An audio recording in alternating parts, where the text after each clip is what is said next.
Well, I'm a whore.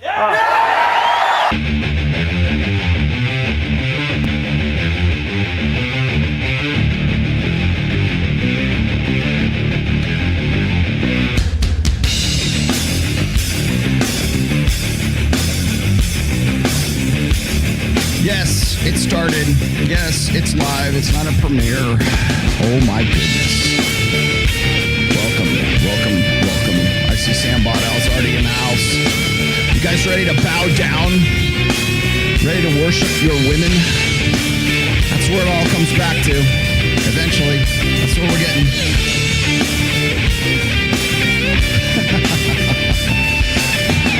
Yep. 9 minutes. Looks like 7 on my clock. On your knees. Before your overlords, you will bow. Oh, yes. Yes, you will. By hook or by crook. Please hit the like button. Oh, yeah. Yeah. Thank you. You're going to love this series. Oh, man. Yeah, I see you guys. I see you. All right. Enough of that. Enough. I give you Dancing Girl.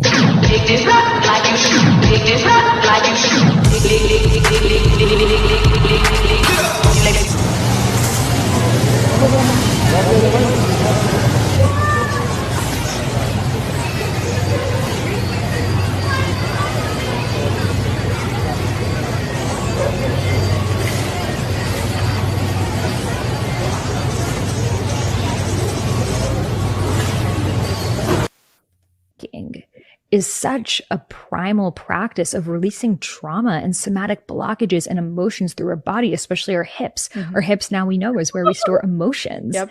So when you are twerking, when you're shimmying, you are literally releasing trauma, releasing stored emotions from your hips. When you're bending your knees, you're crouching on the floor, you're connecting to earth, you're connecting to the womb, you're restoring your energy. And that's why it's not even just an African dance, but in Middle Eastern dance, in Latin American dance, salsa dance, bachata, every single dance form has some form of hip movement to it. This is also why zebras, when they're running away from a lion and they're about to get eaten and they make it into the nick of time, they shake their bodies off, release the trauma, and they come back to homeostasis. So I started to realize that as I was doing this, I was healing myself through all of these generations of collective trauma that now we know with epigenetics is actually stored within our systems. And I realized that twerking, shimmying, undulating, shaking truly is a spiritual practice. And now I share it as much as I can. Almost gets knocked out. As this guy is mauling him, he goes like this. What do you think I was thinking? My boyfriend was... like this. Yeah, you didn't like it. Fuck no. Did it turn you off? Oh my god, so much. Yeah, this would be the part that I get. I was like, dude, you're getting fucked up, and as you're falling to the canvas, you still need to go fuck you. Wow. You're like, fuck you, like that. So the way he was getting beaten was fucking with you. Yeah. It wasn't just that he was getting beaten. I don't care. I don't care. Away. Yeah, I don't care if he wasn't digging. You're not gonna. Yeah, like you gotta fucking like take that shit. Take it. Yeah, like you know, like a champ or like a fighter. Right. Yeah, you can't be like. Wow. Sorry. Was that the beginning of the end? Yeah. That was and he was a great First boyfriend. He was great. Tap, tap, tap. Marriage is not 50-50. It has never been 50-50. It will never be 50-50. I'm going to hold up a card, and I'm going to show you what marriage is. Marriage is 85-15. 85 to the woman and 15 to the man. And let me explain something to you. The reason a woman is in charge of the house is because they know more about it. They know the kids' schedule. They know your schedule. They know the bills. They know where everybody goes. They take care of vacations. They run everything in the house because they care about everything. You a dude. You just know about your job. You don't know nothing else. You don't know nothing else. Yes. And guess what? I'm happy. Right. Yep. I come home and I'm happy. MILF and DILF. Well, these are NILFs, the men not in the labor force. Roughly 7.2 million men in their prime working ages between 25 and 54 are simply not working. More than 770,000 manufacturing jobs are open right now, and these are high-paying jobs with many positions offering more than $30 an hour on average. So I don't want to hear these liberals say it's a pay thing. It's not. It's a freaking work ethic thing. And how did we get here? For 2+ years, federal and state governments passed out COVID checks and extended unemployment benefits, but it's also a culture problem. Pussified young men don't want to do the dirty and dangerous jobs anymore. They want to make TikTok videos and be influencers or buy and sell bitcoins in the basement with a video game controller on their lap. As a society, we've taught young people that work-life balance, heavy on the balance and light on the work, is the new vibe. How do we teach and convince younger generations that there are jobs worth doing that don't involve selfies and virtual reality? Make America work again. A society that likes things. Young women want older men with things. They're not seemingly so concerned with attractiveness anymore. They're more concerned with having a lifestyle that somebody that is older can provide for them. On that same token, men want younger women. They want what they can get. And if the younger woman wants the money, then there you go. Is it really fuel for a lasting relationship? In my experience, I haven't seen it work out a whole lot. But I wonder in society where we go with these weird relationship dynamics that we have now, because it seems to be worsening, and I think social media has a lot to do with it. If a female gets with an older guy because she doesn't like games, she wants to be taken care of, she wants somebody that's kind of already been through the partying phase, and she just wants to settle down and be taken care of and have babies, I think that's a smart girl. Like, if I were a girl, I would do that. Now, I wouldn't do it to where old, and I don't care what they look like. They'd still have to be good looking. And I don't care if they're old either. They just need to be paid, right? And usually you get paid when you get a little bit older. A lot of times the young guys running around partying, they're not paid yet. Brad, they don't have any money. Land the plane. Here's to me the rule of thumb for women. Land if you were rich on your own and you didn't need the lifestyle, would you still be with that person? That would be a good rule. And if the answer is no, well then, like I said, she's smart, first of all, because she got to do what she got to do. But yeah, if she has her own money, well then clearly she doesn't need to be with anybody. What do you think about a new reverse role that we're experiencing now, where men with no money want to be with women with money, but the men just kind of want to be a purse holder? What do you think about men like that? Well, personally, I would never do that. Well, good. We're good. Now that we have that. You don't blame him. I do. I mean, listen, at the end of the day, male or female, at the end of the day, the goal of getting paid or being with someone that's paid, I think, is a smart goal. In other words, I would want to be with someone rich if I weren't. If you were rich and I wasn't, and I landed you, I'd be like, yes, and I'd be bragging about it, like my girl got paid. And I would not look down upon somebody listening to this motherfucker. Rich. I think you should choose somebody rich, because there is someone you will like rich too. You don't have to date the brokies. You don't have to date the dudes that are just, thank you. Thanks, Tate. Non-ambitious. Imagine that you're pursuing a given goal. Maybe you want to get married, you want to have children, and then you think, well, who the hell cares in 100,000 years? What difference is it going to make anyways? And then all your motivational energy is drained out by that sort of nihilistic thought. Now, one thing you can think in relationship to that is, well, that nihilistic thought is accurate because that's a superordinate time frame. And if you had any sense, that's the time frame across which you would evaluate things. And you just have to pay the price of the meaninglessness of your life. Or you could say, well, wait a second, if I'm pursuing a goal and I use a frame of interpretation that renders it amotivational, one possibility is that I'm using a counterproductive frame of reference, and that's actually what my nervous system is signaling to me. So one of the discussions we could have is like, is it reasonable epistemologically and even ontologically to use your sense of deep meaning as a guide to optimal functioning in the world? Like, I think it's the instinct that is literally that guide.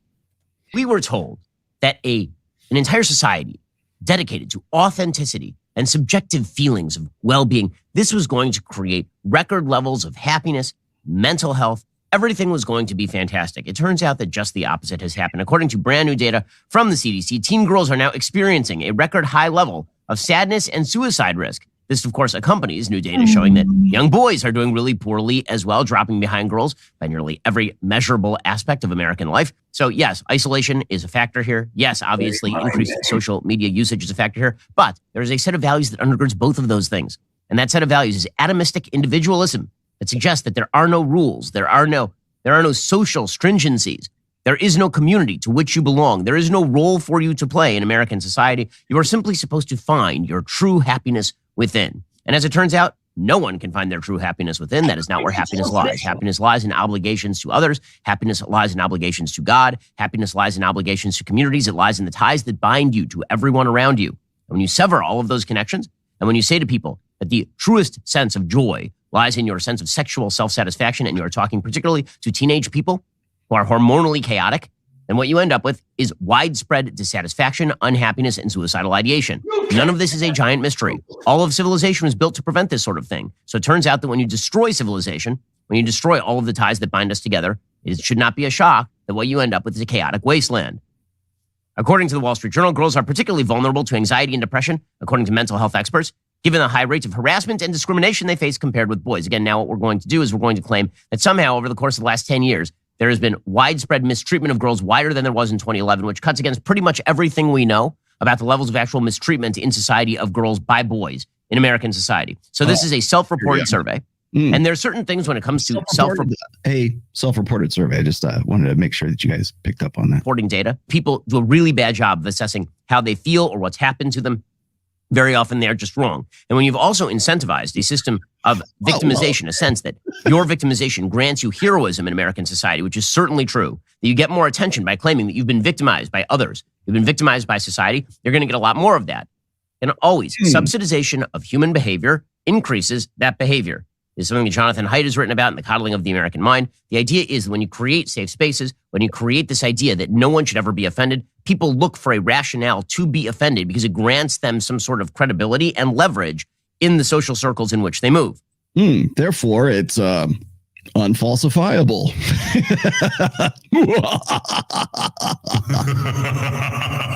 Boy, God, man, if you can find some grift that's unfalsifiable, you can write your own ticket in this day and age, my friends. How are we doing? Are we done with that? Are we finished? Okay, we're done. We're done. Sorry. I know it's a little bit long. Maybe it wasn't as long as last. Was it? Maybe it was. I kind of went a little overboard on my last videos for that. I like to do those because you guys send me all these videos on my Instagram, my Twitter, on all my social media, all my feeds. You guys send me this stuff, and I'm like, they're not sending me for nothing. So, So I throw this out there, and I try to make it as topical as I possibly can. Today, I'm going to get into some nuts and bolts stuff today, because I feel like we need to get back into this. One of the things that I am, thank you very much. You know what, John, sure. John, thank you. At least somebody appreciates this stuff. When is Rolla going to get down to the point? It's been 13 minutes. Well, I'm just trying to throw you guys a bone. You guys, you know what? This pod class is a collective effort. And I feel like I got to throw something back to you because you guys helped me do this. So, let's see. Oh God, already. How do you get those? How do you get balloons in your? How do you get balloons? I want to be able to do balloons like that. What else do we got here? Oh, I saw your $20 there, Kevin. Thank you very much for that. Did I star your thing? Yeah, I did. Oh no, I got you, Wilcox. The state of the current sexual marketplace is just Darwinism in action. Yeah, it always has been. It always has. So it's about social Darwinism. Always has been. Yeah, it is. At some point, the pendulum will swing the other way. No, it won't, because there is no pendulum, my friend. You know how they say there is no spoon, there is no pendulum either. Thank you very much for that. Ned really appreciates you. You get a $20. Hallelujah. I got to get a dog. Thanks. Yeah. There you go. Hello, Thor. If that's the real Thor, I don't know if it is. Thor wouldn't spam my chat, so I'm pretty sure that's not the real Thor. Anyways, you know what? Here, sorry, I hate to do this, but I'm going to block you. There you go. Goodbye. That's not him. That's not the real one. Trust me. It's going to be, today, there's going to be all kinds of guys who want to spam today, because I'll explain to you why that is here in just a bit. I wanted to get into a few things. I want to get back to some nuts and bolts topics, because I think I do a little bit too much with respect to I'm talking shit about other people. I'm really kind of tired of like I don't want this to reduce this show to nothing but red meat. And by red meat, I mean just like, let's do a reaction video. It's like one reaction video after the next. And I'm a little tired of that. So I want to kind of get back down to brass tacks here. Now, one of the things I get accused of is clickbait. Good. I hope so. I hope I'm doing good. I hope I'm doing it well, because everybody else does. And that's the only way to get eyes on the screen and butts in the seats and people here for the pod class that is the Rational Male. So when I do nuts and bolts shows, when I do things that are a little more information based, there's always going to be a demographic. There's always going to be an audience for that. But the problem is that those guys don't stick around very long. I wished he did. So a lot of the times when I'm doing long form content like I do it because, or I do clickbait because it gets people's eyes on the screen. The other reason I do clickbait for thumbnails and for titles is, first of all, everybody else is doing it, because it's the only way to actually stimulate prompt engagement and CTR and impressions. And anyone who is complaining about that can go F themselves, because they're doing it too, more or less. So to say, well, Rollo just baits him in and he doesn't really talk about anything like substantial. I was like, no, we do. And when I am talking about something substantive, it's really hard to, oh, hi, Moose. Bye, Moose. Yeah. Speaking of red meat, talking about something substantive is really tough. Okay. All right. You get one of those for that. Thanks for the $50, my friend. Well, that's the thing, is I've always been known for the photo selections for my blog for the Rational Male.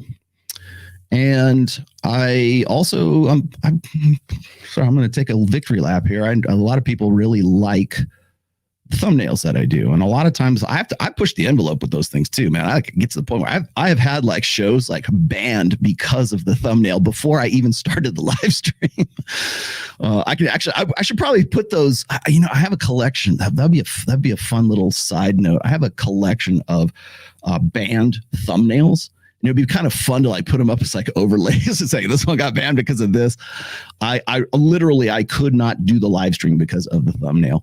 So I throw those out there to get engagement. And that's what everyone does. Coach Greg Adams, yeah, he does too. Everybody does. So to criticize me for doing that is like, I think it's a little bit disingenuous, particularly coming from people who do it themselves. And because everybody, that's how it works, man. That's the nature of the beast here. So when I'm doing stuff like that and I get into something substantive, it's kind of difficult, because what happens, and the reason why I'm even getting into this right now is because here we are like 18 minutes into the show. And the reason why I have to say this now is because when I do a show like I did for the Passport Bros show, which I did out of Vegas, right? It was a very casual show. I just rattled it out there, but I knew that if I didn't do something that was provoking, that you're not going to get the same kind of engagement that you're going to get if you just say, oh, Passport Bros are right, and let me explain to you why they are, right? That's not going to get, nobody's going to watch that video. Nobody, like, negativity is what prompts engagement. Pain points. If you know what pain points are, that especially if you're like funnel marketing or any of this other crap, you know what a pain point is. And so what happens is it's not even so much baiting guys to come. Hey, what's up, Mo? God. All right. Mo's in the house. Hold on. Tell these bitches to go to hell. There we go.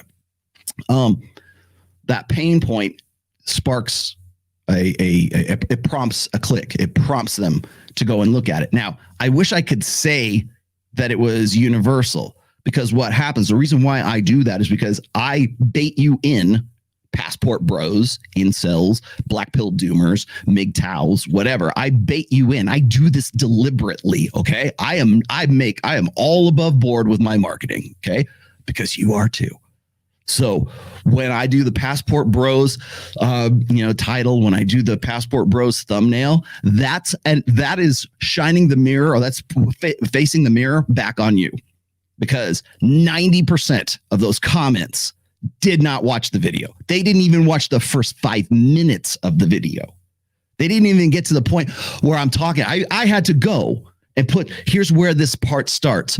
Before you comment, go and look at this. And I do this on purpose to point the mirror back at you. You don't care. You don't care what I'm talking about. You just want to feel recognized. And so when I go and I bait you with a title like that, or the thumbnail like that, that says more about you than it does about me. Okay. Because when I see you throwing out, Rollo says it's a cope. I can't believe. No, that's actually not what I said in the video. And had you watched it, taken the time, if you had avoided the intellectual lethargy, you would have known that and you wouldn't have owned yourself. I love you when you own yourselves. So that's what I'm getting at when I do those things. What do we got here? How do I have an abundance mentality while being in an exclusive relationship?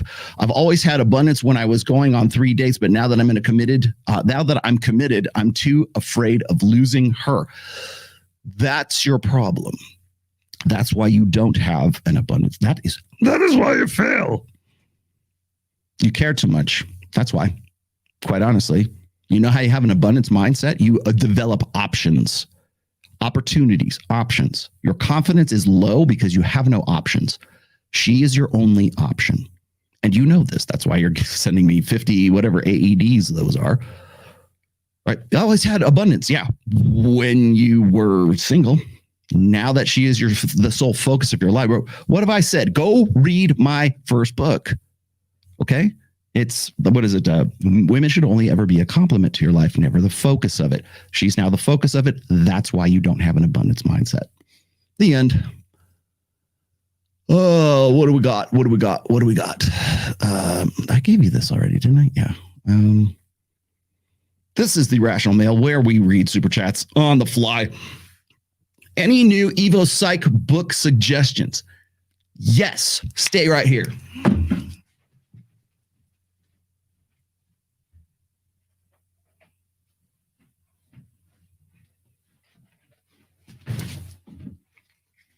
Here we go. So much so, I'm going to go and show it to you live. This is what I've got right now. It's Dr. Glenn Gare. It is Positive Evolutionary Psychology, which I actually should have probably had this on the table, my bad. Which I'm going to dig into a little bit today. Wow, positive? Yeah, we're actually going to talk about something positive because Rollo's just talks about negative all the time and it's us versus them. Fuck you. No, I don't. Okay. People complaining about the titles is low IQ. Mm-hmm. I tune in because Rollo goes into depth, not because of the title. Keep doing the good work. Oh, you know what? You get one of those too.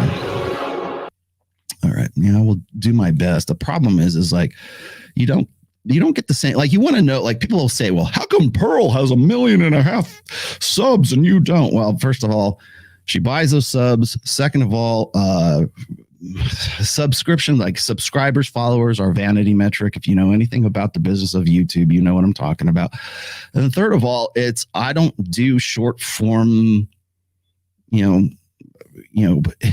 provoking. I don't hit pain points in shorts, right? I need to get somebody to help me with my shorts and my reels. And I've got a guy right now. I got some other people that are throwing things at me, and that is not an invitation. Thank you very much. Trust me, I've got your emails and your pitches already.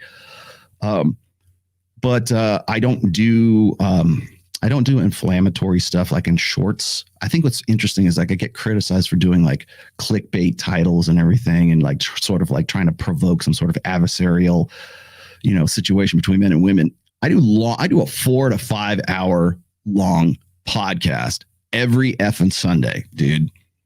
And I have shorts too. So it's like, I can't watch for more than an hour. I don't have the attention span because, ain't nobody got time for that. I have a clips channel too, brah. But they want it even shorter than that. And even then, they don't even watch it. How does one get over one-itis? Been spinning plates, focused on career and killing it at the gym, but I still have a lingering thought over me. Okay. You need to learn what's called indifference. The opposite of love is not hate. The opposite of love is indifference. And you're not indifferent yet. And it takes time. A lot of times, I would tell you this. They always say, if you want to get over a girl, you got to get under another one. Okay. That's true, but you need to be occupied with other things, and it's going to take a little while. By the way, it takes longer this is statistically proven, psychologically, this is hard science here. It takes longer for guys to get over a chick than it does for women to get over a guy. That's just the nuts and bolts. Sorry, but that's just how it works. Stay preoccupied stay occupied with other things. Also, develop your tribes and your network. That's the best I can give you right now. Oh, you might also want to join the Men of Action group, which is down there.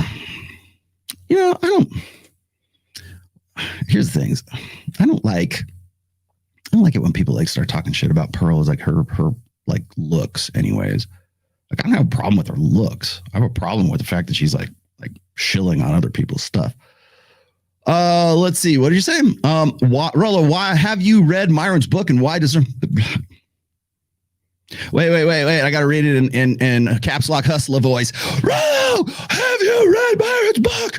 Why women deserve less? Yeah, dude. I did the fucking cover. That's why. I'm the artist. I did the cover.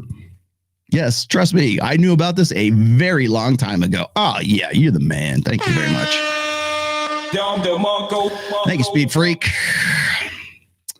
Yes, I did the cover for it, and I was, let's just say I was instrumental in helping to produce that book. Oh, have you read or spent Spent by Jeffrey Miller? I don't know if he had us. Do you mean mate?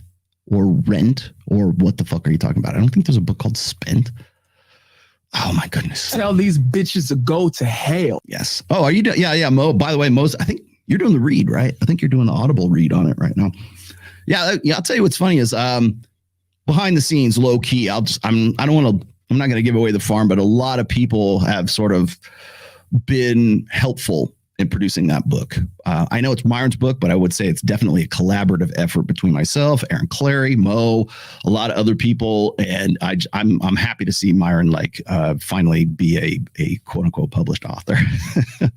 So yes, I am very familiar with it. I had the editor's copy probably 2 months ago. That is my fault it didn't get out until probably my fault that it didn't get out until or didn't publish until Valentine's Day, but it came out pretty good. Cabral, what did you say? I think I got to you, didn't I? Hold on. Did I not ask? Hold on, Cabral. Just because I don't read it immediately doesn't necessarily mean I'm not going to get to it. I got to you. I got to that. What else did I get here? Any new psych books? I gave you the psych book there. Okay. What else? Shit, I'll just read it out here. I think I got it. Oh, Cabral, you said, "Hey, Rollo, we understand the negative effects of men stroking to porn. You can say porn, really. It's okay. You don't have to spell it that way. Could the same case be made for men who perform in porn as a living?" Well, yes and no. I think that's actually more of a question for Sterling Cooper. But the first thing Sterling Cooper will tell you is that if you have some sort of sexual dysfunction, the first step in curing yourself is stop fucking snapping your radish, man. That's the first thing you got to do. So yeah, and I got you, Cabral. So sorry about that. It escaped me.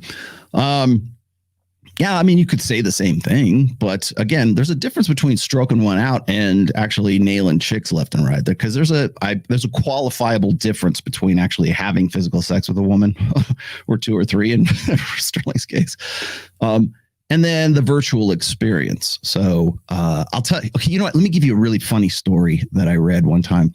This was back in my rock star 20s. So I read Playboy for the article.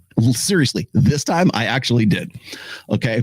It was an article and I forget which year it was, It was a Playboy. I remember reading this article in Playboy. I know nobody reads it for the articles, but it was an interview of Bret Michaels from Poison.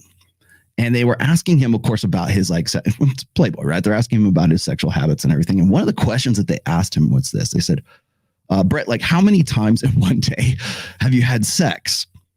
And he said he was with, different, like double shifting, triple shifting, whatever, like, with women, whatever. He says, I've had sex with 8 women in one day. That was his record, was 8 women. At the end of the thing, he goes, and then I went home and I jerked off. So I think that it's a qualifiable difference between like stroking out to stroking out. I mean, really stroking out, like rubbing one out to porn and actually having sex, like eight partners in a row, or Bret Michaels' case, whatever. It's a qualifiable difference. So I'm glad I could be of assistance to you in all of this. Yeah, exactly. Let's see. I'm going to see if I can keep up with these as I go. Okay. I got you already, Cabral. Thank you. You know what? I did star this. My bad. Doug Chisholm. Oh man, Jesus, Lord in heaven. Thank you. Just finished Religion, thoughts provoking, as all of your works will require another read. Yeah. And more digestion. I'm glad you're saying that, Doug, because that took me 3 years to do that book. And I shit you not, that you want to know my most well-researched book, that you got it in your hands right there. Not a quick read, but well worth the time to contemplate. Thank you for your efforts over the years. Keep on keeping on. I'll do my best. Thank you. And then, hey, Rolo, what do you think about Goggins? I don't know him well enough to really form an opinion of Goggins. I know he's like sort of on the success motivational tip on things. I know Mike Sartain really likes Goggins, and I know that Dan Bilzerian is well, at least I think they used to be good friends. I don't know if they are now. I know that he wrote the intro to Dan Bilzerian's biography, which I read, by the way. When I read that, I was reading it because if we're ever going to do an interview of Dan Bilzerian, you have to read his book. He insists that you read his book, and I get it. I totally understand why now. But when I was reading, I'm like, but I got into it, man. I honest to God, I was by the 3rd chapter, I was in. So, but Goggins was he wrote the foreword or the intro to that, I believe. I don't know. I always have to be kind of hesitant when I see sort of the motivational stuff. And I know some guys are really about that, and I don't have a problem with that. I just think that there's too many guys who aren't. I explain its particular thumbnail. Would you like me to? Okay. I'm glad, thank you for bringing that up, because that will help us segue into the actual topic today. All right. By the way, this is from, I forget the guy's name. There's a guy, somebody sent me the Instagram of this guy who popped this up on there. And I don't know if this is at some ayahuasca retreat or maybe it's like Janelle's latest sex camp. I don't know, but this is a very old picture. I've seen this make the rounds every like 2 or 3 years. It pops up. There's other ones too, by the way. There's I forget the name of the photographer, but he goes around like in different parts of like Europe, and he takes these massive pictures of like these crowds of people, and they're all buck naked, and it's usually women with their foot on top of men and stuff. That one will usually make the rounds about the same time that this one does. This has been out for a while. This is not the first time I've seen this. I want to say this came out in like 2017 or 2018, and I think Pat Campbell and I actually talked about it. This is men atoning for their chronic, historic sexism, and now they have to bow down at Milady's feet and pray to the divine feminine, or whatever the hell they're doing here, probably high on mushrooms. So yeah, that's where I pulled this from. Thanks for that super, my friend. That's actually where this was pulled. What's this? I just finished LA Confidential for the first time. Can you explain the origins of the name and why you chose it? Shout out to The Godfather. I've explained this like 1 billion times, man. If you know anything about LA Confidential, the character that is Guy Pearce's character, which is Ed Exley. Ha, got it. his father was killed by a nameless assailant that Ed Exley names Rollo Tomasi. He's the guy that gets away with his crimes. The reason I said that, the reason I took that as my name way back in the the late 90s, I think 98, 99, somewhere around there. It used to be my handle on all of the forums because you had to get away with your crimes back then. Because even then, to go and talk about the things that we were talking about, or to create a blog called The Rational Male, you put your ass on the line. And a lot of people, even including Royce, got doxxed. And so really, it was just sort of a play on words there, and I don't know, just stuck. I want to see Tomi Lahren dating one of the real men. Yeah, I posted it was a video of this guy, and he was like tossing Sparklets bottles, and I'm like, this guy ought to be like the hottest guy Tomi Lahren has ever seen. And you know what, right now, where are we at? 35 minutes in. Let me explain something to you. If Tomi Lahren, if you're watching this, I will fly my happy ass out to Tennessee or wherever the fuck you are, or I'll be happy to bring you to Vegas on Access Vegas. Me and we can come in here and you bring your entourage. I don't care, but come to Vegas and we'll have a discussion. You'll have a far better discussion with me and Mike Sartain than you will with Bradley. And I actually kind of like Bradley too, but I think he dropped the ball on this one. He has some good stuff. When he gets into intersectional dynamics, I think he's just kind of like, sits on the fence. He has some other stuff that's really good. And I know that that Mike really likes him. So I'm not going to talk shit about Brad, but I think in this case, it's like he's sort of outmatched by the sheer like shrill sonic, 20 decibels too loud voice of Tomi Lahren. Tommy, let's talk. Let's talk. Can we talk? Yeah. Come on. Let's do it. You want a real interview, Tommy? Come to Vegas, or I'll come to you. I don't care. Either way. I will even pay my own way to come out there and do your show. I will do it just so we can have that interaction. Seriously. By the way, the other thing that's coming up, just a quick announcement, is I am in the works. I don't have it confirmed just yet. I don't have the date just confirmed just yet. But while I got you here in the early minutes of the show, if you remember Richard Reeves from the Dr. Phil interview, which I'm going to show some clips of today. Hopefully I don't get too wrapped up in that. Richard Reeves is in Las Vegas next week, and I'm trying to work out a day while I'm there. I'll be there Wednesday, Thursday, Friday, and I fly back Saturday. We're doing Access Vegas on Thursday, which is the 23rd. I am still trying to get Steel Panther to come in for that. Guys, please, somebody help me. I'm going to go watch them at the House of Blues on the 24th in Vegas. I have one extra ticket too. Anyways, I would love to see them on Access Vegas. If that doesn't work out, we're just going to do a regular Access Vegas. But I am going to do an interview with myself, Mike, and Richard Reeves. I'm going to have the interview or have the discussion with Richard that I really, really wanted to have on Dr. Phil. But of course, Dr. Phil is not the format to have any kind of like substantive like discussion over. So I'm going to see if I can't lock him down for like a couple hours in Vegas. Hopefully it'll be Thursday. It might be Friday. It might be Wednesday. I'm not really sure just yet because we haven't really decided on a time, but he's going to be there. Odds are it'll probably be Thursday in the early afternoon. So watch this space and I'll let you guys know when that's going to happen. When women say we don't even understand ourselves, is that cap? Yes and no. Does achieving money, muscles, and game mean you can become a Chad? No, it doesn't. It's not a guarantee. It's certainly a guide. It's certainly a guide. Let's put it's a map. Put it that way. I just finished LA Confidential. Okay, got to you. What you got here? I want to see. Yeah, okay. I would love to see her debate. And she's not going to see. There's no debate with Tomi Lahren. I want to have a discussion with her. I would like to have a conversation with her and explain to her why she's patently wrong, which I'll get into a little bit today too. Finally, I can afford a super chat. Well, thank you for that. You know what? Here, since you can afford. Guilty. Yes. There you go. Super eye-opening. Thank you. Well, there you go. Thank you. Geez, you guys are killing me with these today. When a man is red pill and has money and muscles squared away, is it typical for him to be excluded from friends in his hometown? Yes, it is. Now, let me explain. Would you like here? Well, you're going to tell. Okay, here's your $10 answer. Yes, it is, but it's not even so much like just your hometown. It's people who knew you before. So when people will tell you, you're not really like this.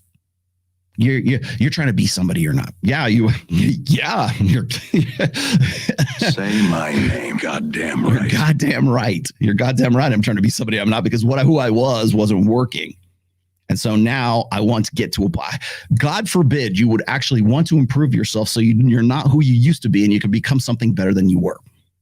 Why is that wrong? We tell women all the effing time, do what's right for you. Whereas for guys, and I'm stealing Rich Cooper's line here, but for guys, we tell them do the right thing. Well, apparently that's being predictable. And I'll explain this. The easy version of this is your friends want predictability. They want to see that you are always consistent so they can predict what your actions were going to be and what you're going to say. And if they need to borrow money, then they know what you're going to do. And if you need to, whatever. They need a consistent, like human beings look for consistency. We look for we're very good at pattern recognition, obviously, but we want to see consistency. We want to see order in the chaos. We want to see that this guy's going to be a predictable thing. And then when that guy becomes unpredictable, that's when we shame him for it. That's when we try to, like for women, it's okay. If you want to go from being like this nice Bible study girl and then you go to college and suddenly you turn into Lena Dunham and you're like this, fuchsia haired feminist, we don't question that. We don't say, oh, you're trying to be somebody that you're not. No, nobody wants to be judgmental. But if a guy decides that he wants to change his life or wants to have he says, what I'm doing isn't working. You will only get what you've gotten if you keep doing what you've done. And when that guy says, I want something better, that's when we say, oh, you're trying to be someone you're not. You're goddamn right. I'm trying to be someone I'm not because what I'm doing before wasn't working. And so what happens is your parents and the people who know you and your family and your friends, they'll say, well, you've changed, man. Like, yeah, good. Yes, I have. Right. I think what's funny is like when we talk about personality changes or when we sort of we internalize the red pill, for lack of a better term, when we become the game, when we start making it our second nature, people resist that. And I've always said, like, don't try to be an evangelist for the red pill. Just you do you, and then live by example. Demonstrate, do not explicate. Right? And sometimes that's hard. People have a hard time with that shift, and they will abandon you and they will ghost you in some cases, and then other cases they might actually come back to you and say, hey, you know what, you're right. I don't get pissed off. People ask me like this all the time. It's like, I've gotten to the point right now. I've been doing this for 21, 22 years now. And after about the 10th year, maybe the 12th year of doing this, and like, I used to be the same way. I would talk to people and I would try to like sort of unplug them and help them. And now I'd say, it's, unplugging guys from the matrix is dirty work. It's like triage, right? You have to help the ones you can, and then you read last rites to the dying and you move on to the next ones that you can help, right? That's more or less what it is. But that doesn't mean you have to be a dick about it. And I've found that the people who are the most resistant often come back to me and say, 6 months, a year, maybe 18 months later, they come back and they go, damn, dude, you're right. I just saw this happened, just what you were saying happened, right? And it's great, like when I have people who are very resistant to me before and they'll come back. It's not like, oh, it's vindication or I got you. That's not what I think. When I have that and that comes back to me, I'm like, I'll be here for you when you're ready for this, because I've had it happen so often that like, I don't get too personally offended when somebody like spits in my eye about the red pill, because later on they'll come back, or they might not, but later on they usually do come back and they'll say, hey man, you're right about this. Sorry I said that, right? You were right about this guy. You were right about this dynamic. You were right about that. That's why it's my joke, like, I hate being right all the time. I really do, because I have to go through that again. And it's uncomfortable for me because the guy's kind of has to come to a point of contrition. And that, that's not me like patting myself on my back. It's just, I know it's going to happen. And so I kind of, when it does in the beginning, I kind of have to just say, don't worry, dude, I'll be here for you when you're ready. That's it. That's the best I can do. And I move on to the next. So let me keep going. I wanted to talk about primarily about what Tommy Lahren said, honestly. And then also this pervasive idea that I named today's title after, why modern women want credit for the incels. That's because right now we're seeing stats like what Ben Shapiro was talking about. We'll go dig back into that here in just a second. But like, one of the things that gets me is like, I see Patrick Bet David doing this. I see, Jedediah has been doing this for a while, but like, at least I can say Jedediah is like ingenuous about this. Whereas I look at Patrick Bet David and I see his latest, quick hit 1 minute videos, and he's rambling on about like, family and this, and it's you're late to the party, brah. Sorry. Like, I was there a year ago. You could have come on the party bus back then, and you didn't want to do that. I was on your show, Pat, back in February of 2022. And, and guess who jumped on? Adam Sosnick, and not you. And Andrew Tate was a big deal to you because you were seeing the value in actually addressing this stuff. And now suddenly he wants to sort of like jump on the viral train that used to be the Manosphere, which, by the way, I still believe is on its way out. I had the same initial resistance to your ideas. You're the red pill dad who's patient with his sons. I try to be, man. And my daughters too. Especially like if you go and you look at like Jedediah Bila. Jedediah Bila is like, I love her like a sister now, because she really did a 180. She really transformed. And I mean that by Jesus Christ. What? Have you seen the Vice video about the man breaking his leg to get taller? Yes, thank you. Don't do that. You don't need to do that. You know what I love? God damn it. You guys got me up on a side channel. One thing that gets me is people will send me videos or memes. Like, for instance, like this one. Where'd it go? This one right here. Like, this is old. I've seen this like probably 4 or 5 times. Like I said, I bet the Pat Campbell days. I already know I've seen this. There's other ones too. By the way, there's more to this shoot. But they throw this, they go, Roll, have you seen this? This is outrageous. I'm like, dude, this is like 6 years old. They don't know, it's new to them and it's novel. And they're just like in this, this state of like high panic arousal. And I'm like, and I can't be like, dude, it's an old picture. Just, chill the fuck out, right? I can't do that.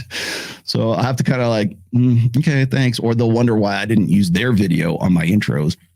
But I'll get a lot of guys who will throw stuff at me, and then some of it like sticks, and some of it's like a lot of it I have seen before. And here's one of the things you really have to remember is like when you get into the red pill and you put on the red pill lens, and the red pill lens doesn't come off. So you're going to see those inconsistencies now. It's like They Live, right? Remember that movie, They Live? You put the glasses on with Roddy Piper. You put the glasses on and you see the advertising. It says obey and buy and, all this stuff, like the real message behind that. And you can see the aliens. Oh, we've got one that can see. But that's really what it boils down to. But the problem with that is like it's like sensory overload, I guess. And so you see everything is in that red pill filter, which, I understand you can't take it off, but then you kind of have to push past it and you go, all right, it is what it is. How am I going to work within this system? So we always talk and we joke about it on this show is that you can't listen to 80s power ballads anymore. Can't listen to REO Speedwagon or Journey or I don't know, Styx. Michael Bolton. You can't listen to those songs anymore. You certainly can't sing them at the top of your lungs in your car anymore because you're like, oh God, I can't believe I like that. Like, yeah. But that doesn't mean like you can't go, okay, well, I like the song. It's catchy, whatever. It's not like I'm letting it like seep into my soul so I can like believe in this stuff. But you used to, and I think like being reminded of the fact that you used to like sing, can't fight this feeling anymore, that you're, in traffic somewhere is enough to kind of like go, oh my God. So yeah. Taking off the red pill lens is very difficult. And that's, I think one of the problems that a lot of guys have is they don't get like, it's one thing to put on the lens and see it around and be shocked by stuff. And then it's another thing to sort of look past it and live a better life because you can leverage that, if that makes sense. Have you seen those men versus women articles regarding single women buying more houses than single men? Yeah, they do. Yep, they do. Next. I just want to say, screw Adam Schnapp. Thank you. Okay. I'm here henceforth referring to him as Caesar Flickerman. Well, I mean, a lot of these guys want to come into, they're coming late to the party right now. And I've got a video here. I think it was on Joe Rogan, and maybe this will help sort of set the stage here. I didn't have it loaded. I got to find out. So where did I put that? I'm probably like, guys, if all of a sudden like there's a dead space here and you're like wondering where the video went, it's probably because I was not able to use this. But this is 7 minutes long. I'm not going to go for the whole thing, but this was Joe Rogan discussing. I forget the guy's name. Let me throw this on here. And it isn't. And then on the other end, a lot of people who bought into what he was selling, or what NFTs that were being sold, or whatever random crypto like scams were out there. They had their own vulnerabilities. So maybe they were hurt in the financial crash. Maybe they feel like it was disproportionately young men, right? So maybe they feel like the American dream of like getting the house and having the family and the like basic middle class prosperity wasn't really open to them, and they're being sold this sort of hero journey narrative about fortune favors the brave, and you got to get in early, and this is secret special knowledge that's going to allow you to achieve your goals of wealth creation that has been held out to you, of like what is at the core of being a man.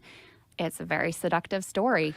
Now take that seductive story and put that into context with what Tommy Lahren was just saying about how women are concerned with stuff.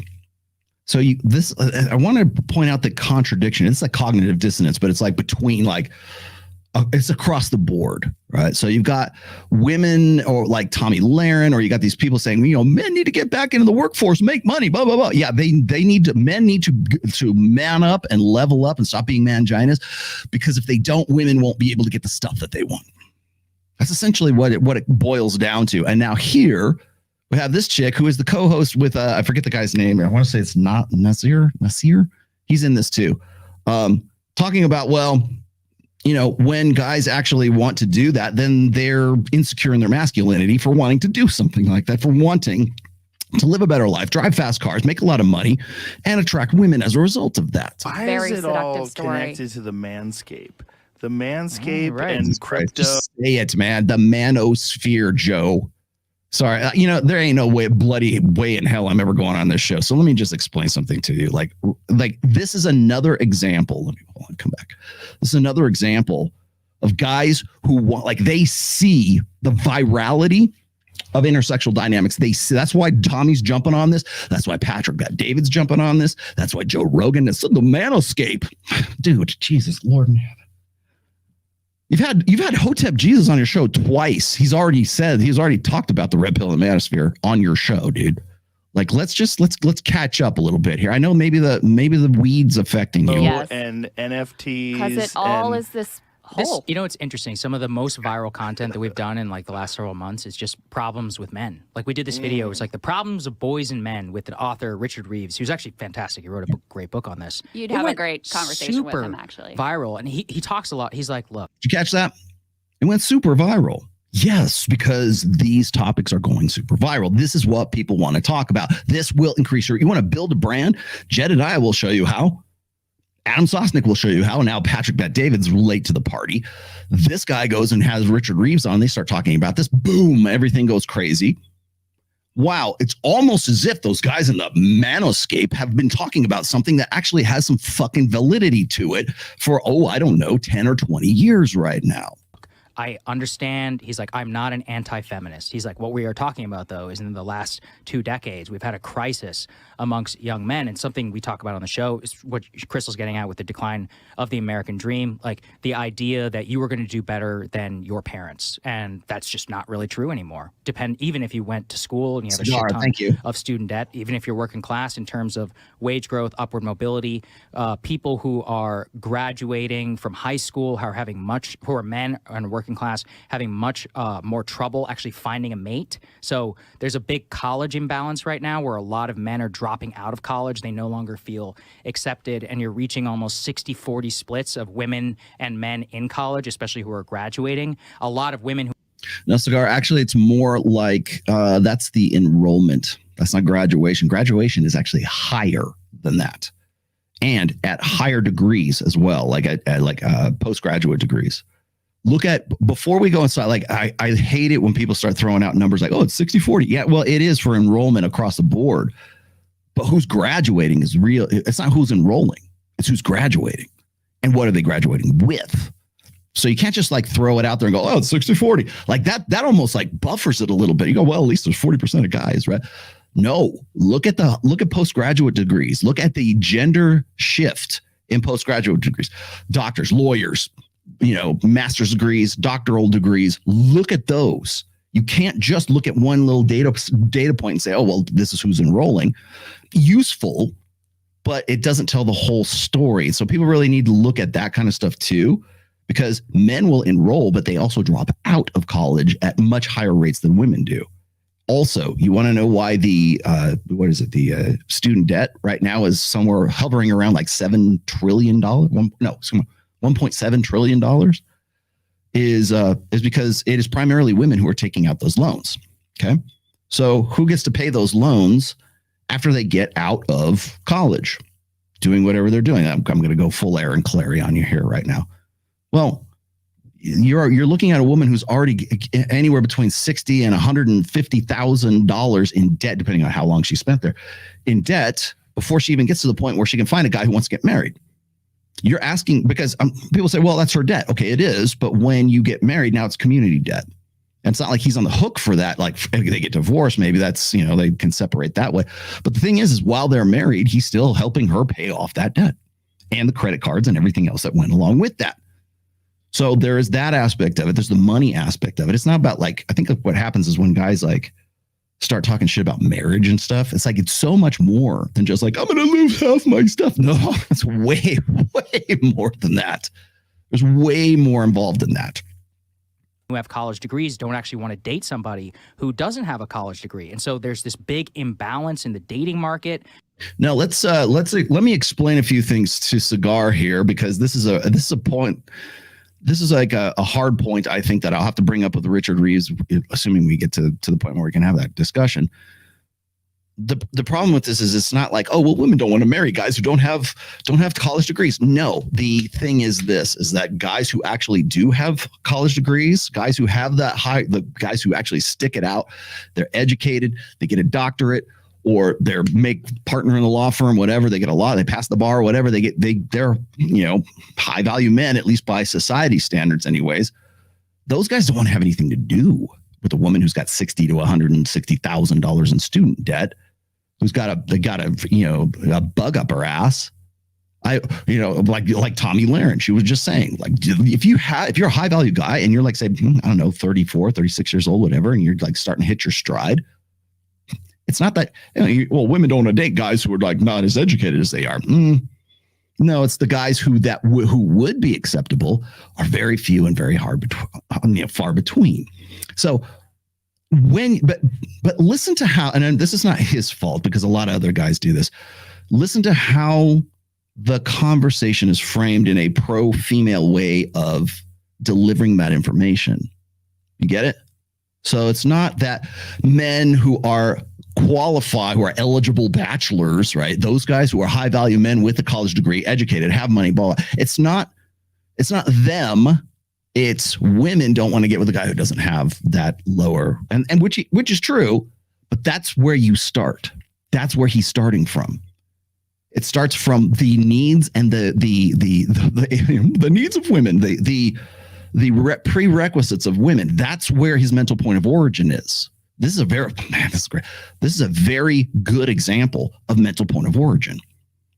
Notice how when I hear this data, I'm thinking from the perspective of men. He's automatically thinking from the perspective of women. How can we solve women's problems? That's what it is. How can we make better men? Like, we need to build a better beta, because if we don't, then women are not going to be able to live their best. They're not going to be able to become the best versions of themselves if men don't fucking man up. That's the point. It's different than saying men need to do better because men need to do better. Because that's where we're starting. That's our point of origin. Their point of origin is always starts from a female problem. It always starts from solving women's problems. That's why Tommy Lahren has such a problem with manginas today. She doesn't give two shits about the guys. She gives two shits about the women who can't find eligible bachelors. That's the problem. What do you got here? Red pill being used by grifters like Sosnick, Ricky. What the fuck is Ricky Red Pill? 21 Studios makes me livid when there's work being done in this space by you, Ryan. God, I hate it. Well, you're not the only one. Thank you for your support there, Dark Knight. What do we got? John just read Preventive Medicine. Jesus, why didn't I read this?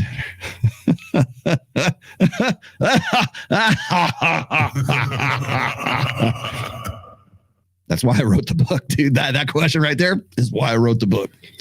Going through a nightmare breakup with a female narcissist. She's leaving my boy. She's leveraging my boys. I will be sure to share your work with these future men. Thank you. Yeah. Well, make sure you do it like after like 16 or 17. Like hopefully they're readers. Hopefully they take the time to read. So notice where the reason I'm stopping here for this particular section here is because you have to notice where the beginning of the conversation starts. And you will, like, if you want, like, it's important to have the red pill lens on. And it's very easy to see, I can't believe these women would do this. Oh, they always get naked, right? There's always, that's the outrage bait. But the thing is you have to dig deeper. You have to distill it down more. And really where it distills to is, what's this guy's, again, I don't know him from Adam. And people say he's good, like, what the hell's the guy's name? Oh, gosh, Cigar. Yeah. Notice where his point of origin is, and then notice where you also get that once you become sensitive to this, you'll understand like where people's head space is at. And then also amongst single men, you see a big decline in lifetime wages. But what really makes me really sad is the drug overdose numbers, and they die much earlier. They're much less likely to exercise, much less likely to fulfill. Wow, if only some smart ass went on Dr. Phil and made that same point. Man, I bet we could have a really good conversation. A more, like a stronger life. And that's what gets to the charlatanism of like being able to buy into the charlatan, signing up for some MLN scheme that you might see online, buying crypto. By the way, you're looking at a crypto victim. I lost $5,000 on BlockFi. Okay, so you're a qualified idiot. That's number one. So really, that's whether or not you're into crypto or you're not is kind of like immaterial to what he's talking about. Oh, well, I got fucked over in crypto, so it's got to be a scam, right? No, it's because you're a moron. But the premise of guys sort of wanting to find something like an Andrew Tate, like this is what they're talking about. Tate here is what they're talking about. The reason why they're looking for that is because it's the purple cow theory, right? It's like the herd of brown cows and there's a purple cow in the middle of it. And that's the one that stands out. So why does the purple cow stand out? Why does Andrew Tate's message, whatever his presence, the character he created for him, why does that stand out to men today? That's really where they need to take the conversation, because what they're going to do is they're going to say, well, it's men's responsibility to live up to our expectations. That's where it comes from. It's not there. There's no more problem than just that. Right. Okay. Here you go. Here's that attention you were looking for. How am I bitter, dude? How am I bitter? How am I bitter? Where am I wrong? Where am I wrong? Tell me how I'm wrong. If you can tell me how I'm wrong, I'll be happy to, I'll put your shit up all day long. But you don't, right? Because you need to be told how to feel. Arola must be bitter. That's a feeling. That's emotion, dude.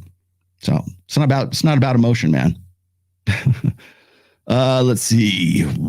Okay, got it. Let me keep going here. Got fucked out by that. There's a lot of men that feel by their very existence that they're bad. Yeah. Well, it's a big cultural problem. This thought of toxic masculinity. Okay, that's a good point too, Joe. And if you knew anything about the manoscape, you would understand that we've been talking about this for a very long time. I'm going to quote Camille Paglia once more. It's that we raise our boys to be defective girls. That's why. And the men who those defective girls were are now defective women. That's why. That's why we're at where we're at. And that's why you get upset, because you think these guys are grifters. And you're right. And in many cases, they are pretty much grifters. But in this instance, I don't think it's about the grifters. There wouldn't be a market for it if there wasn't something endemically wrong, if there wasn't a problem. That's what you should be talking about. That's what should be the focus. And so now what I'm seeing, and I'll get to, I'm seeing you for super chats. Don't worry, I got you.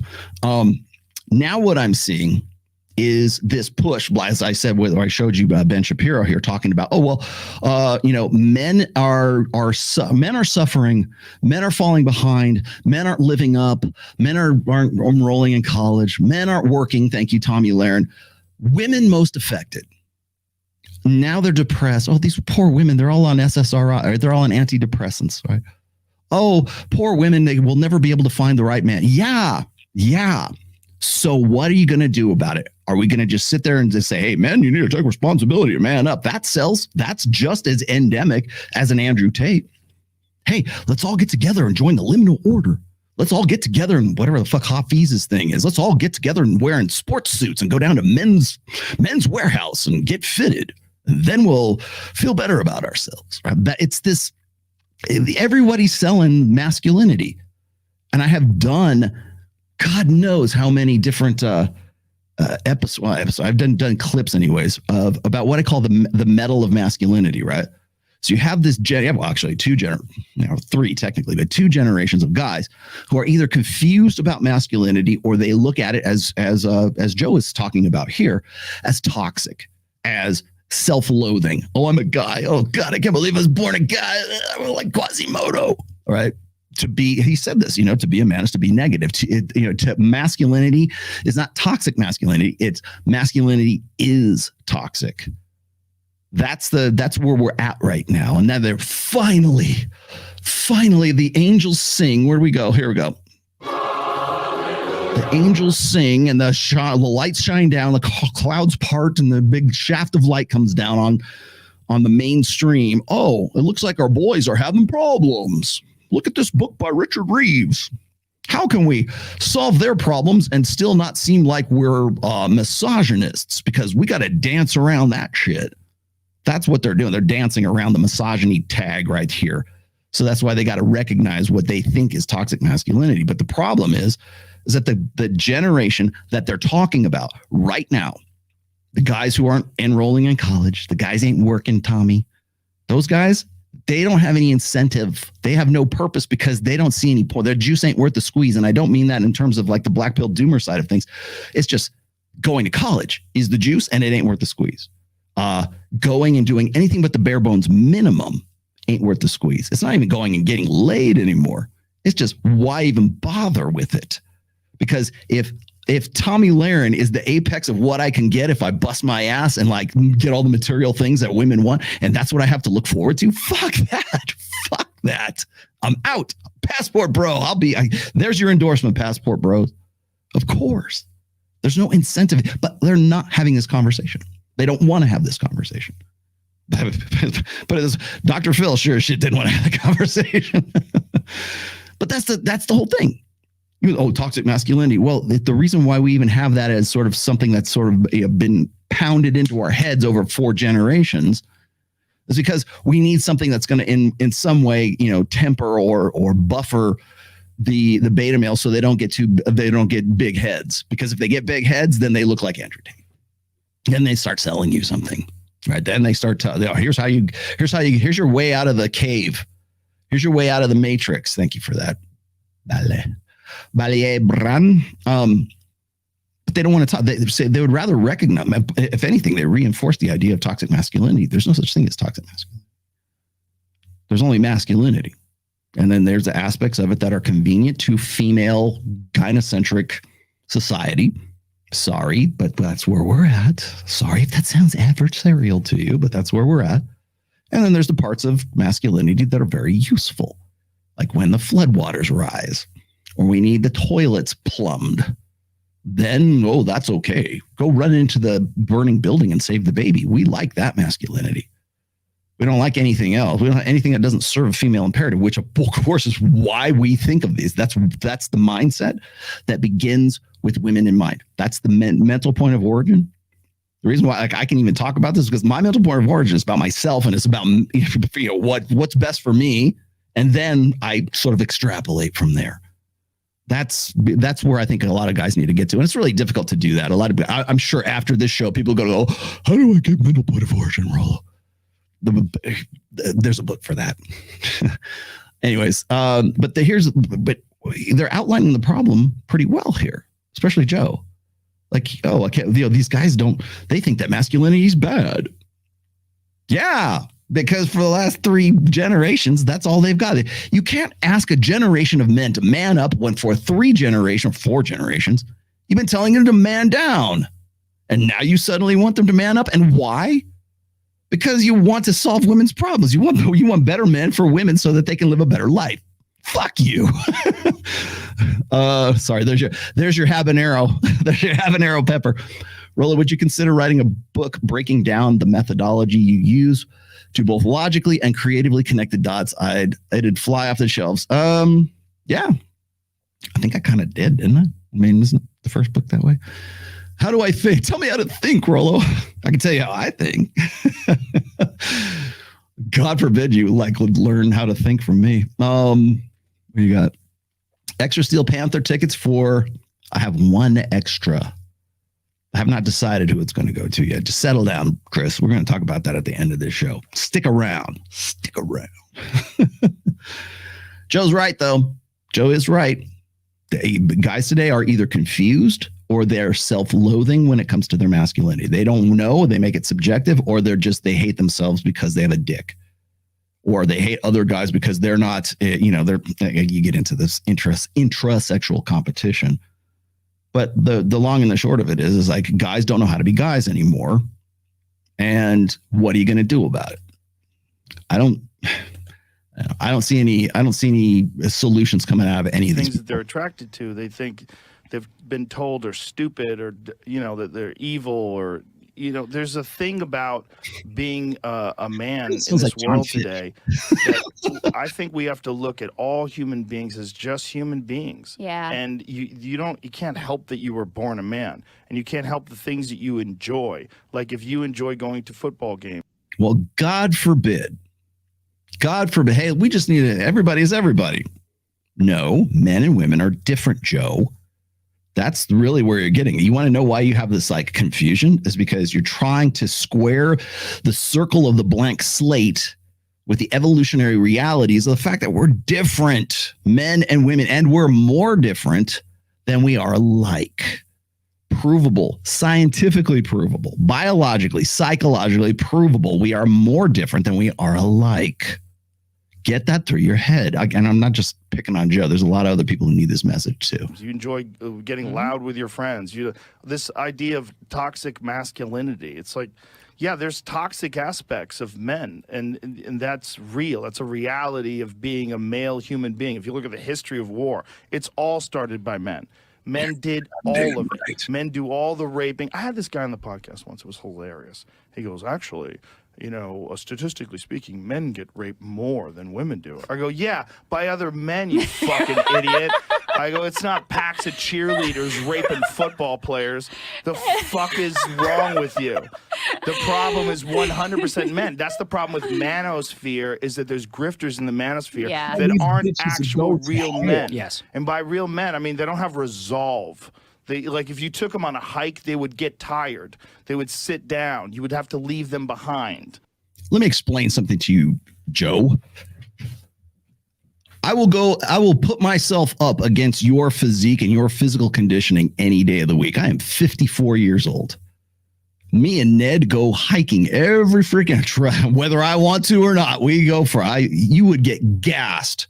You know how I know that? Because they're not The word tough is a word, but it's like oh, you're tough. No, mental toughness is fucking important. It's a really important quality of life, and it's been diminished to this thing that's like a part of toxic masculinity ideology. And it's well, and this is where, you know, the Andrew Tates of the world come in and they like perform this just like caricaturish, ridiculous, masculine, whatever they're doing. But why on earth would that character be at all appealing? Because if we're smart and we're critical thinkers and we're great about things and hey man, masculinity is toxic, then what? Explain to me the popularity. And then also maybe is a sex trafficker. We'll find out. We'll see what happens there.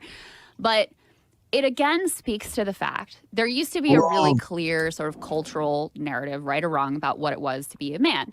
And at the core of that was being a provider, right? For women, it was like, you know, it was other things being like a mother and a nurturer and like the way you look. For men, it's like about the wallet, right? The pocketbook.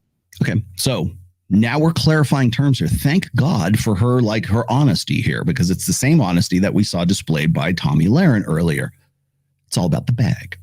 Women do not want to marry men. They want to marry a lifestyle. Rolla Tomasi, 2014. That's where they're at. So when I go and I say, oh, women's concept of love is different than that of men. Oh, my God. Holy shit. Rollo, Temple, that's blasphemous. No, here it is. And you know what's funny? It's like it's not even like that shocking anymore. Yes, it's transaction. It's about provisioning. It's about money. It's about the lifestyle. It's about the handbags. It's about the whatever the fuck else that Aaron Clary talks about. But you know what it ain't about? It ain't about the concept of love that men have that they believe women should be capable of. That if I say something like that, then I'm a fucking misogynist. That's the problem. That's where we're at right now. And then, so I think when we've had an assault on the middle class, on the working class. Hold on. Here's that attention you wanted. You want to come to Vegas? I'll debate you. I don't care who the fuck you are. Come on. Destiny, Alex. Yeah, here's your invitation. You know, I will say it in no uncertain terms. Come to Vegas and I'll be happy to give you that show. Sit across from the table from me and I will be happy to debate you. Come on out here. I ain't doing no fucking panel show. You're going to sit across from me like a fucking man or whatever you are. Drag queen. I don't know. I choose violence this year. You want to come here. You know what? I think I performed pretty well with Dr. Phil. And I'll tell you this, before you decide to accept that invitation, you better watch that fucking show because I will come correct and I will correct you on everything you are wrong about. I will correct you on your straw manning. I will hold you and I will hold your feet to the fire about all the bullshit and all the straw manning and, oh, the red pill says this and you say that. Really, give me fucking names. Give me dates. Give me quotes. Give me links. Tell me where you saw this. None of this. Well, you know, the Manosphere says this and this and this. You better tell me who you're listening to. You better tell me who you are quoting at that point. Because all that is just bullshit, static, hot air. Just white noise coming out of your mouth. Until you can name names, and I will name names. I will say John Anthony Lifestyle. I will say Anthony Johnson. I will say Alex from Playing with Fire. I will say Destiny, whatever the fuck his real name is. I will say those fucking names that you won't fucking say, and you will sit across from me and we will have that discussion. So kindly go fuck yourself. Yeah, exactly. It is wartime. You are correct, sir. Show me your war face. It becomes so much harder to be able to fulfill that cultural narrative of what it is supposed to be a man. I think it's not a cultural narrative, Precious. It's biological. It's evolutionary. That's what it's about. It's conventional masculinity. It's not a societal construct. This is as a woman, but let me stop this real quick. Cause like, I'm going to paraphrase Pook for a moment here. Because I can't remember that. I know it's probably in one of his like aphorisms or something like that. Thanks, Big Mo. Yes, he did actually. Of course, I didn't have any beef with you. So one of Pook's aphorisms is that, and I'm going to butcher this. I apologize, but society, family, social orders exist downstream from human sexuality. They exist downstream from biology. Are downstream from evolutionary psychology, evolutionary biology, all that other good stuff. It's downstream from that. So when we talk about like the nature versus nurture question, that question is over. And it's been over for a long time. Just people haven't got the fucking memo yet. Nurture exists because of nature. End story. Full stop. Period. Would you like me to show you? Would you like me to show you the 4 laws of behavioral genetic behaviorism? I'll be happy to do that too. But nobody wants to sit. Ain't nobody got time for that. Nobody wants to sit around and Ain't nobody got time for that. Nobody wants to do any. Nobody reads anymore. Show me where our sources. I show you sources. That's the problem here. Is nobody wants to take the time to actually educate themselves on anything. That's why this is a pod class. That's why you guys stick around for as long as you do. The problem here is the idea is social constructionism, and this is going to be the theme for today's show. So bear with me. From my external perspective, I think that's been really, really devastating. And I think it's also a broader cultural thing where being in the mainstream, mainstream masculinity is not really represented. And because of that, that also opens a space for a lot of grifters. I mean, I was looking at that with the whole Liver King thing. Okay, so now if you in any way want to talk about masculinity, and it doesn't matter whether you're like completely ingenuous about it and you're really authentic about it, or you're always going to be considered or at least suspected of being sort of a grifter, right? I get it all the time. I've been doing this for 20 years. I still can't get away from he's a grifter. He's shilling books. He sells books. Yeah, I'm an author, asshat. But that's the thing. It's like now I can't get away with that. And by the way, this was the first thing I said to Dr. Phil. I said, I've gotten to the point where my work and the stuff that, well, not even just me, but like the Manosphere proper has been so bastardized and so corrupted that I have to go on Dr. Phil and be an apologist for Andrew Tate. And I told him I'm not going to do that because that's what they wanted me to do. They wanted me to sit there and go, that's what they wanted me to do. I killed that. I killed that right in the very beginning of that because I knew that that's where it was going because of guys like this. Oh yeah, now these guys are selling masculinity. Yeah, you know what they're selling? They're selling the same shit that feminists have been selling to guys. They're selling the same shit that tradcons have been selling to guys. They're selling the same shit that even Joe Rogan has been selling to guys. Same thing. It's okay when it comes from you, but it's not okay when it comes from a guy who's like, hey, maybe you want to try to live your best life this way. Maybe you want to change your personality. Maybe you want to change your stars. Maybe you want to go from zero to hero. What does it take to go from ordinary to extraordinary? If somebody has an answer about that, or even somebody has asks the wrong questions about that, then they're a hustler. Then they're shill, right? But it's okay when they do it. When Matt Walsh starts talking about here's what a real man does. That's the whole thing. I talked about that. The metal of being a real man. You're a real man. If you go and you look at Twitter today, I could probably show you a half a dozen counts just off the top of my head right now who've said a real man steps up and takes over the parental responsibilities for another man because that woman actually essentially retroactively cuckolded him. That's what a real man does. And if she gets pregnant by another man, you should step up and be the father that stepped up. That's what a real man does. He signs up for his own cuckoldry. I could show you dozens of tweets about that. I mean, trust me, I've saved them over the years. That's the egregious stuff, right? Be a cuck because a real man is a cuck. Be dye your hair blue and be this, feisty liberal on Fresh and Fit. Right? That's what a real man does. Like you can put real man in front of damn near anything. Anything. Whatever your pet ideology is, that's what a real man does. So to say that, oh, this is disingenuous, and look at they're selling you this solution for your subjective masculinity that you've been sold over the years as you grew up. It's funny to me because they define the problem and they just can't get up a curb that's just this fucking high. It's like they want to say, well, men today are taught that masculinity is toxic. They're evil. They're either self-loathing because of their masculinity, or it's something they don't understand, or something that they're kind of like, it sounds icky, right? Oh, I never knew what a man was. Oh, so I just made myself up into whatever. I'm a man because I'm a real boy. It's like that Vice that Vice that I wasn't able to actually use, the Vice discussion between all those guys who are talking about like what makes a real man today. Well, apparently you don't want anybody talking about that, because if you do, then you got a copyright strike. But those guys had no earthly clue. In fact, they were just yucking it up because I'm just me, man. That's what it is, right? And so you have this generation that's either confused or they see masculinity as being demonized. And so when somebody comes along and says, here's what a real man does. A real man gets up at 4 a.m. and he jumps in Wim Hof breathing, and he gets in, a big ice bath, and then he goes out and he has at least 10 minutes of sunshine, and then he goes to the gym and he lifts heavy, and then he eats raw liver and raw eggs, and then he gets on his business. That's what a real man does, right? Well, at least that's the direction. That's more than what most guys have been taught for God knows how long now. Confusion over. I'm gonna go do gorilla mindset. I'm gonna go do this or that. Right?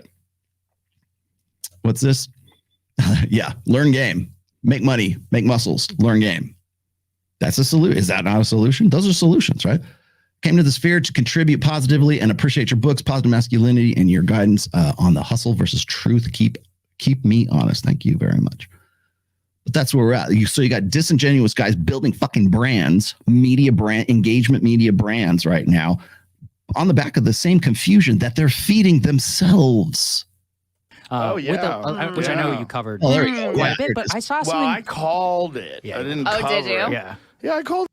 So meanwhile, I don't know if he's smoking weed or whatever, but like every damn Joe Rogan show, there's this smoke just wafting up from like an ashtray or a bong or whatever the fuck they're. So you're going to tell me, Joe, that the guys in the Manosphere would get gassed by running 4 miles, a minute 4 mile.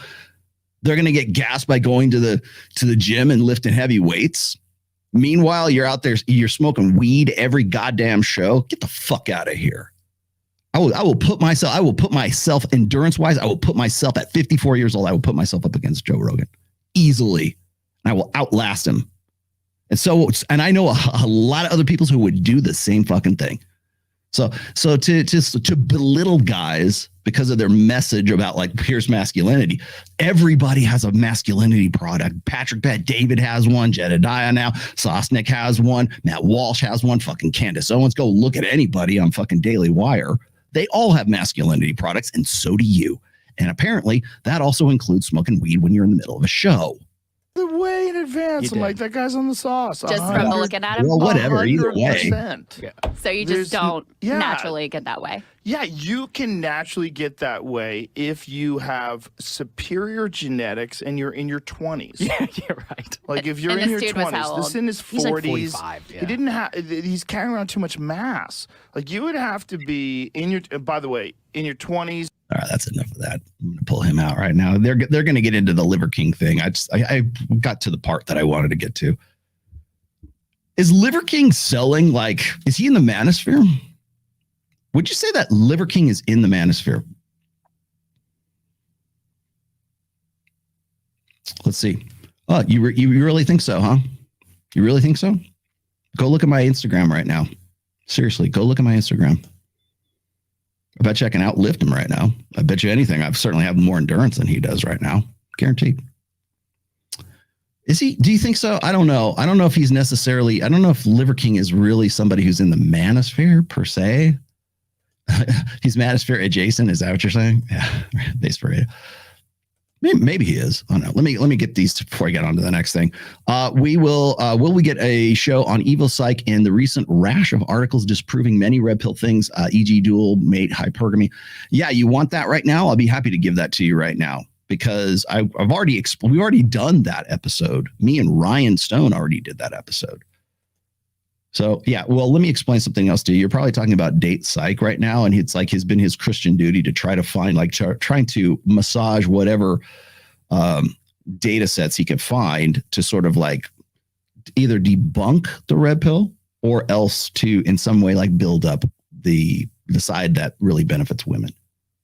And Again, I have been talking about this stuff forever. I'm going to get into, by the way, I'm still debating how I'm going to do this, but I want to have a discussion where it's just myself and Mike Sartain sitting across from each other. And I think that people would really benefit from the conversation that we would have, because what I'm going to do is I'm not going to necessarily debunk Dr. David Buss, but I want to talk about some of his more, to say, controversial theories, hypotheses. So when I talk about ovulatory shift, what's interesting is like Dr. David Buss was a real big proponent of ovulatory shift right up until the time where he decided he wanted to do his dating site, his evolutionary psychology dating service. And I'll show you that if you want me to show you the old video, where he has an old website that's still up right now, and it's still like, pre-order now. It's been up since like 2019. Pretty sure he's not going to be doing it. But it's interesting that right around that time is when we switched over to the mate shifting hypothesis. And I'm going to get to that probably in another 30 minutes here. I'd love to watch Rolo explain to Joe how he's a cuck. Okay. Well, how is he a cuck? You know what I'm going to say, right? Do you? Okay. So I just, I wrote this, diatribe. I wrote this series of quotes for John McGillian. Hopefully I'm saying your name right again. I always butcher that. He's a writer for Epic Times, American Standard. I forget who else he is. He's actually a genuine, like a real writer. And he is doing a story very soon. It'll probably come out this week, but I'm going to get quoted in it again. He's quoted me in several of his other articles. And he is doing a expose, an article on cuckoldry and the rise of cuckoldry. And I think he was interviewing, not Jeffrey Miller, but Justin Lay Miller, and I forget the other guy's name.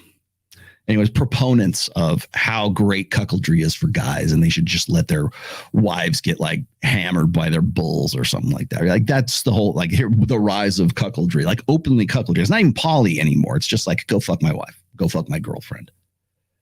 And so, as you might guess, I have some pretty choice words about that. And I have been writing about that really since I wrote an essay in, I want to say it's 2015, 2014. It's called Open Cuckoldry, which I naturally made the progression from open hypergamy to becoming open cuckoldry, which of course now here we are. I hate being right all the time. So we got to find cutesy ways to sort of justify it and make ourselves feel better about what really amounts to a beta male mating strategy. So yeah, I've read many self-improvement books without any progress. Well, you can read all day long. I'm sure you will never improve. You can read. Then read The Rational Male. Now I'm in line for a promotion. Good.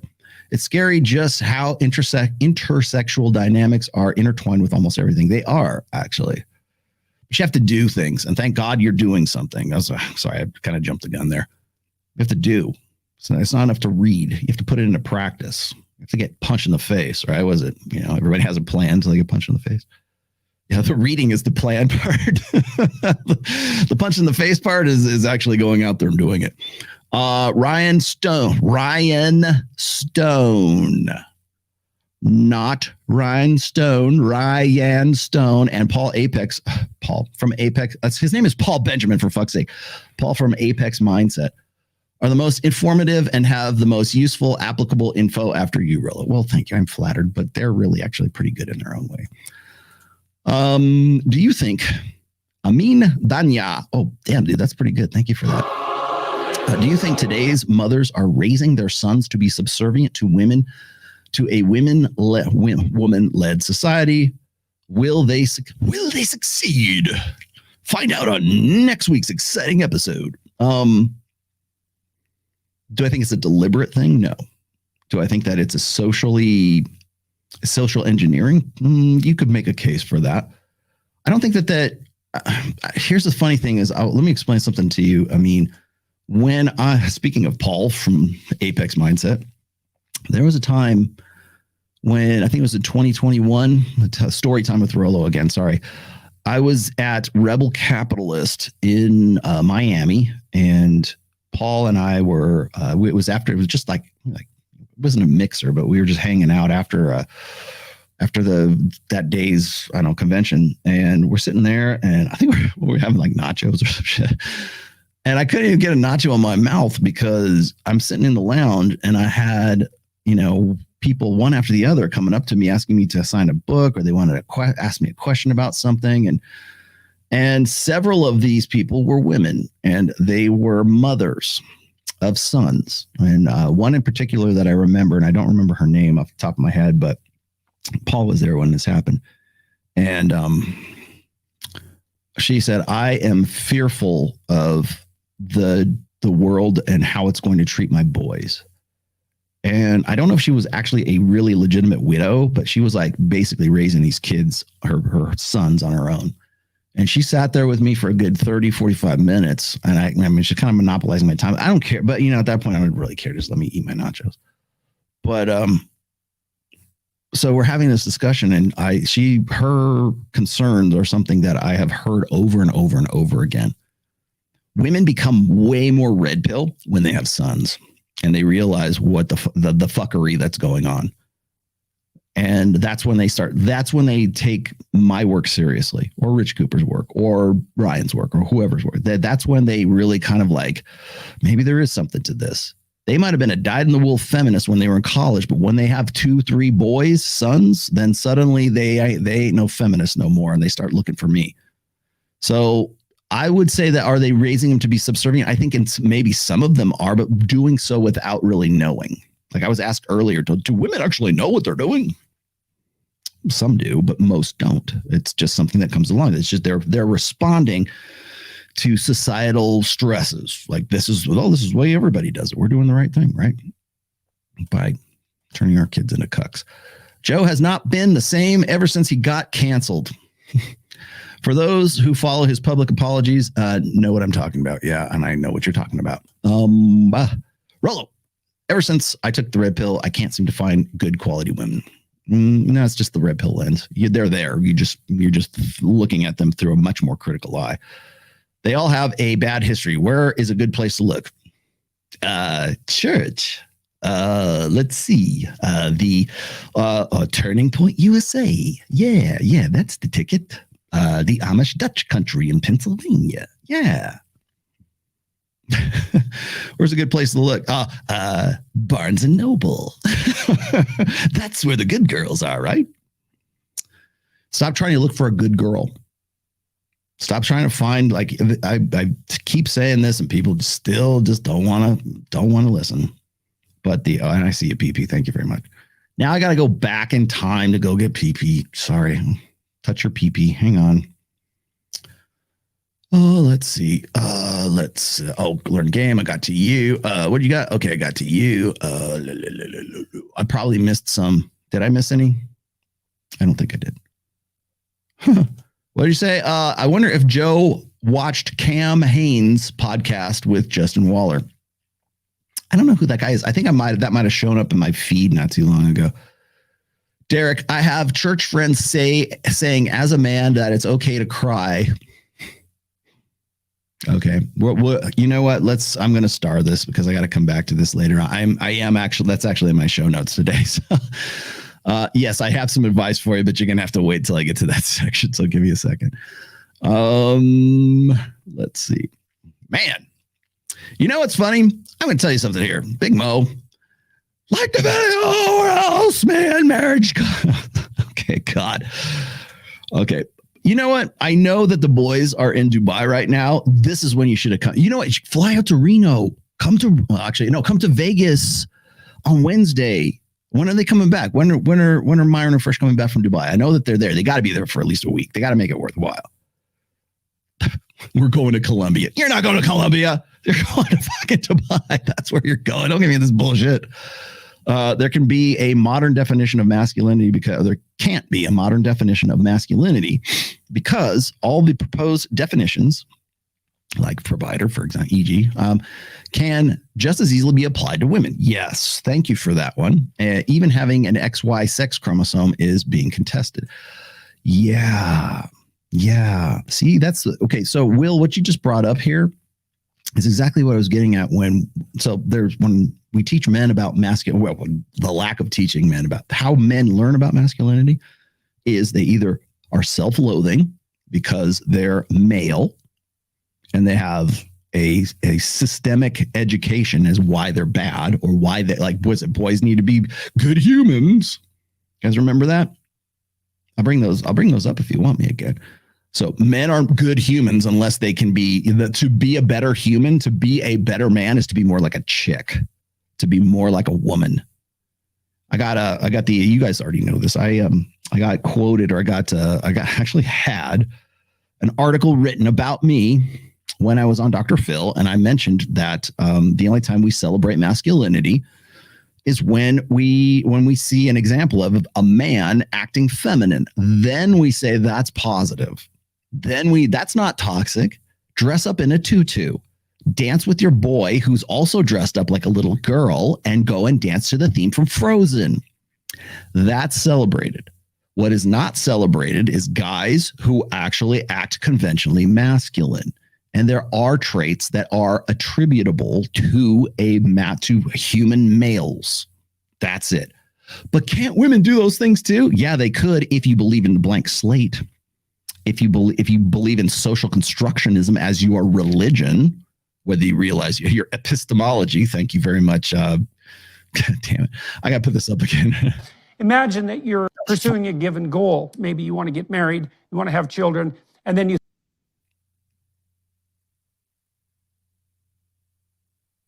hell cares in 100,000 years. What difference is it going to make?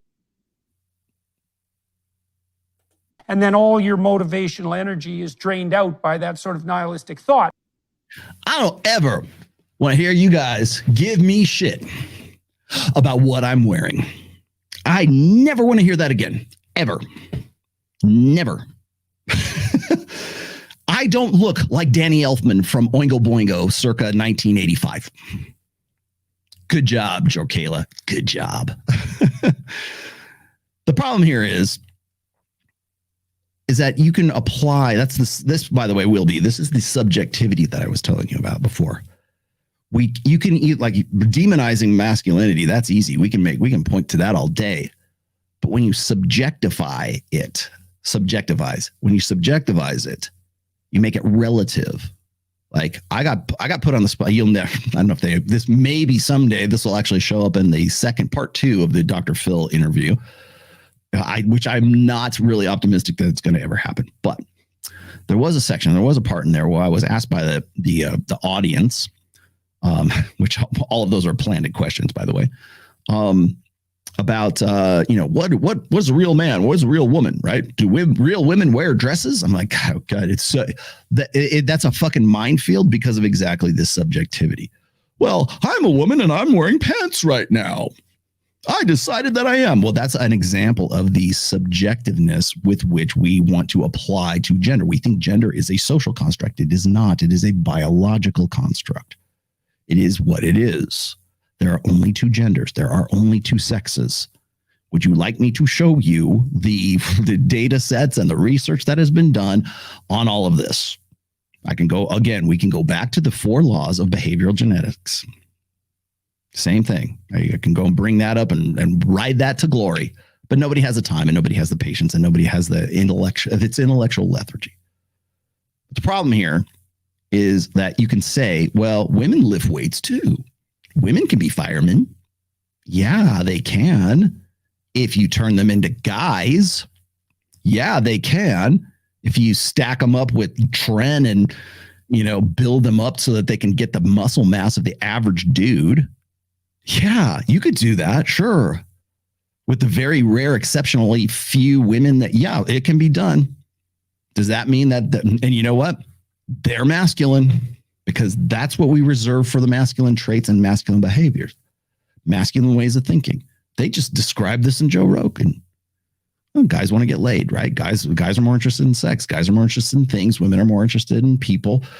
I mean, if you want me to quote like Steven Pinker, I could do that all day long. But you can always say, well, here's this woman. Here's an example of this woman who likes things. Yeah, because she's been conditioned to like those things, or natural predilections or natural proclivities would not direct her to engineering. That's why it's so bloody difficult to get women into STEM fields, because it just doesn't appeal.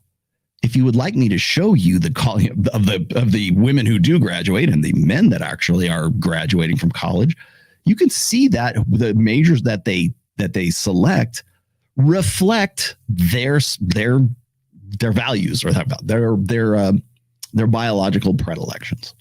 So yeah, but this is a great quote. Thank you for this, by the way. You know what? You're gonna give you this. You can say anything is masculine and anything is actually, you can't even really say anything is feminine, because if you go and you say like anything can be masculine, but only certain things can be feminine, right? Because we're living in a society where we want to encourage the feminine in men. Hey, Rolo, is pickup artistry irrelevant and obsolete nowadays? No. I see so many content creators trash guys who do PUA as clowns. They do, because it's a boogeyman. And if there is no boogeyman, no one gets paid. That's why. So what is your, like, conjure up in your head right now, Moreno, the image, like if you had to draw me a picture of what a PUA looks like, what would it look like? Would it look like Mystery with a big top hat and a feather boa and black nail polish? Would it look like that guy? Would it look like Leisure Suit Larry from the 70s and, you know, key parties and swinging how to pick up chicks, right? That's the parody. That the PUA caricature is used to sell product. If there is no boogeyman, no one gets laid or paid. And the problem is that you need, like, brands that need that boogeyman are also selling you something, and it's probably worse than what any PUA would be selling. PUA's dead. There is no pickup artist industry. There's game. There's guys who run game, but there's no, like, PUA kind of died really, I think, with RSD when they pulled off they basically deleted all of their infield videos. I'm sure there's guys that still practice. You know, the fat kid in Brazil thinks he's a PUA, but now he's not. Now he's all about the positivity, right? Oh, gosh, let's go talk about how, well, you know, these guys like Roller, they're so fucking negative. Meanwhile, he's basically spent his entire, you know, last 4 or 5 years doing nothing but attack piece videos. Same thing with Alex. Same thing with Anthony Johnson. But now they want to be like, hey, we're all about positive masculinity. Get the fuck out of here. Liver King still got to the gym, though, while the pontificating dudes mouth off and sell tactical shower curtains. Tactical shower curtains? Is that a thing? Yeah. Well, you know, you got to... Oh, there it is. Thank you. There we go. Here we go. There you go. I'll give you again. Always a 200. Thank you, my friend. Thank you, PP, for supporting this show. Because... and supporting XX Vegas, which is a pretty expensive show to produce, by the way. I got 1 starred. What else do I got here? I got past PP. Trying to see. I read these. You guys can direct the course of the show. Isn't that awesome? Wow. Some other content creators should really pick up on this technique. Hey, Rolo, read all your books. Sent you a screenshot of my listening time started. Oh, okay. I think I got that. Listening to your reference material today. I'm in the top 1% paid visual artist. Oh, good. 2 kids, deeply. And thank you deeply because of your work. Oh, man. Okay, haters, look at the screen. Look at this screen right here. Look at this. Look at this. It's so negative. It's so negative. Okay. It's all adversarial. Really? Nico blinks. Destiny always says that he thinks women adapted better to modern times than men. No. Modern times adapted to the interests and needs of women. That's how it happened. While conveniently leaving out how many girls in this generation don't know how to cook or even spark a conversation. Okay, well, stop using, like, okay, I get it. You're right, Nico. Okay, Nico, you are correct. Understood. But I really think we need to step away from the stupid cooking thing. Okay.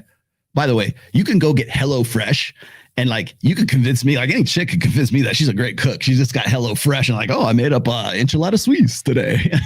Mom taught me how to make this. No, she didn't.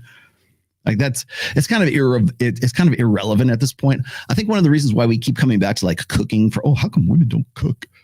Because cooking implies care. That's what it is. It's compassion that you're looking for, not necessarily, cooking skills. Yeah, please. I hope I have a nice little Latina girl who can make taquitos for me, but, or something better. But it's the compassion. It's the thought that counts, right? It's the idea that I need to feed my man to keep him alive. I'm going to give you one stupid example. This is me being dumb. Okay, sorry, but I'm going to die on this hill. I know I am. But if you are in a car and your girlfriend or your wife or whatever is in a passenger seat and you're eating food like that you got like you're going on a road trip or something.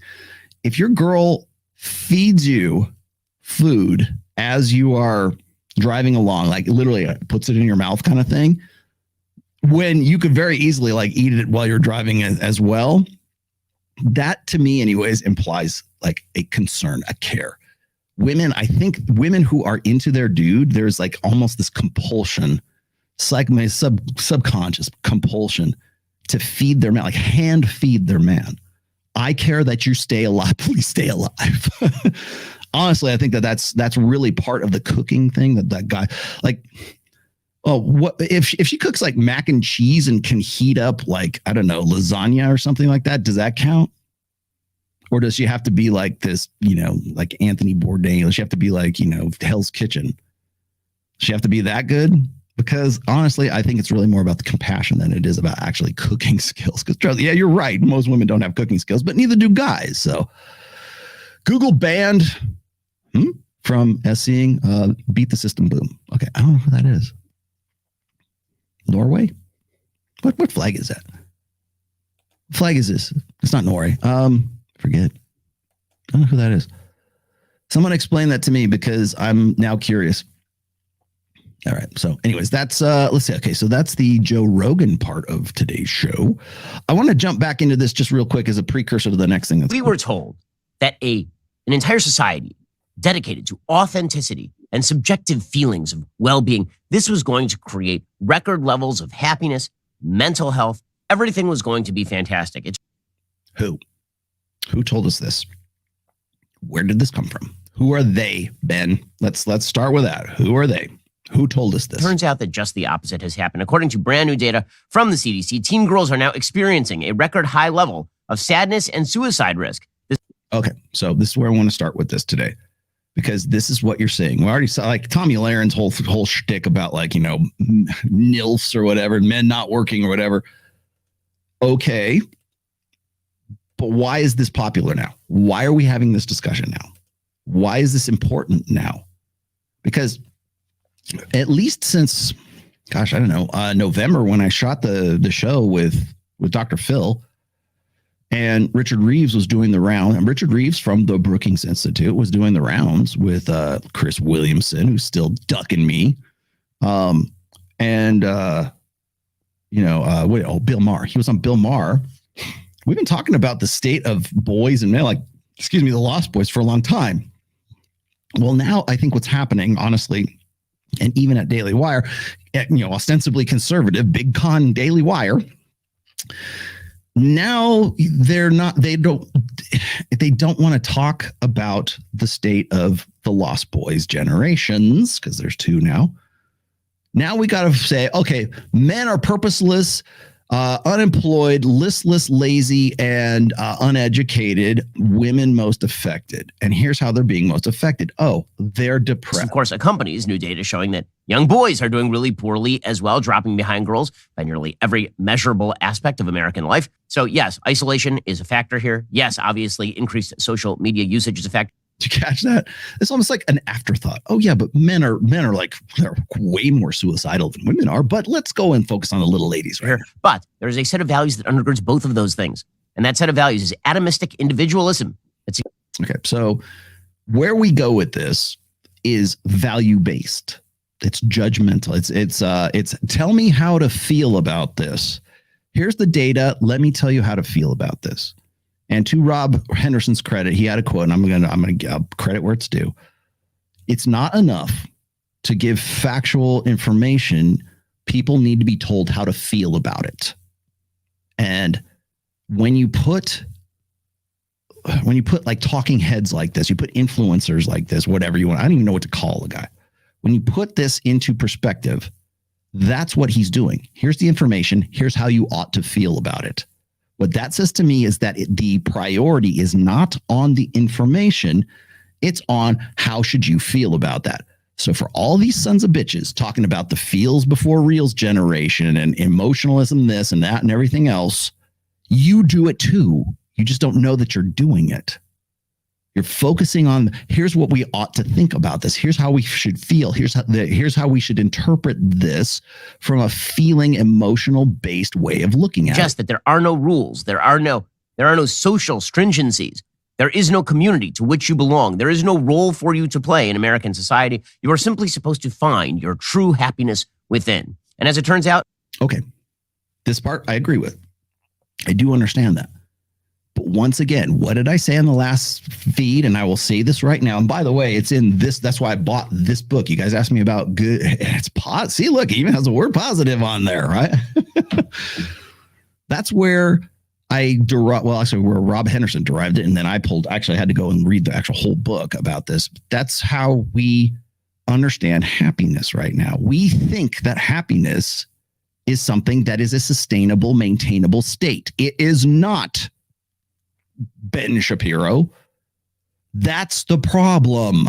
Why are they so unhappy? Because happiness is not a state of being. It's a process. It's getting from point A to point B. That's why you feel happy or you feel depressed or whatever it is. Emotions are meant to motivate you from one state to another state. But still, in the 21st century, in the 23rd year of the 21st century, 23rd year of the 21st century, we're still going back to this Jungian, touchy-feely, horseshit feels before reels idea that happiness is a sustainable, contented state that can be if we just believed as you did, or we bought this product, or we did these things, or we believed in your God, or we followed your family values, that it would be a sustainable state. And guess what? Because we're hyper aware of what everyone else is doing in the social media age, ain't nobody happy. Ain't nobody gonna be happy. Mama ain't happy, God ain't happy, you ain't happy, dad ain't happy, ain't nobody happy. Because we still don't understand happiness. We still don't understand that. We still refuse to accept that discontent is what defines the human condition. They will not accept that. Even this guy will not accept. No one can find their true happiness within. That is not where happiness lies. Happiness lies in obligations to others. Happiness lies in obligations to God. Happiness lies in obligations to communities. It lies in the ties that bind you to everyone around you. Okay. So if you want to be permanently happy, you must serve.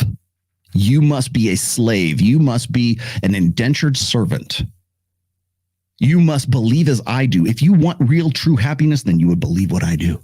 You would follow my lead. You would follow the things that I advocate on this show. You want to talk about ideology? This is why I don't do ideology. This is why I don't do prescriptions.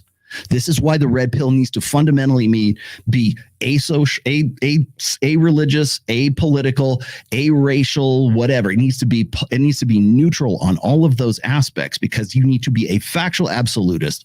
Because the moment you start pairing it up with any of those, that's when it becomes an ideology. And that's when it becomes, oh, if you just do these things, you will be happy. No, you won't. Because happiness is not what the definition of happiness is incorrect in this scenario right here. It's the doing, it's moving, it's getting out and doing shit that you feel good about, that is intrinsically rewarding. Its happiness is in the process.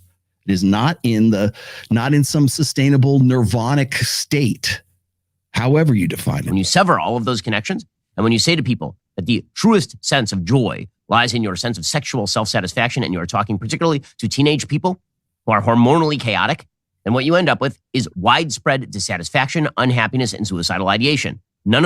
Yeah, okay. Now, suicidal ideation. Who succeeds in suicide the most?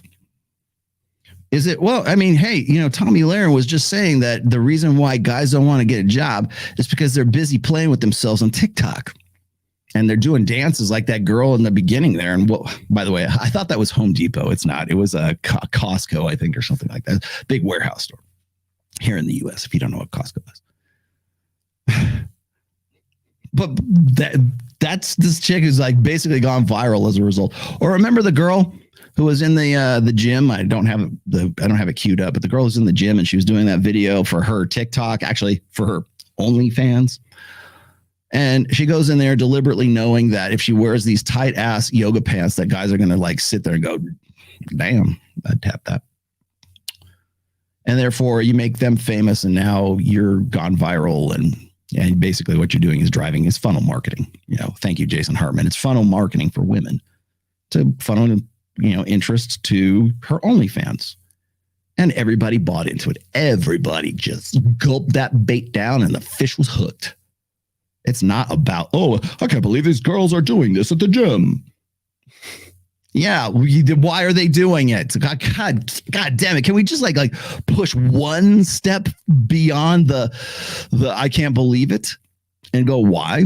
Can we just ask why? Nobody even wants, it's like, where are the critical thinking skills here? And I hate to even say it, but like even Jedediah got hooked on this, and a lot of these other a lot of other creators did too. They wanted to cash in on the outrage factor of the girl who was like doing videos and catching that guy. Oh, look, here's a creepy guy and he's looking at me. That girl has OnlyFans. You going and making her that much more viral only drives more traffic to her OnlyFans. That's what she wants. That's how this business works. That's why she was happy about that. And you know what? She's not the only one. That video was one of many that I've seen. And it's like, it's a technique. That's how you do it. You jump in on that viral outrage, and if you're happy to give them the clicks, then they're more than happy to have you do it for them. Congratulations. You played yourself. So is Tommy right? Tommy Lahren? Is it guys who are, I don't see too many guys doing that kind of, I mean, maybe there's some guys, I don't know. Guys are like doing that kind of dance in Costco. I don't see too many guys going to the gym, setting up a big ass ring light, putting their phone in there and going, okay, guys. Oh, look, there's a girl who's checking out my cock. Get the fuck out of here. It's not guys doing this. If anything, that guy will go to jail for that. It blows my mind. Because now we have to sort of rejigger the entire direction of the conversation. Well, we can't talk too much about boys without talking about girls. They're actually depressed. They're unhappy. Thank you, Dalrock. That's Dalrock's line, by the way. The girls are unhappy. What about my needs? What about her needs? This is a giant mystery. All of civilization was built to prevent this sort of thing. So it turns out that when you destroy civilization, when you destroy all of the ties that bind us together, it should not be a shock that what you end up with is a chaotic wasteland. According to the Wall Street Journal, girls are particularly chaotic wastelands. It sounds like Road Warrior, Mad Max in a chaotic wasteland of the 2023 in the 21st century. Can't tell if serious. Well, why do your eyes hurt? Serious question. Do you work on your eye muscle gains, or are the nerd goggles part of your look? Thanks for all your work. These nerd goggles are dirty. I have other ones. Would you rather I wear them? I could wear. I do have prescription. Would you like to know why I wear glasses? Because people have asked me that before. Why don't you get LASIK? I have an astigmatism. Like I have a muscular thing in my eyes. That's why I like these. They're not Coke bottle glasses, but they're like I have to have prisms in them because you would never notice it, but like because my eyes naturally compensate. So I'm just wear glasses, dude. Sorry. Deal with it. What's this? Oh, hey, here we go. You want women to stop being promiscuous? Stare at their tits, stare at their ass, stare at their legs, stare at everything until they get so uncomfortable and go full hijab. There you go, Caps Lock Hustler. We got to intersperse a few of those throughout here. What do you got for me? Dung is fun. Rolo, can we start calling OnlyFans lonely fans? No, you can't. You don't, not yet. It's not time. The time is not ripe. Vulnerable to anxiety and depression, according to mental health experts, given the high rates of harassment and discrimination they face compared with boys. Again, now what we're going to do is we're going to claim from other girls. Just clarify that somehow over the course of the last 10 years, there has been widespread mistreatment of girls wider than there was in 2011, which cuts against pretty much everything we know about the levels of actual mistreatment in society of girls by boys in America. Oh, by boys. I would like to see that. Where is that data set from? American society. So this is a self-reported survey. And there's next. Hey, 13-year-old girl, have you experienced online hate from boys? Yes, I'm so depressed. Here, follow me on TikTok. Really? All right, so that's that. Oh, what do you got? Coming back to say to Ben saying, I love you to his wife. The worst thing he ever said. Yes. Well, you know, what's funny is I actually have data set of who said I love you first, men or women. It's almost uniquely men who say I love you first. I have that somewhere. I have to go dig it up. Dang, thanks for cutting. Yeah, you are welcome. Comfort the afflicted and afflict the comfortable. Okay, I got another thing I want to get into here now. Okay, so the reason why I used Ben's build up here is because this is what you're seeing happen right now. I'm really sketch about putting, I wanted to put a clip of myself and Richard Reeves, what Richard Reeves was saying on the Dr. Phil show. I'm afraid I'll probably get a copyright strike if I do that. So I'm just going to describe to you what he told me. And I don't think this is a big secret because it's pretty much in the outline of his, it's like the annotations, I guess. I do have his annotations for his book. His book is called Of Boys and Men, Why the Modern Male is Struggling, Why It Matters, and What to Do About It. Okay. So goes through a lot of how we've empowered girls and everything else. And he goes through, basically it's this it's just female feminist triumphalism for at least the first half of the book. Okay. I could read you through this, but it's how many pages? This thing, I need to look. I've got it up here on my screen. That's like 16 pages long. I don't know if I want to get too deep into it. Essentially, you could sum it up. If you've seen if you saw the video, look, I scrubbed through, and maybe afterwards, whatever, scrub through to the part where Richard Reeves is explaining how we should have a more kinder, gentler way of uplifting boys without actually crushing the little spirits of girls, right? And it's this equalist attempt to recognize the trials and tribulations and the suicide rates and the lack of engagement in the Lost Boys generation and the lack of boys participating in higher education and in whatever it is, and basically the dropout generation. And the only solution that he can come up with, just nebulous, ambiguous solution is, well, we just need to find ways to get boys to, get psychotherapy, right? Or we need to find ways to engage them without like crushing the little souls of little girls, right? There must be a way we can make boys better while not making little girls less. Well, the problem with that, Richard, is that that's exactly what we've been doing ever since about 1970 for girls. In fact, this was in Positive Masculinity, my third book. We've gotten to the point right now where to make things quote unquote equal, we have to actively disadvantage boys and men in order to make women more equal. Well, here we are in the 21st century, 23rd year of the 21st century. And now we see the outcome of that. Now we get Tommy Lahren screeching about the outcome of the practices that we've initiated since 1970. She probably wasn't even alive then. So I can only take that as seriously as the research and the data and the results and the consequences that have happened in the wake of everything we have done to disadvantage guys, to disadvantage men in order to achieve equality for women. That's the problem. Either we adopt a socialist, communitarian, egalitarian, equalitarian social order, or we embrace a meritocracy, a hierarchy of performance.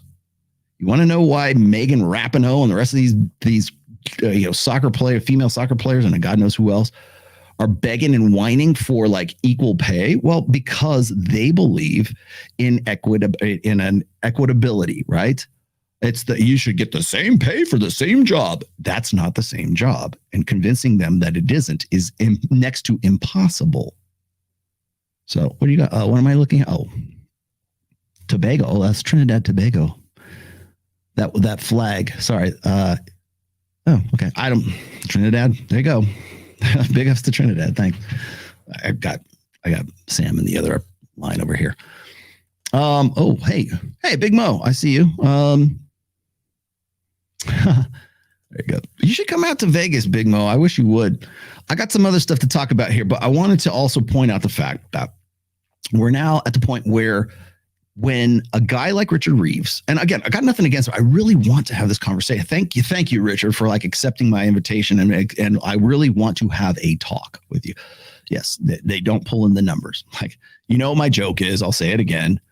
If the soccer team, the girls on the soccer team can get paid as much as the men in the U.S. soccer team, then I ought to be able to start an OnlyFans, sell pictures of my ass, and then demand, or feet, and demand that I be put into the top 0.01% of OnlyFans and get paid $100,000 a month.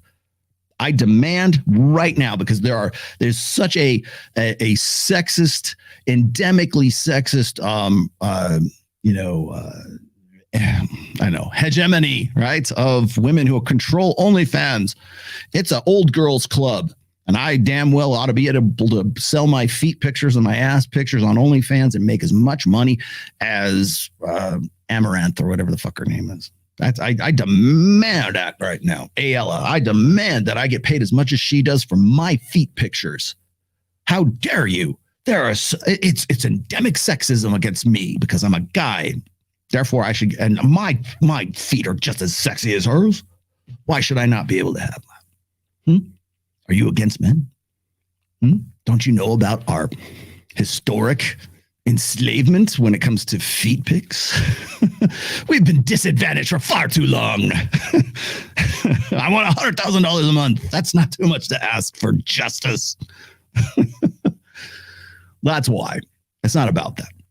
But that's the difference. I joke about that, but that's the difference between, like, say, communitarianism and a belief in what's funny is, to me anyways, is like women are very much egalitarian. And again, study after study after study shows this. Women are much more likely to vote for redistributive policies when it comes to wealth than they would be to say, like, to vote for something that's more meritocracy, right? It's based on an equality of opportunity rather than an equality of outcome. I even brought that up, by the way. That's the point. Like, if you go and you watch the video with myself and Richard Reeve on Dr. Phil's show, that's what I make that point. He's talking about equality of opportunity. I said opportunity. He's talking about equality of outcome. That's not going to happen, because you have to be, as a society, we fundamentally have to decide whether we're going to be socialists and communitarian, and we're going to follow a female ideal when it comes to spreading the wealth, or we're going to be a meritocracy, or at least try to make our best attempt at it. Because you don't get one or the other. Because right now, that's what women want. They want the advantages of a meritocracy, but at the same time, they want the equality of outcome that egalitarianism will provide for them in the meantime. That's why. And that's what you're going to get. Sorry, I'm giving you nuts and bolts. What do you got here? Cool male professor I ever had. Thank you. Am I cool? Is it cool if I take a picture with you? It is very cool if you take a picture with me. All right, I got, let's see, this was, I want to give you, I'm only going to get the audio on this one, unfortunately, but I think I am. I got to save that for later. Got one other thing here I want to throw out here. Let's see. Oh, I wanted to, maybe I'll hit that later. Okay, I got Steve Harvey, got Dr. Phil. I don't want to do that though. Okay, so what I'm going to show you here, let me just call this up right quick. Successful man in the first place. Okay, so this is just audio, and it's between Allie from Real Fem Sapien, and I want to say it's like some of Destiny's crew. This is another one of those examples of like 4 or 5 hours. Like I do long ass videos. Mea culpa. Okay, fine, but you get to see me, and I'm trying to be as engaging as I possibly can. You will never see Rollo Tomasi playing Homeworld, which is one of my favorite games. You'll never see me playing a video game I won't be a Twitch streamer. Trust me, that ain't going to happen. But this is one of those things. I'm not going to play the whole damn thing because it's like 3+ hours long. But there's a few little tidbits in here I wanted to get to because it sort of defines what all these guys even Chris Williamson, Ben Shapiro, all these guys coming out of the woodwork to say, what about the girls? What about the suicide? Well, men off themselves at 3.5 to 5 times the rate of girls, but girls attempt it more. Girls have suicidal ideation more than guys, which of course is self-reported. And by the way, you're not, at least in my book, you're not really, you're not winning points with that, because all that says is that women are more emotional. I'll explain to you. I've already talked about the suicide thing, but the idea that we should in some way take a 3.5 to 5 times rate of men successfully killing themselves, and then say, you know what, but women have it worse, so they think about it more than guys. What? It boggles the mind. It's almost like that the infamous Hillary Clinton saying, war affects women and children more than guys. They're the first victims of war. It's like, yeah, after your husband and sons and fathers and everything, that they're dead in the ground, then you might have a case. But that's the problem. Is this endemic solipsism that, of course, that guys who are allies, like apparently Ben Shapiro now, want to throw this message out there. Was it men kill themselves at 3.5 to 5 times the rate of women most affected? That's the end of that story. But the fact that we're even having this conversation right now is what it means is that what I think is it's like a concern or sympathy fatigue, I think is what it is. We have a really tough time being sympathetic with guys. That's just across the board as it is. A man cries, he's a pathetic piece of shit.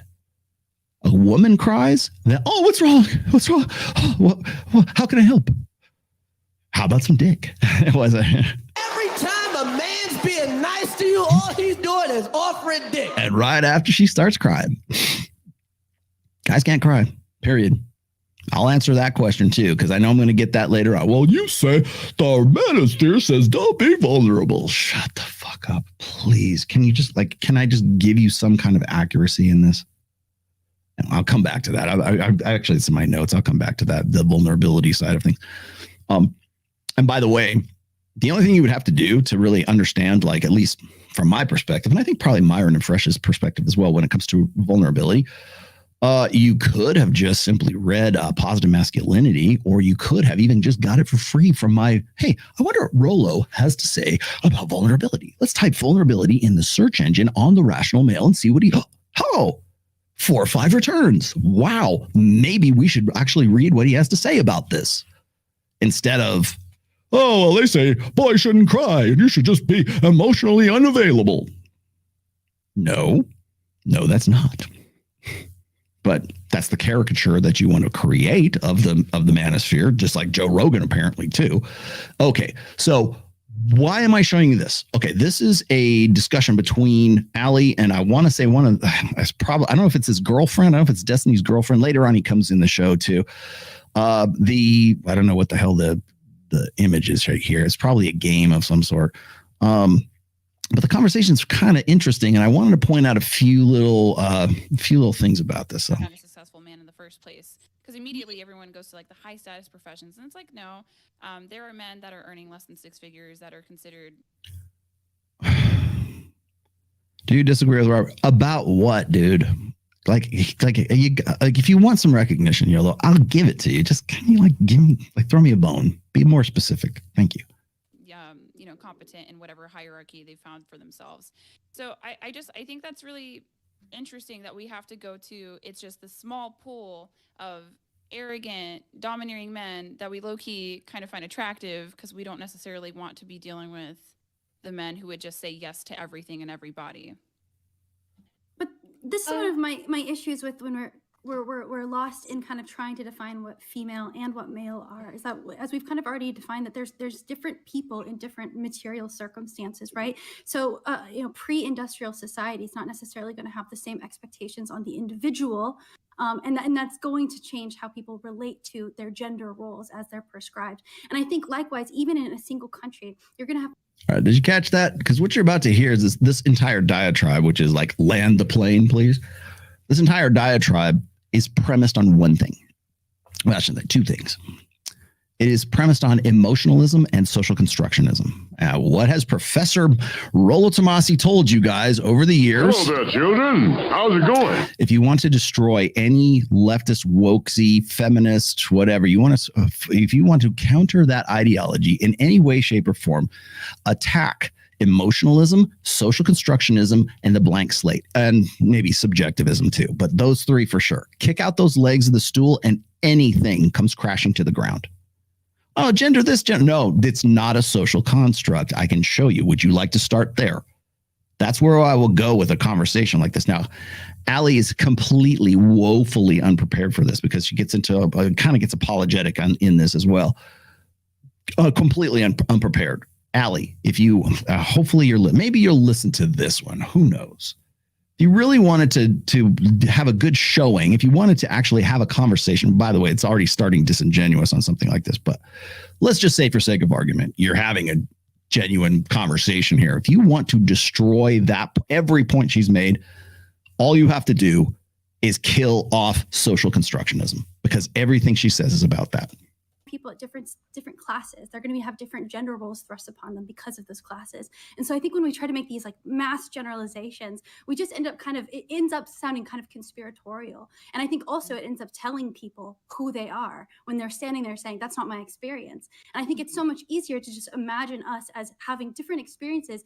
Okay, so it's all experiential. It's all subjective. And yes, the blank slate is, in fact, it is. Put it this way. Let me throw this up here because this is a good question. Sorry, Terry. Isn't the blank slate social constructionism?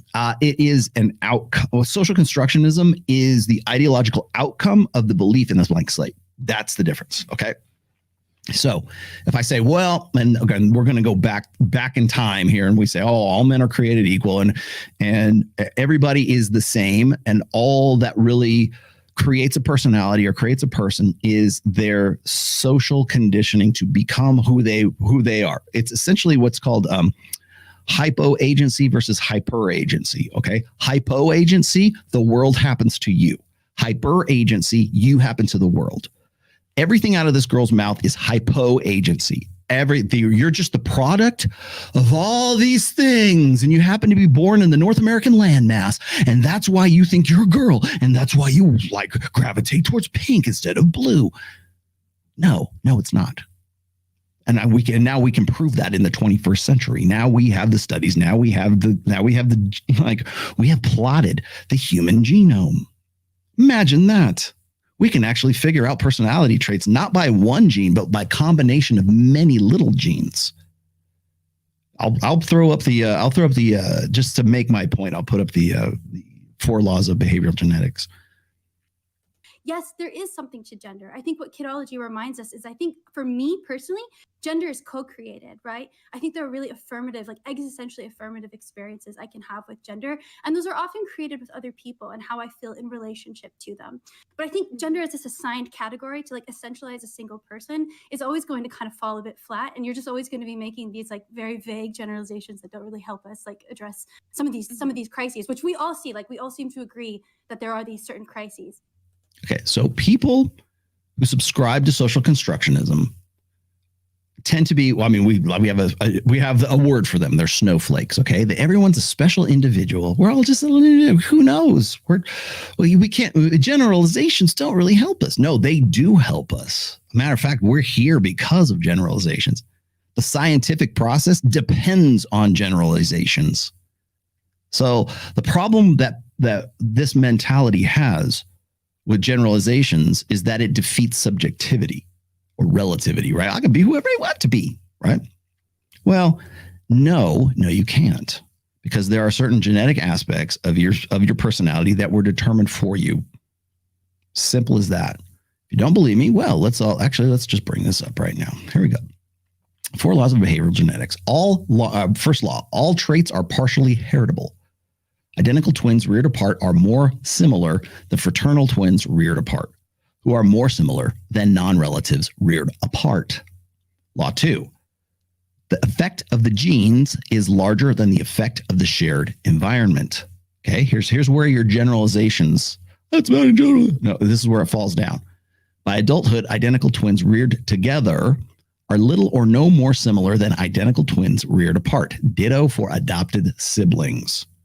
Third, a lot of variance in behavioral traits isn't attributable to either genes or the shared environment. Identical twins reared together, shared ones plus shared environment, aren't identical. Fourth law, and this is the one that's really more important, but this is where everything comes crashing down for this mindset. Most complex traits are shaped by many genes of small effect. There are no common genes that increase or decrease IQ by, say, 5 points. But there are hundreds or even thousands of genes that increase or decrease IQ by a tiny fraction of a point.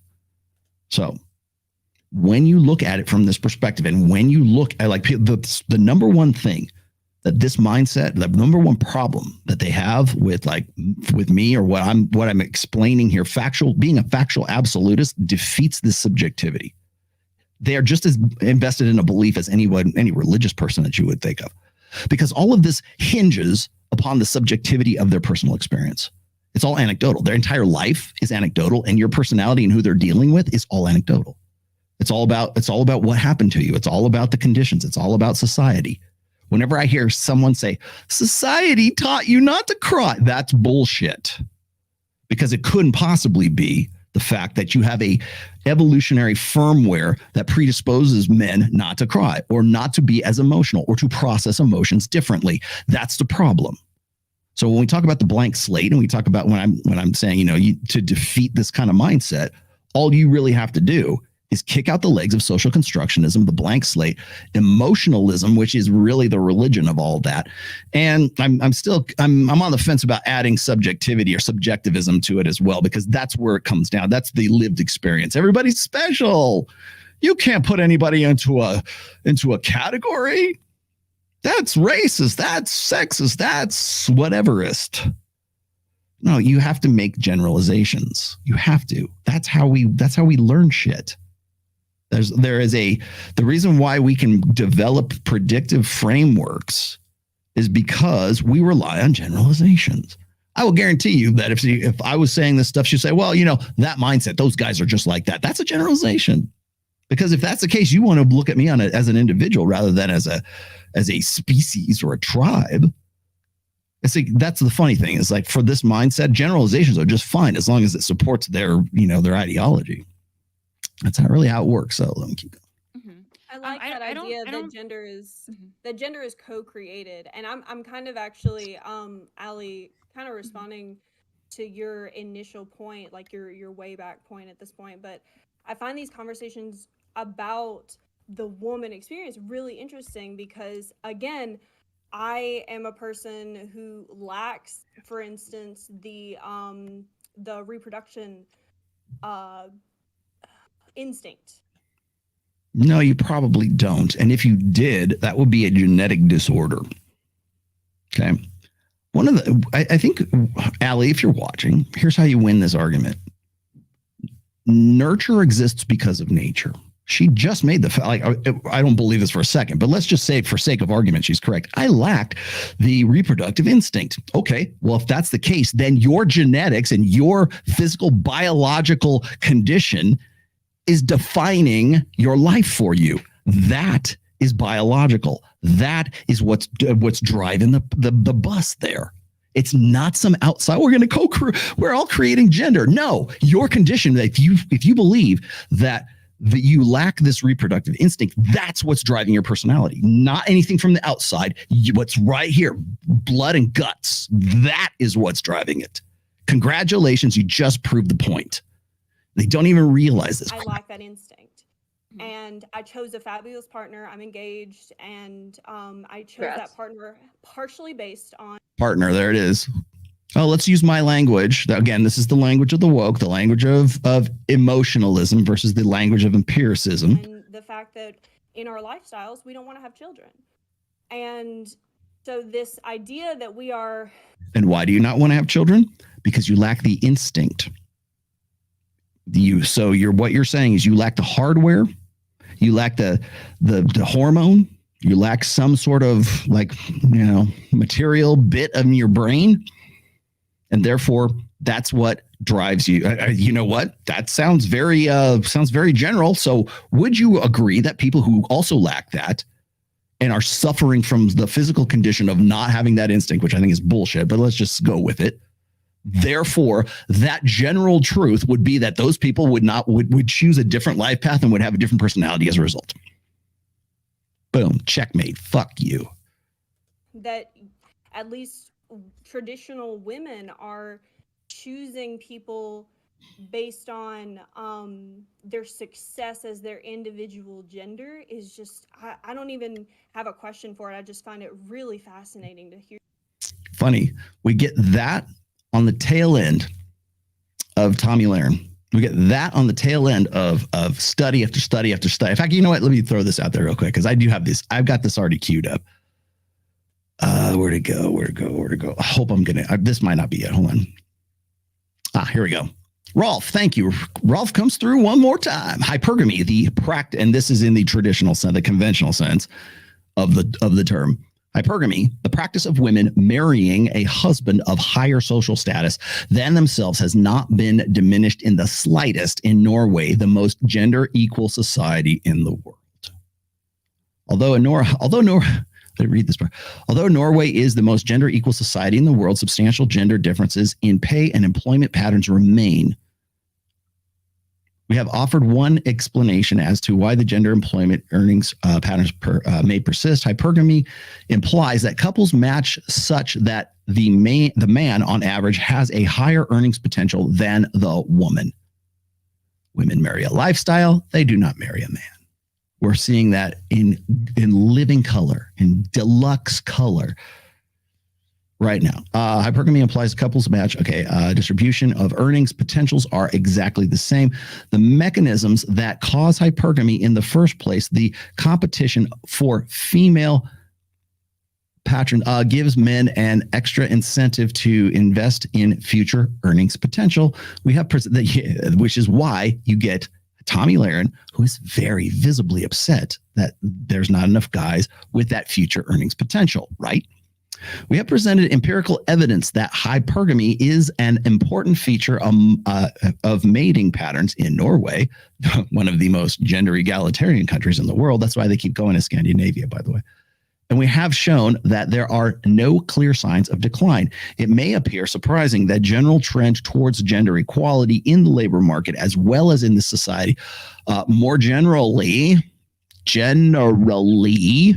apparently has not had any visible influence on hypergamy.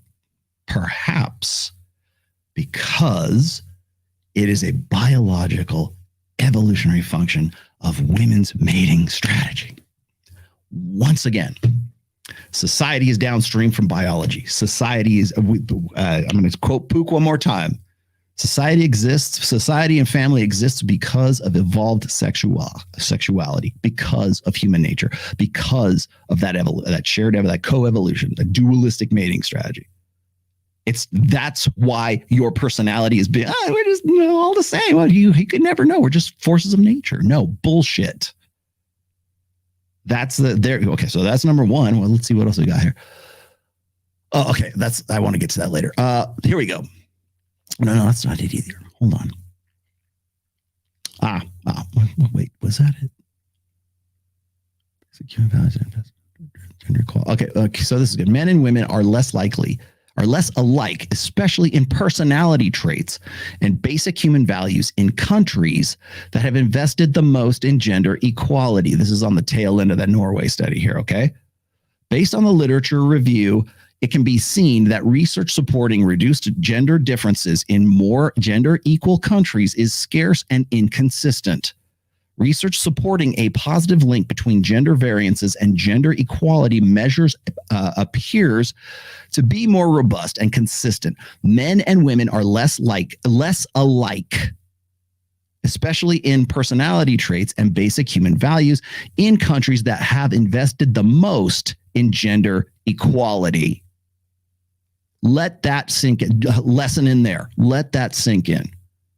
Evolutionary theorists argue that some variations are sensitive to context-related fluctuations, demonstrating a gene-environment interplay in societies where conditions are favorable. Gender-specific, in societies where, conditions are favorable, gender-specific genes flourish due to a prevalence of diseases, lower ecological stressors, and lower starvation rates. Per this review, wider gender gaps in gender equal nations most likely reflect a more general biological trend towards greater dimorphism in resource-rich environments. Checkmate.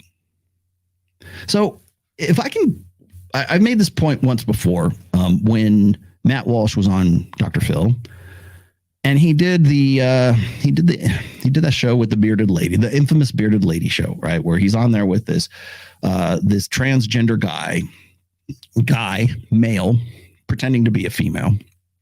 And I know there's another guy too. And then there's the professor, the woman who was saying, well, I don't understand who hurt you? Why do you care so much, Matt? Maybe you want to be trans too, right?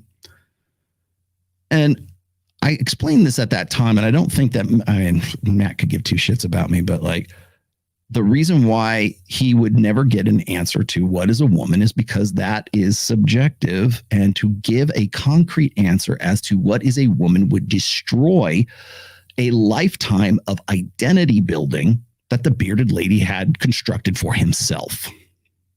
That's the real reason. So to answer that question would destroy that person's personality.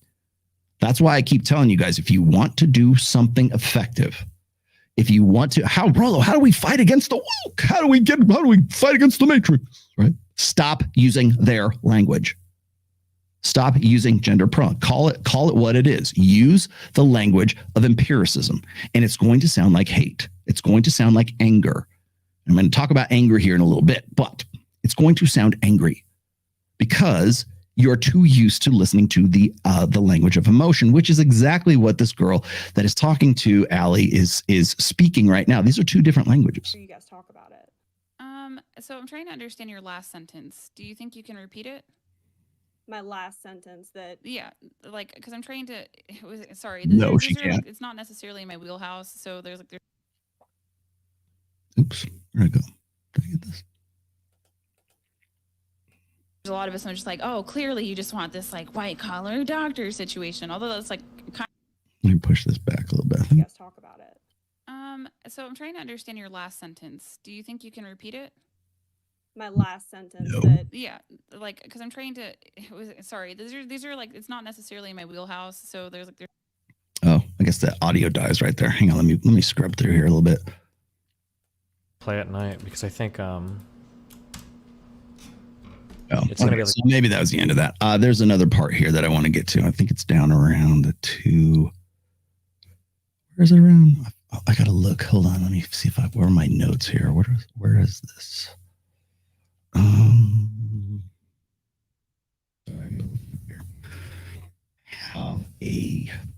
Where'd it go?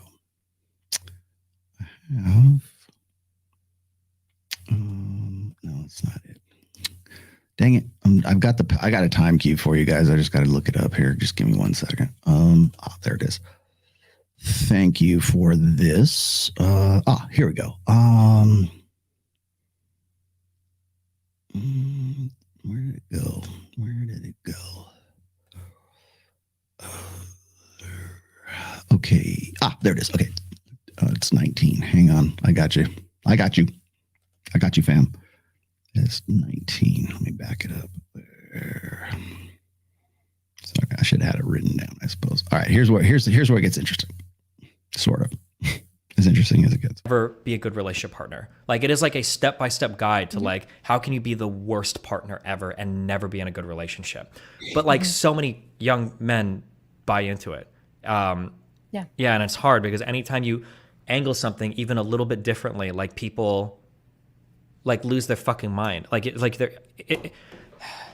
I wasn't so late, I'm gonna buy Adderall. I'm gonna write stuff down one day. I swear.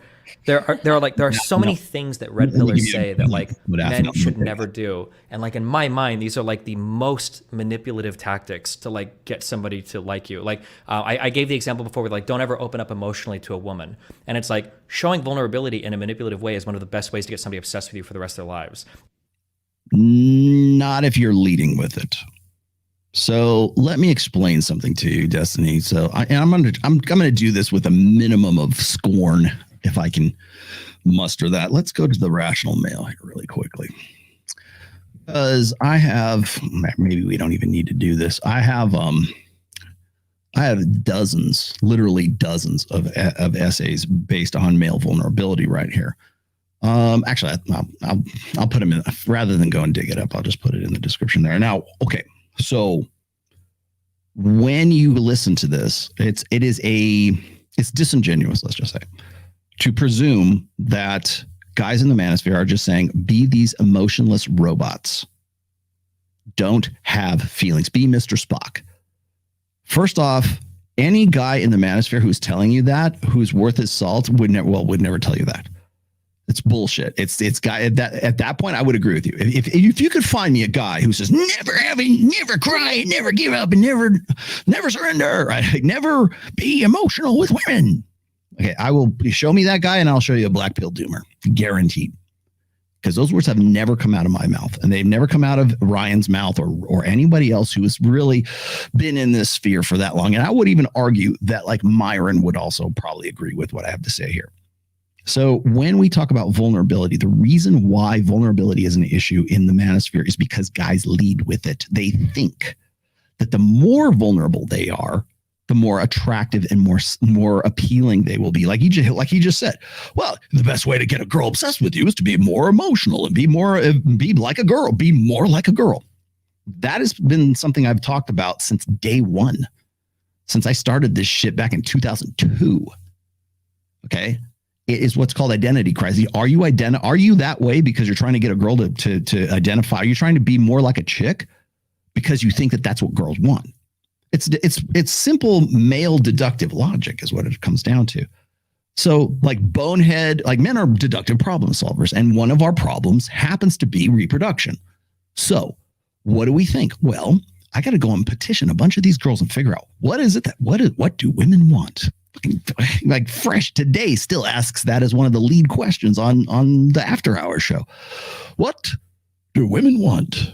And of course the Mad Men answer is who cares? but we've been that question's been around for forever. And the reason why it's still significant today is because it is the lead off point for male deductive logic in solving the reproductive problem. So the logic goes like this. This is the if-then logic. A, I want to get laid. How do I get laid? Ask the girl how I get laid. Girl tells me. I do what she tells me. I get laid. Equals, at the end of the equation, I get laid. That's it. I become more of what she wants me to be. Fundamentally, that is the deductive problem solving that most guys have. The problem is that they get bad information. Be more like a girl. No, don't be more like a girl. Be more like a man. That's the problem. So when if you've read my first book, there's a chapter, I think it's like the second or third chapter in the book. in the very first book. It's called Identity Crisis.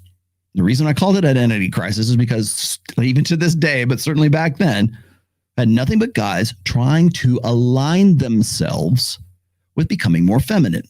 It's the sneaky fucker game, right? It's the cuttlefish strategy, which is the more alike I am with girls, the more they will like me. It sounds reasonable, right? I don't want to be like those other guys. I'm going to set myself apart by being more sensitive and listening to you and doing all the things that you want me to do, because apparently that's what makes me more of a man. I can't figure it out for myself because I'm confused, or I hate masculinity anyways, because I'm part of a generation that has been, acculturated and socialized to think that masculinity is icky and bad. So rather than me trying to figure it out on my own, I'm going to go petition girls and find out whether or not I'm doing the right thing. And if I'm not, then I need to be more like a chick. That's how you get the boys will not be boys will be good humans. To be a good human is to be more like a woman. And what are women? Vulnerable. They're the vulnerable sex. Women are the vulnerable sex. They are more vulnerable than men. They are helpless. They are, because they have pregnancy, because they have to be the incubator of the next generation. Thank you for that, Liberty. Because of the fact that they are born female. That's it. Sorry. That you want to get back to, biological determinism. Well, you're the vulnerable sex, ladies. You say, well, I'm not weak. Well, you can be as strong as you want. You're a strong girl. You're still the vulnerable sex. By and large, men, 99.9% of men are going to be more physically imposing and have more physical prowess than 99% of women. End of story. Full stop. You're the vulnerable sex. So to tell a man that to be more attractive to women, he needs to be vulnerable is essentially saying you need to liken yourself to being the vulnerable sex. That way you can relate more. That way you can be sensitive to the vulnerabilities of women. That way you can meet their needs. All you got to do is just sort of create this personality for yourself that is dictated by the needs of women. And that's why we're in the position that we're in right now. And it's been over the course of 4 generations, really even the boomer generation, certainly after, the sexual revolution. Oh, well, we don't have to worry about pregnancy anymore. What do women really want? That's when that question comes out. Like, what do they really want? And you know what that question is what do women really want so I can get laid? That's really what it comes down to. What do women really want? No guy, to get into bed with that chick. That's essentially what it is. Well, you could say, well, what about building a family? Well, okay, that's fine. But to get to that point, remember, society and family and all that stuff is downstream from sex and human nature. What do women really want? That question is, what do they really want so I can get laid and solve my reproductive problem, however you define that. And the idea that vulnerability in men emoting like women ought to be a means to a better relationship or a solution to that reproductive problem is ludicrous in the 21st century, because we have so much data that shows the opposite. Opposites do not attract, or likes do not attract. Opposites attract. Male and female are opposites and they attract. Likes do not attract, at least certainly not in human nature anyways. Well, you got to be compatible and have these things. You got to have the same hobbies and blah, blah, blah. Okay, well, compatibility, be it as it may, you still have to, that might be a side advantage. That might be a spandrel. That might be something that is sort of ancillary to the whole attraction part, but you don't get to that part unless you're attracted to that person, unless there is physical arousal, unless there is a physiological attraction to that person. You don't get to the point of finding out, whoa, I like rainbows too.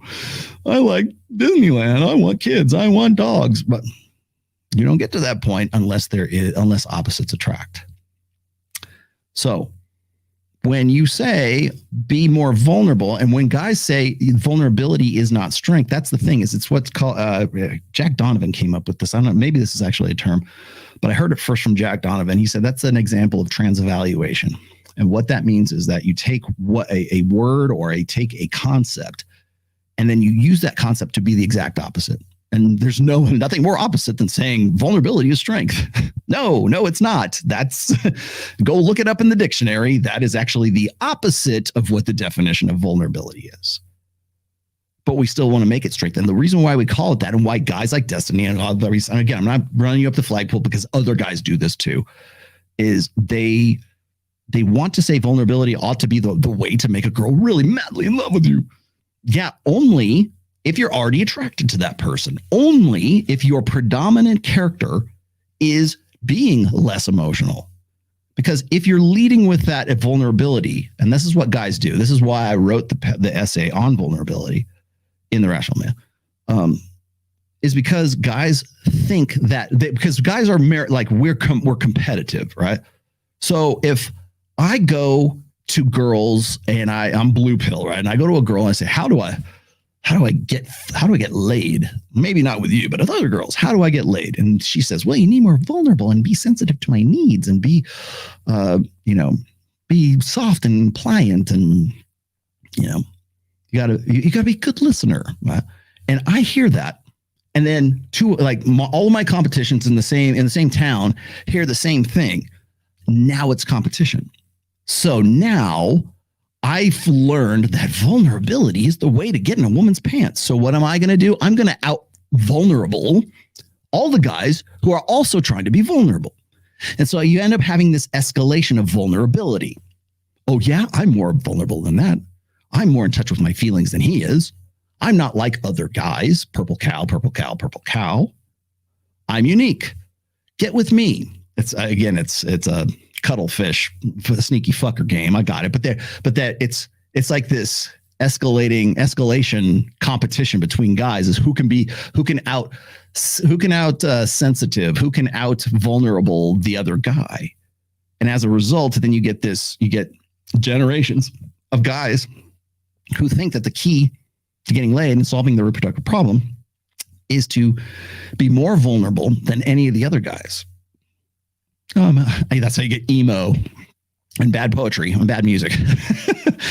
That's how you get that. Oh, why are these? That's how you get Tommy Lahren complaining about all these manginas right now, because they're all trying to out simp, or they're trying to out sympathize. They're trying to out vulnerable the next guy, or else they simply don't care. But that's really the reason why vulnerability is an issue in the manosphere. It's because guys think that vulnerability is a game. It's game. It's good game. Just be good. She'll fall madly in love with you. No, she won't. I'll let them continue. And they're saying, like, if you show any vulnerability, you're gone. Or like, in order to get a woman, you need to be hyper masculine. And it's like, if I meet a woman for the first time, one of the easiest ways to get her to be obsessed with me is to like fall in love with her pet. Or like, okay. Lady, I don't know how many ladies are watching this right now. Pet game is good, right? It's good if a guy has a pet, but you got to remember that the reason why, John MLD is going to throw me under the bus for this, but like the reason why little white dogs and little chihuahuas and stuff like that, or even a guy just having a dog, period. I got a dog. I've always had dogs. I'm good with dogs, right? But I never used dogs as I haven't led with dogs to get laid. And likewise, I never when I met my wife, she had a dog. I didn't go, oh, I really love your dog. Oh, really? Let's get married. No, that's not how it works. Do you not think that women see through that shit? I don't know. Maybe I'm giving women too much credit. The only time that works, by the way, what do you say? The beer bug came. They told us to trust the science. Okay. Okay, great. X and Y cross. Okay, thanks, brother. But so what else do we have here? I'm sorry, I got to star some of these so I can come back to them. All right, good enough. All right, so God damn it, Black Sigma, don't leave me alone. Hold on, save it for a minute. I mean, give it to me, but save it. So when you listen to, like, I think this is again, this is sort of a bastardization, and it's a binary extreme. All these guys say just be emotionless, hyper masculine, like that. That's the thing, is like, if you can lean hyper in any direction, then suddenly you've got a case, right? Those guys are just too extreme. No one, including myself, has ever said be a completely emotionless robot. No one is saying that. What I am saying is that the way that men and women process emotions is different. Our brain architecture is different. Our hormones are different. Our endocrine system, our endorphins, our dopamine, everything is different. Would you like me to show you the studies? Men process emotion differently than women. That's where this starts. It's like, well, how come you didn't cry at the end of Titanic? When Jack went to his icy grave at the bottom of the ocean, he must be emotionally unavailable. No, he's a dude. And the only way you get to the point where you're crying about that stuff is you've been acculturated and conditioned like a chick to think that to be more like a female is to be a better quality human. That the female experience is preferable to the male experience. And in the male experience, at least in a normative state, men don't process emotion like women. End of story. Full stop. And the only time that people will say, well, Rolo, men are emotional all the time. Yeah, because they've been conditioned by a society and by like an education system that has taken that natural, innate, way of interpreting emotions and instincts and everything else, and psychologically conditioned men to want to emote more because they see it as a means to getting laid, to solving their reproductive problems. So thus we get... Every time a man's being nice to you, all he's doing is offering dick. There's a reason why that's funny. Thank you, Chris Rock. Yeah. So when you are looking at the vulnerability issue in that light, it's not because the problem he has is not vulnerability. He has a problem with the idea that men ought to not be emotional. And the problem is like, I'm just going to go out on a limb here. I'm going to say that Destiny has most definitely been socialized to think more like a chick. I mean, maybe his brain architecture is a little more female predisposed. But I would willingly, like, for the very fact that he's saying, hey, the surest way to get a girl to fall in love with you is to be more vulnerable and to be more like her. That's identity. That's identifying with the feminine in order to get laid. What you got is not getting the proper red pill education. He's through. Yeah, I can only do so much, man. I can only do so much, boss. I'll try. You guys have to, you know what? You guys got to help me out here too. For everybody who gives me shit about like, oh, you're running away from the debate with Alex. You're running away from playing with fire. You're running away from how I would have more respect for it. Well, first of all, come to Vegas. I'll be happy to sit across the table from you. Number one. Number two is that the idea of me like sitting down and like educating these guys is like next to impossible because they simply don't have the interest. By the way, I mean, if you're going to give me grief about the debates and everything like that, you don't get to give me grief until you go and hound Dr. Jordan Peterson to debate me. You don't get to like run me up the flagpole until you go to Chris Williamson and say, why have you been ducking him? Because like was it a Pat Stedman's Polish passport? I see you, dude. I see you in his chats. I see you on his like Ask Me Any, his Q&As for 700,000 subs. When are you going to talk to Rolo? Good. Thank you very much. There should be more people doing that. Got it? Thank you. When? Give me dates. Give me times. Tell me when. Tell me when. Tell me when. Tell me when. Where is it? Show me. Thanks, New Horizons. I love you too. Yeah, you should get the likes. Where? When? You don't know because you're uneducated. That's why. Yeah, exactly. Where are you guys? Where are you guys when Chris Williamson is saying, well, I would really like to get Rolo on, but I'm afraid I would lose half my audience. Where are you then? How come you're not hounding that guy? Why are you not hounding these guys who would be much better? How come you're not hounding Richard Reeves? I don't want you to. Please don't. But how come you're not going for that? It's always these low limit, like Bush League, guys who just want to throw shit at me. How come it's not like Peterson? How come it's not Rogan? How come it's not Tucker Carlson? How come it's not Chris Williamson? You don't go and hound those guys. I'll be glad I'll fly them out for that. You'll go after that. You won't go after them. Why? Just because you want blood sports. You just want blood. If that's what you want, at least just say, hey, I just want some blood. Show me some red meat, man. Give me blah, blah, blah. Right. Let's see. You never should have spoke is English your second language. About the passport movement, Rollo, I think red pill content creators should leave that topic alone. I ain't leaving jack shit. Just the fact that you would say that means I'm going to definitely cover that again. Tell me what not to do and I'll fucking do it. Let's see. Okay. Yeah. Bring it. I'm about to dump you, but like you got nothing else to say, dude. You got just one-liners and like you can't even like spell correctly. I love bots, man. Bots are great. Yeah, of course you do. Thank you. At least you're honest about it. Here, let's give you another one. Yeah, okay. Keep going, man. Keep going. What do you think of Torsha's conversation with Destiny? I think Torsha needs to be a little bit more selective in who she talks to. I'm just gonna I say this because I love her. I say this because I care. If she wants to see her engagement go up, if she wants to see her channel grow, she needs to be way more selective of who she's going to engage with.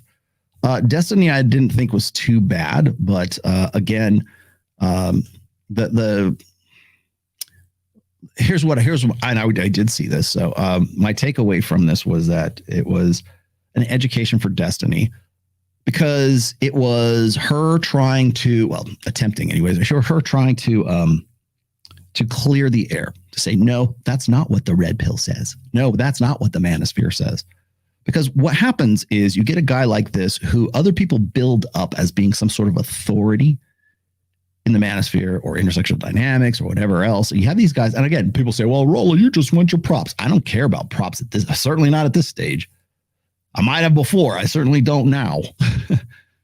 All I'm interested in is accuracy. And that's what Torsha brought to Destiny, is accuracy. So rather than, hey, those Manosphere guys say that women or men should be unemotional, blah, blah, blah. No, they don't. Oh, yeah, they do. Blah, blah, blah. I hear them all the time. Okay. Who? Name some fucking names. Tell me who you watch on a regular basis who is saying this. Myron and Fresh. No, they do not. You've been on that show and Myron has explained the vulnerable thing to you. The fact that you like go away from that and get away from that and then go on your own show and start harping on it again. All that says to me is that you're trying to build. You're trying to build audience. You're trying to build engagement. Outrage bait. And I get it. I'm not above outrage. I'll do outrage bait. But don't say you don't understand it. You do understand it. And that's, I guess maybe to Torsha's credit, at least she was striving for some accuracy and saying, no, that's not what the Manosphere says. Yeah, I hear them all the time. Who? Like I think we need to, like, guys who get into those situations, and I don't care if you're any of the guys on Rule Zero or whoever, I don't care. If you find yourself in that situation where you're sitting across the table from a guy who's a hater, you go, where, when, how? Have you read my book? Well, no. Well, then fuck you. You don't know what I'm talking about. You are ignorant, and you are confident in your ignorance. So confident that you will do video after video after video, repeating the same bullshit that is based on the ignorance that you're confident about. So here I am sitting across from you. I'm asking you, who are you listening to? Give me specifics. Where do you hear this? Who told you this? All those guys. No, not all those guys. You tell me who the fuck you are listening to on a regular basis, because 9 times out of 10, these guys don't know what the fuck they're talking about. They hear it from somebody else. It's third hand or whatever. So as far as Torsha's conversation, I think that it was productive as a result of that. I just kind of question her going on with like Alex from Playing with Fire. And again, it would be one thing if she went on with Alex and like schooled him, like Kevin Savo, like Mike Sartain, like I will do if he ever decides to come to fucking Vegas. Schooled him on the things he is ignorant of, that he constantly keeps harping on. Now, if Tori had gone on his show and done that, I would probably have a different opinion, but she didn't. She decided to get schooled by him by going on a speed dating show like 2 or 3 times. Was it the third time? Second time? Second time. And it's just free engagement. And he, again, a guy, if I'm going to be critical of Pearl for being a facilitator, I got to be critical of him too, because that's all that is. It's just clowning and goofing on Tori. Yeah. Come on now. As soon as the God Emperor decrees it, that's when Thank you for the $20 in Australian money, I think. And how many third graders could you beat in hand-to-hand combat if they were released in a 5-man waves at 2-minute intervals? All of them. Me? All of them. I'm pretty confident in that. Nothing against Torsha. I think she understands red pill better than most women in this space, but I personally think she needs an image change. I don't. I just think that she needs to be more selective with who she decides to co-brand with. I think she would do much better if she was a little bit more brand conscious in that respect. Again, I love Tori. I think she's doing a great job. I just no hate on Tori. I'm just thinking that, it's like at this stage, people know her and associate her with me. And so therefore they go at her by proxy. So if the savvy writes books experience with Ryan taught us anything, it's that people don't really debate to learn anymore. No, they don't. And I'm always questioning that, by the way. That's like the top thing in my head is like, what is this going to produce? Am I going to change anybody's mind? I don't know, maybe. But not the person I'm debating. I'm going to lose this argument, but not because I'm wrong, because it's just a popularity contest. Most people want to debate you because they see you as a superior. By debating you, they want to go up the hierarchy. Jordan Peterson is already up at that top point. I would disagree. I think he's at the top of a hierarchy. You got to remember that there's different leagues, right? Not leagues. There's different like niches. I think at the top of his niche for sure. He has too much to lose if he were to debate you. Yeah, that's true. Just like, just like Dr. Phil. Let's see. What do you got there? Hush troll. Okay, blah, blah. You're out. Bye, motherfucker. Bye, Felicia. Here we go. Oh, you already got. Bye, Felicia. Oh, see, man, Sam's already on the spot. But thank you. Thank you for your super chat on the way out here. Let's keep going. Like a child or like a friend. Like if you get inside a girl's house and you're like holding their cat and like petting, like, oh, look at your little cat. Like they'll love you forever. Like it's over. No, they won't, because you're talking like a woman. You're relating like a female. Did you hear what he just said? Oh, I love your cat. Yeah. Remember what I said about how women have boyfriends and girlfriends? If you're not fucking her, then you're her girlfriend. Now people lose their minds when I say that. Okay. Oh, you just want to have girls want to have loose sex? No, that's not what that's about. What that's about is how you communicate. Because if you pretend to be a woman's friend, if you pretend to be, oh, I love your cat, right? You're communicating like a female friend would. And what happens is women's subconscious reads that as a female. The way you're talking, the way the way you hold yourself, the way you sub-communicate, all that stuff. Because the very fact that you think that, like, complimenting her cat would be in some way ingratiating for a guy. Might be for girls. She might end up becoming her best girlfriend. But that's the belief that like and like should attract one. Should attract the other. Will be good to see do a tongue-in-cheek podcast, which 40K rave is the most alpha rave, which 40K rave is the most alpha with bullet points. Well, I can answer that right now. It's the World Eaters. Okay. Is that rave? Come on, give me clarify that for me, please, Ben. You don't have to give me a super. I'll find it here. So the communication style, when you communicate, when you identify with the feminine, and you start communicating like a woman, like a bitch. That's why we say, men who gossip sound like bitches. Yeah, they do. Because they're adopting a female form of communication. That's why. And so, yeah, even masculine guys, that dude's a little bitch. He talks shit about people. He's gossip, right? Even Rich Cooper was talking about it. I don't know if he's talking about me, but he does have a point. Guys who gossip are using female communication strategies. And likewise, that's an easy illustration. There's other illustrations, such as, oh, I love your guy, I love your dog. Hey, you like rainbows? I like rainbows. You like Disneyland? I like Disneyland. When you start to communicate like a woman's subconscious sees you as another chick. That ergo, if you're not fucking her, you're her girlfriend. That's why I say that. Yeah. Yes. Because this is the key. This is what so much of the red pill, in my mind, obviously. Okay. I didn't know this.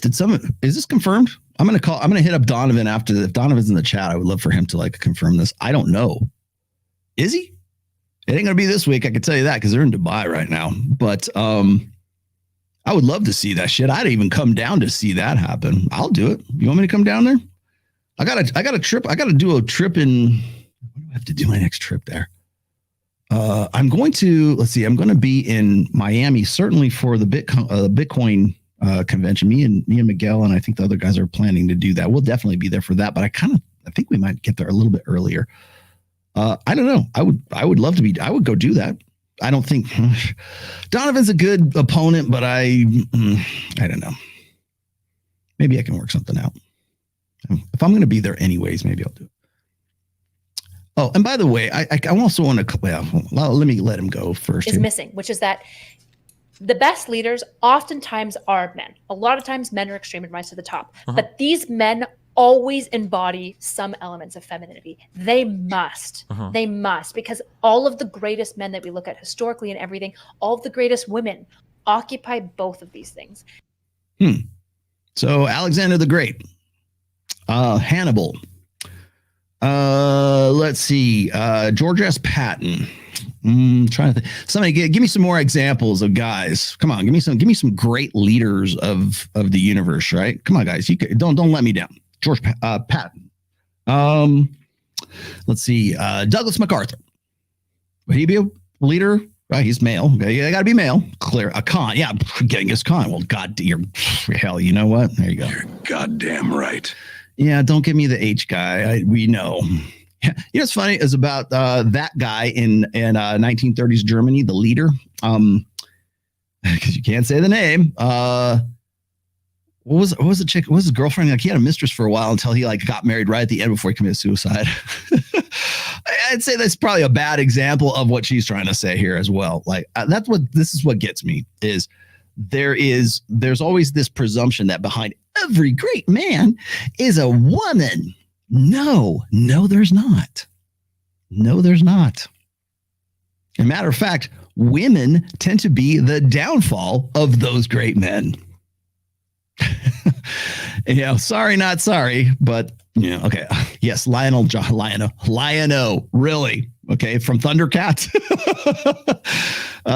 Jordan Peterson's afraid of Rollo because Rollo. No, he's not. He's not afraid of me. Trust me, Jordan Peterson's not afraid of me. Jordan Peterson he doesn't even think about me when he's wiping his ass, dude. Trust me. Napoleon. Yeah, remember what happened to Napoleon. In fact, Napoleon is actually a good example of how women sabotage great men. If anything, it's the opposite of what she's saying in this whole thing. And so the outright dismissal of femininity and saying that it's silly, I think is unironically leading to why anxiety and mental health is at an all-time high. Nobody can understand each other because all of these feminine traits about community building and cohesion and finding bridges along people and understanding and trying to build each other up. These are all feminine traits, and they're all feminine traits. What did she just describe? Communitarianism. Women have a natural predisposition for communitarianism. Socialism, which again leads to communism, right? I mean, we can go down the slippery slope if you'd like, but certainly communitarianism. Egalitarianism is a uniquely female way of thinking about things. Meritocracy, hierarchy is a male way of organizing society. And it's not even an afterthought for her that perhaps those great men existed as great men because they existed in a society that was predisposed or that was predilected, whatever, was based on a hierarchy. That's why we look up to those guys. That's why those great leaders of men and those guys that we look up to as sort of I wonder if she could even name any of these guys. But that's the problem, is there's this presumption that the egalitarian way of doing things is the correct way. The communitarian way of doing things is the correct way. And that we should be striving for that. And anything that even threatens that, and in this case, it happens to be guys in the Manosphere saying, try not to be as emotional. Don't use emotion. Don't use vulnerability as your game. That's threatening to a social order that is by women for women. That's why it's upsetting. That's why it's silly females. No, again, the other thing is that entire base of that thought process of organizing society is founded on the blank slate on Jungian, Carl Jung psychology, anima animus, and I do understand what the fuck I'm talking about. Thank you very much. The presumption that there is a intrinsic male and female part of every human being. No, there's not. There is not. Oh, well, you do this, and that's kind of like what girls do. No, that's a practical function of living is what that is.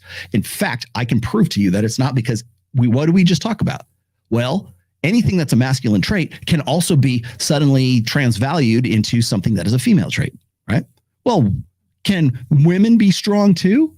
Can women cry? Can women, be just like men? Men be just like women? The idea that that's a possibility, the idea that that ought to be how we organize society, it contradicts everything she just said. Everything.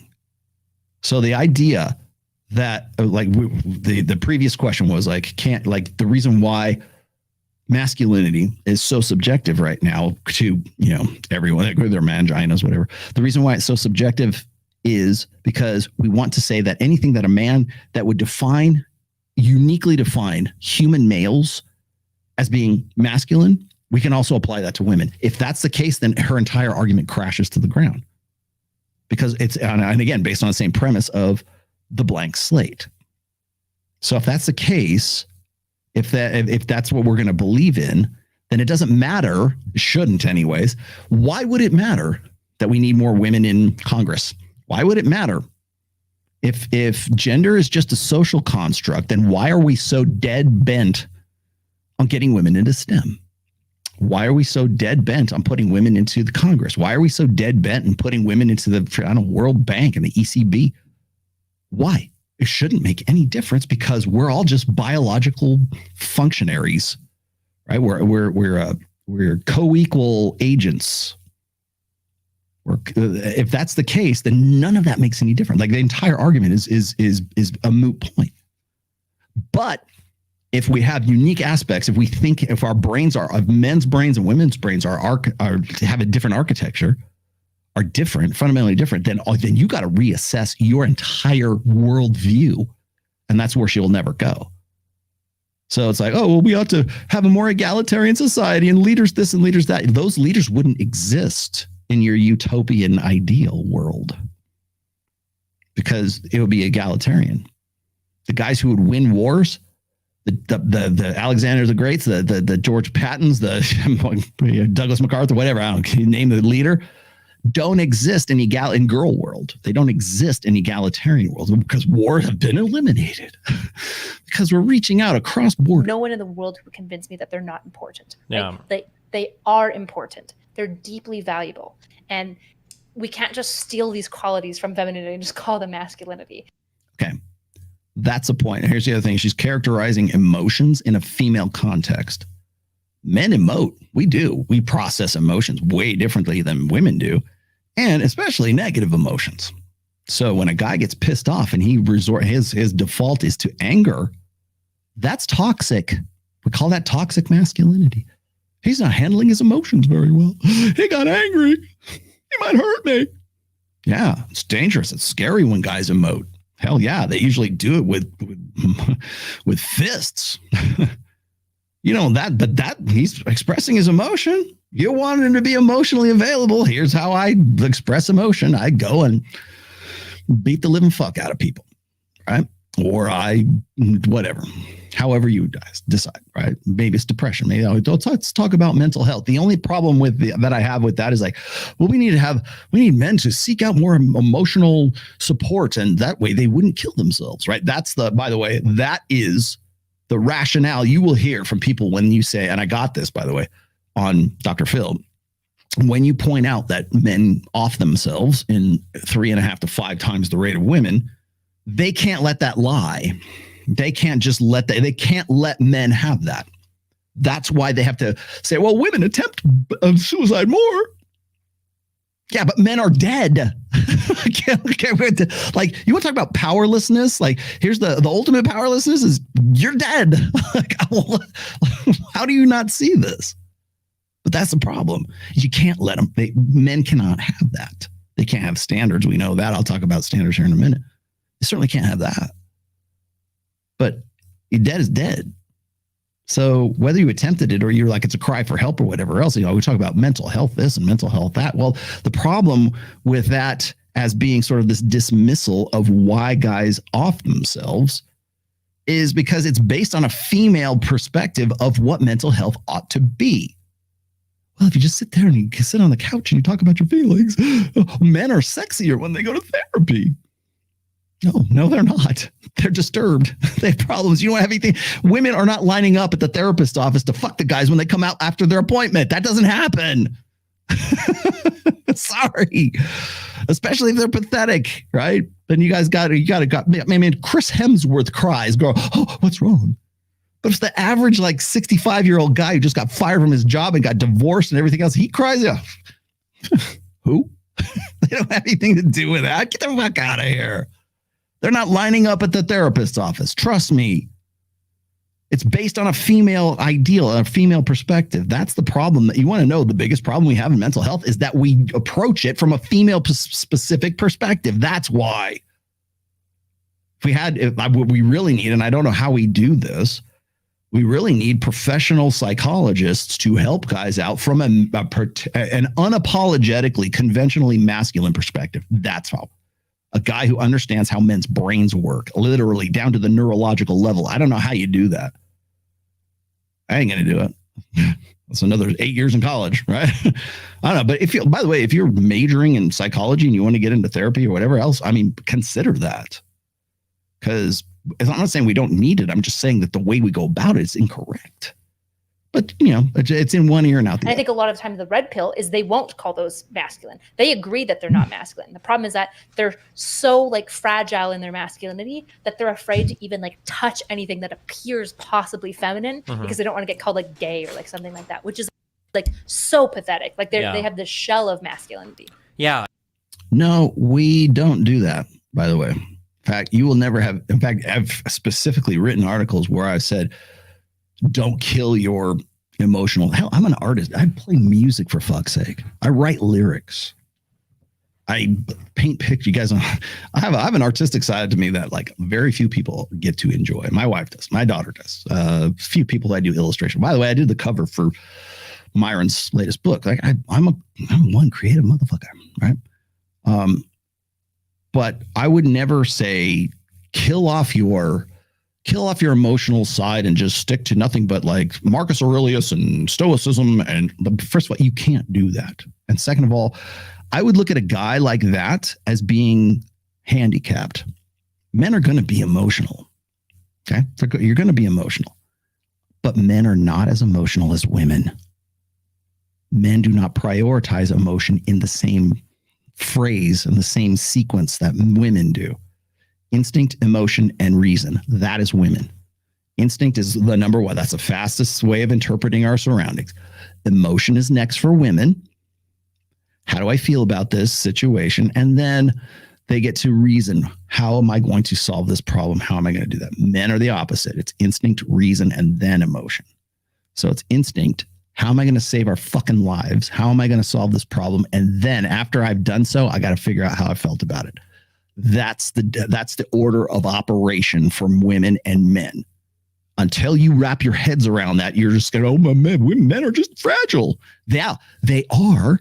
If your only definition and your only frame of reference for emotion is from the female experience, if your only frame of reference for crying at the end of Titanic or some shit like that is instinct, emotion, and reason, and men are instinct, reason, and then emotion, yeah, they're going to seem like they're emotionally stunted. There's something wrong with them.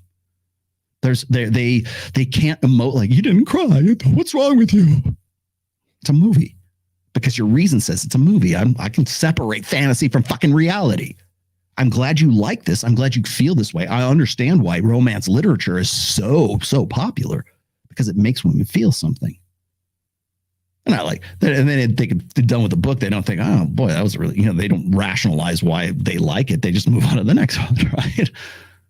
It's the order of operations. That's the problem. The problem isn't guys go like men in the Manosphere saying, oh, hey, never emote because if you do, you're gay. Who? Who is saying this? Who? Tell me, please, God in heaven above. Tell me, Pat Campbell, please tell me who is saying this. Where is this coming from? Nowhere. It's not coming from anywhere because they're full of shit.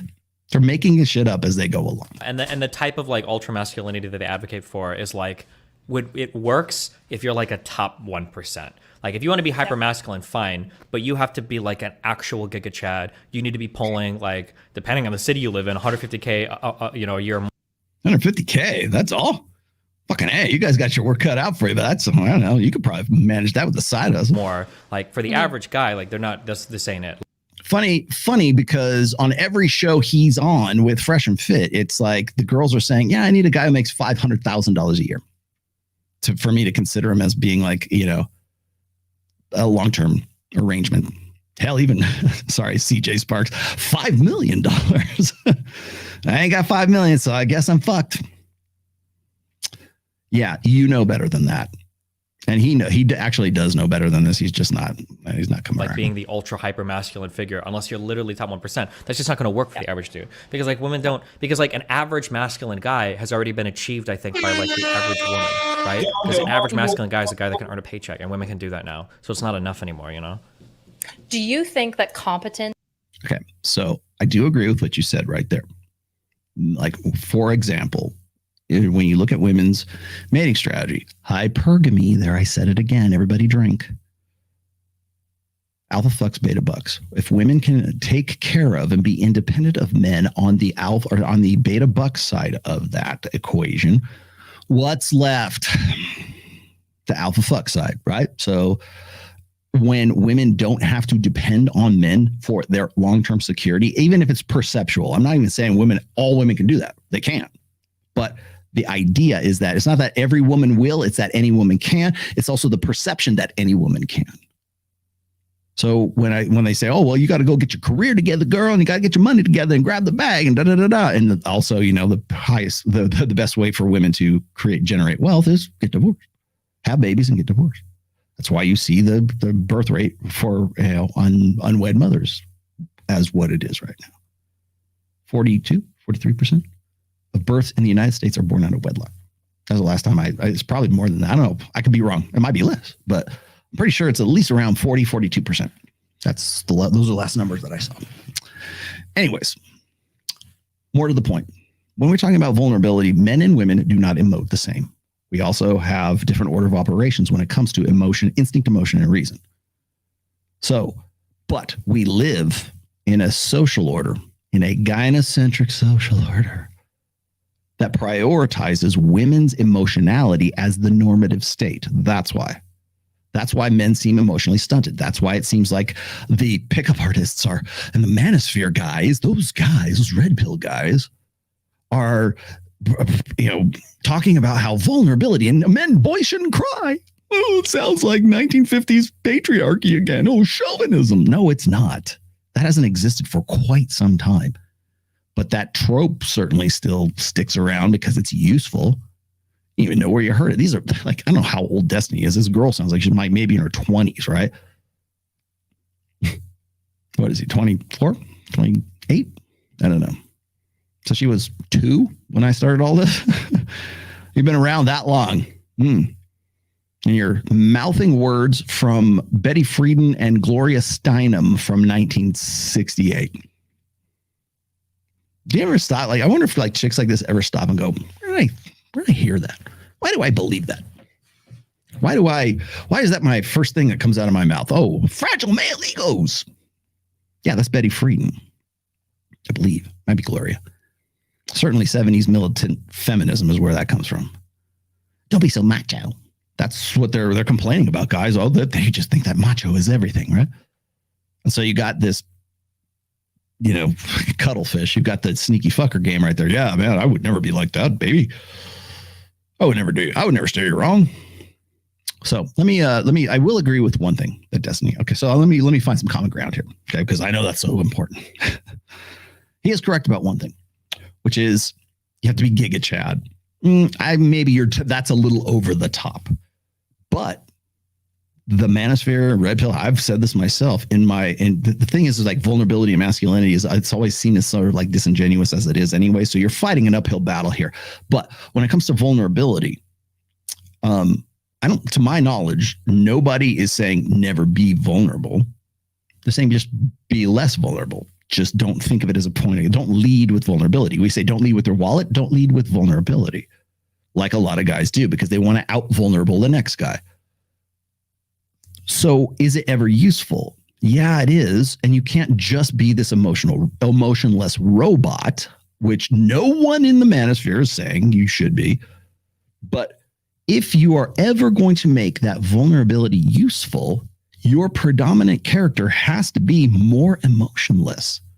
Not completely, entirely, I'm never going to have, I'm going to cut off my amygdala or whatever to be an emotionless robot. Nobody's saying that. No, but you can't do that. In fact, I would never say that because it would like deny you a part of the human experience. Simple. Okay. However, if you're ever going to make vulnerability as a man, if you're ever going to make it useful to you, your predominant character, your predominant traits as a male has to be more controlled, more stoic. And I don't mean stoic in the sense like you're practicing stoicism. I mean in the sense that like it takes more to get emotion out of you.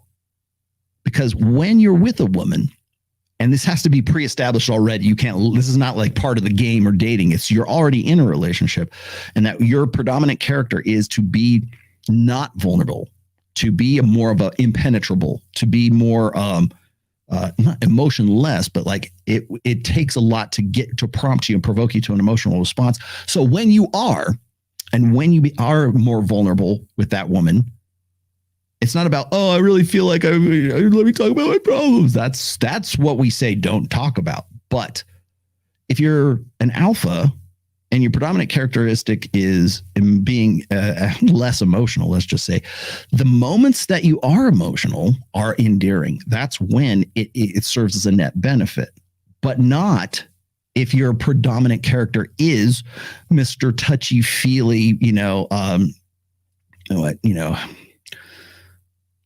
what's the guy? The man bun. If you're a man bun guy, like that guy, if that's you, then being more emotional and being more vulnerable only makes you into this simpering, whiny pussy. You become the mangina that Tommy Learn hates, right? You're the granola cruncher at that point. You become like Justin Baldini. That you magically transform into Justin Baldini. He's not like by Destiny's and this girl's definition, Justin Baldini should have like top shelf pussy just lined up around the block to fuck him. Nope. Because he's a pussy. People see that. They go, he's acting like a bitch. He acts like a woman. Why do you say that? Well, because he over emotes, because he emotes and he behaves like an emotional chick. The words that come out of his mouth, the monitor, hey guys, let's get in a drum circle, man. Oh yeah, hey, it's a piece of love, man. Tolerance, yeah. Like chicks don't want to fuck that guy. I mean, that's a biological response, but it's like the Beauty and the Beast narrative, right? You got the Beast, you got Tarzan, me Tarzan, you Jade, right? Well, when Tarzan goes,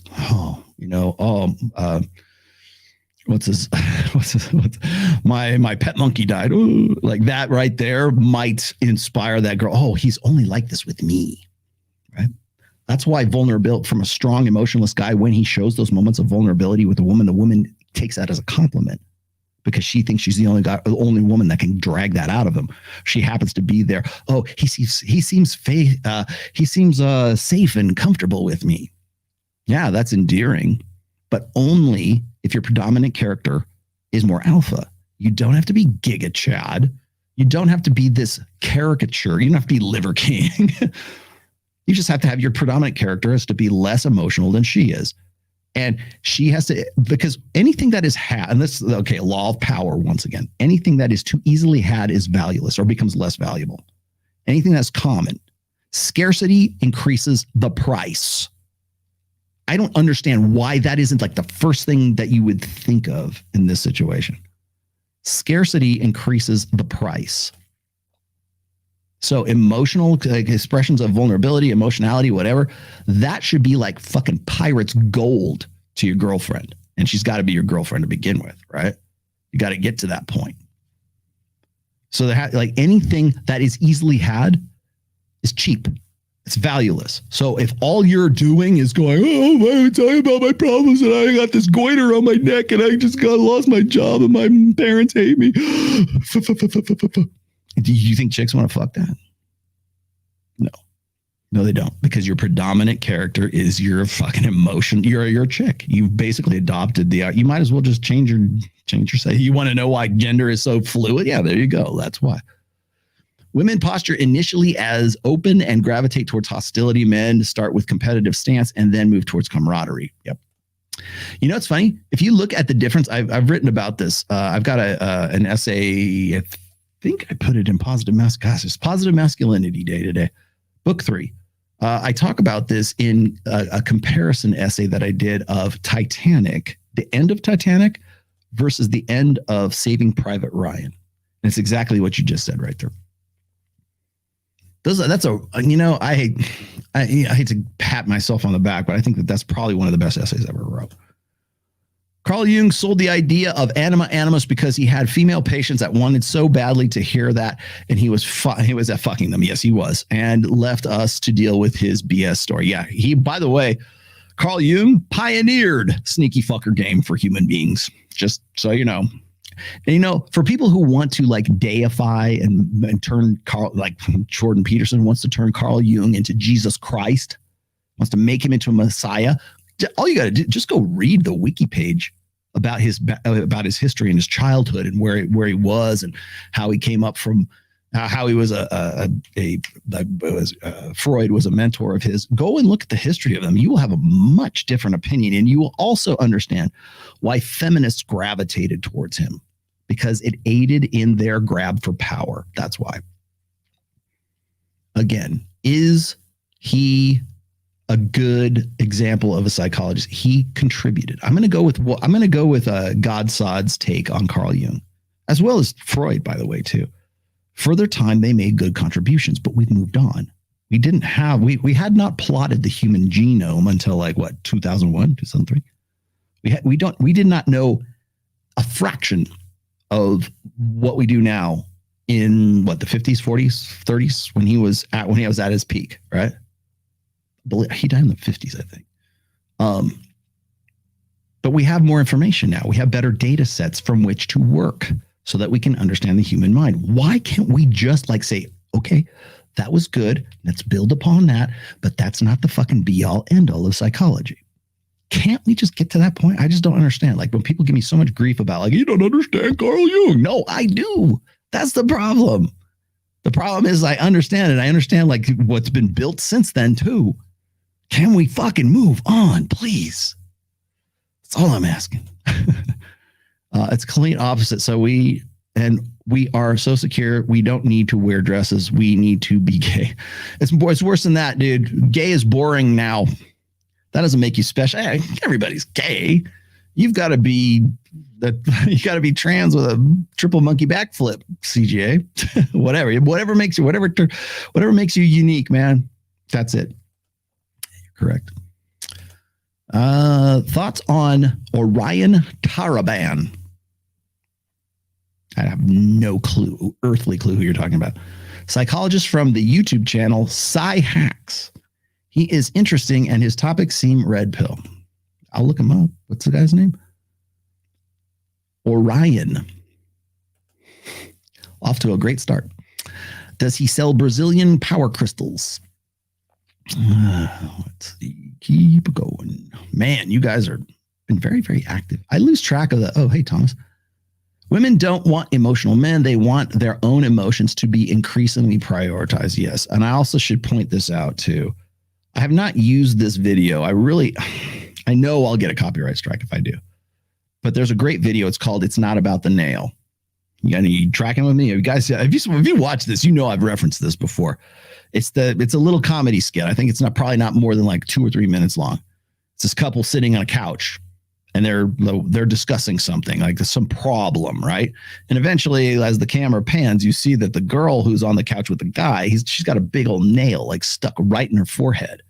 And she's like, I just don't know. I just got this horrible, throbbing in my head, and I keep having these headaches, and the guy's like, it might be that, like, what if we pulled the nail out of your head? Do you think maybe that would solve the problem here?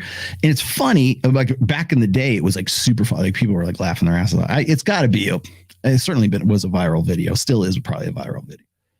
And then of course, what she says, like, okay, hey, maybe we should take the nail out of your head. Maybe, I don't know, maybe that seems like logical to me. And she's like, it's not about the nail. And that's the difference between emotion and reason. Let's solve your problem. Men are innate problem solvers. I'm not saying women can't be. It's just that they come to that problem solving after they've vented and they've talked about the nail that's stuck in their forehead. I'm not saying that they wouldn't eventually pull the nail out and live a better life. But the thing is when women are trying to explain something to guys, they're explaining it with the reason that they want to be heard. They want to have that. They don't care about the problem. The guy's like, why are you worried about this? Why is this an issue for you? Just take the fucking nail out. It's not about the nail. No, it's about her prioritizing emotion before reason. And it's about the man prioritizing reason before emotion. That's why that's funny. Yes, you are correct in that, though. Thanks, Tom. I do have one more thing for you today. We're not going to go super long today, but oh, okay. Oh, we did catch up. Oh, I got some stars here. Hang on. Derek Nelson, I have church friends saying as a man that it's okay to cry. Okay. We'll talk about that. I agree, but I didn't probably do well navigating that conversation. Any advice? Men don't cry. Just say that. Not because they've been conditioned to, because we process emotion differently. Tell you what. Whenever I get sad, I'm not going to cry. I'm going to go to the gym and lift heavy weights. Is that okay? That's me expressing my emotion. Going out there. Or maybe I'm going to write bad poetry. Can I do other things besides cry? Can I have an emotional response that is an appropriate emotional response for a man? Not necessarily for a woman. Why do I have to emote like a woman in order to qualify myself to you as a human fucking being? That should be the conversation. Why do you think that why would that be a problem?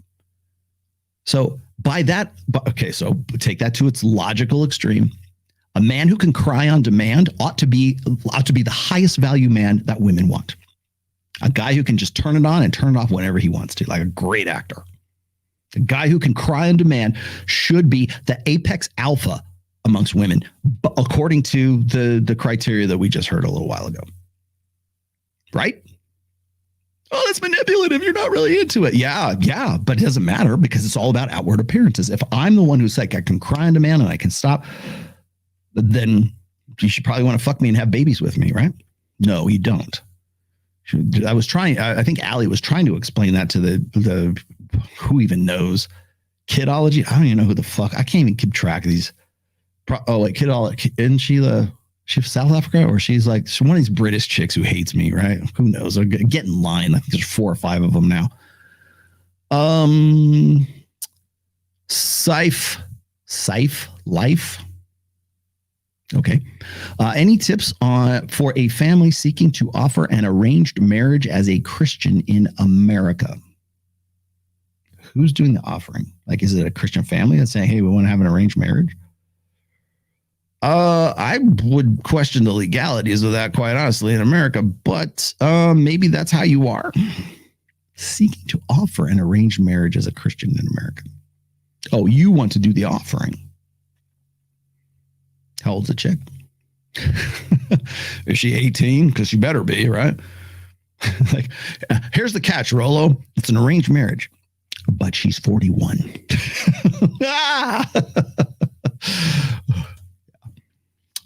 The Godfather says, don't use woke language. What's the difference between experience and lived experience? Jimi Hendrix wants to know. Yeah. Okay. So the reason why I say that so if you want to do something, I'm going to try to emphasize this. Maybe Tom or some bright young lad will turn this into a clip. Okay, so start here. If you want to do something tangible, if you want to do something, you say, Rollo, how do we start? Where do we start? I need a prescription. How do we give me some advice here? Okay, here's the best place to start. If you want to push back against the quote unquote woke narrative or the matrix or whatever the hell we're going to call it. Okay. If you want to do that, stop using their language. Start using the language of empiricism. Start being a factual absolutist and stick to your fucking guns. That's the best thing that you can do. And understand the language of empiricism, of objective factual reality, is always going to sound like anger and hate to people who only speak emotionese, right? Emotionalism. So whenever you bring up inconvenient truths, whenever you bring up uncomfortable facts, unflattering data and stats, particularly when it involves women, you will always get a redirect to an emotional argument. Who hurt you? What was because only a person who's emotionally damaged would think, or would even think to ask that question, or would think to propose this. That's socially unacceptable. We can't go there. Stop using that language. Stop using the language of gender pronouns. Call a spade a spade. Call a woman and a man a man. If it was born with a penis or a vagina, use the appropriate term for that individual. Don't know none of the Z and Zer and none of this they, there, whatever the fuck it is. Because you do them no favors by doing that. Now, here's how I come to this conclusion. When you look at, like, say, Matt Walsh, when he was debating the bearded lady, and he was asking what is a woman, and they couldn't give a concrete, definitive, objective, empirical answer to what is a woman, because its premise, the idea, that identity, is based on social constructionism. And you're never going to get a concrete answer, because to do so would mean that that person would have to reassess their own identity. If it can stay ambiguous and fluid, then they don't have to question that. And as long as people are in the audience going, yay, good for you, girl, even though you're a guy, then it's going to be reinforced and reaffirmed. That's why I called out Jedediah Bila when she was talking about her husband as her partner. No, that is the language of the woke. Call him your husband. That's what he is. Call him your husband. I will catch you on that. And that's another thing. Catch people on their language. Not to be a dick, but to correct them so that you can redirect the conversation, the debate, whatever it is, to an empirical basis, not an emotional basis. The reason why you get like this girl in Destiny and hell, even Allie and the rest of these people, hell, yeah, I could even make a case for Ben Shapiro. The reason why you get that conversation from them is because they begin, their mental point of origin starts with the feminine in mind. It starts with that. What even people who are ostensibly traditional conservatives still speak the language of emotion. Correct them. Tell them how it is. It's not an offense. It's not, in fact, you have to risk offense. It's not an offense. It shouldn't be, because you're helping them by correcting them and accurately describing something with accurate language. If you don't do that, you will reinforce their language, because when people insist that you use their language, they're not insisting on inclusiveness. They're not insisting on sensitivity. They are insisting that the language that describes their ideology is the correct one. And every time you use partner or you use whatever their language is, or you knuckle under and say, okay, Zer, whatever, the moment you do that, you are reinforcing the ideology that language describes. And in this case, it is ludicrous. It is a language and it is a ideology that is based on subjective falsehoods, subjective, ambiguous, fluid, let's say, what other adjective can I use? Based on emotionalism, based on the blank slate, based on social constructionism. Every time you use their language, the language of the emotion, of emotionalism, You are reinforcing their belief in the ideology that is predicated on emotionalism, social constructionism, the blank slate, subjectivism. You're agreeing with that just by using those Z, sir. He acknowledges me. Oh, good. I must be right. My identity must be right. No, the thing is when you do that, you don't do them any favors because their identity is founded on on falsehoods. Empirically provable falsehoods. You're a chick. Your brain architecture is female. You're down to the molecular level. I don't care what you think about gender. I don't care if you think there's 72 fucking genders. There's 2 genders. That's it. There are 2 sexes. That's it. Gender and sex are not separate. That's another falsehood. Push back against that. Stop using gender pronouns. Stop using their language.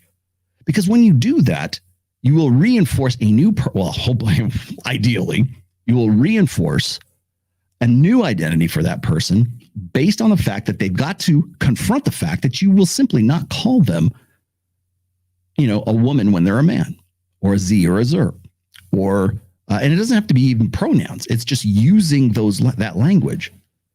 When they start using things like fireman or firefighter instead of fireman, right? Or they remove the man from the language, start using that. Go back to that if it accurately describes that particular person or that job or whatever else. Use the language of factual empiricism. Do not use the language of emotionalism. And because by doing so, you reinforce the ideology, but also that personality, as I said before, like Matt Walsh referring to asking the bearded lady, what is a woman? By not acknowledging that person is actually a woman rather than a man, if you're doing that, you're reinforcing a personality that's based on a falsehood. You are complicit in their own self-deception. So stop using that language. And you'll find it. You got the red pill lens, right? You'll find it as it happens. I have to be more sensitive, and I call it out when I hear it, especially when women are like, oh, who hurt you? Stop. Nobody hurt me. Answer the fucking question. Am I wrong?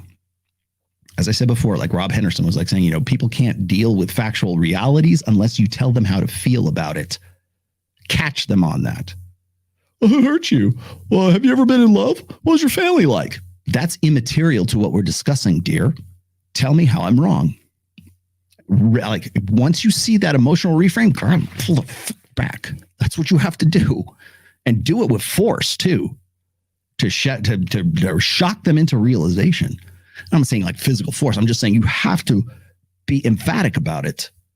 Because if you're not, again, you're just going to be agreeing and you're just going to be complicit in their own self-deception. And you're not doing them a favor and you're not doing yourself a favor. Okay. So I hope that answers your question, Dave Laro. There's your $5 answer.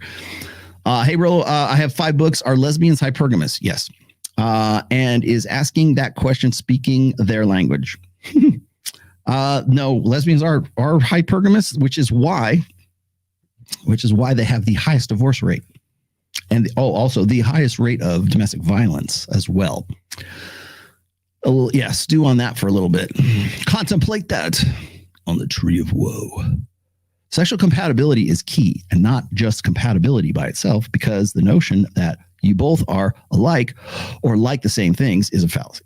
Okay, thank you. Good enough.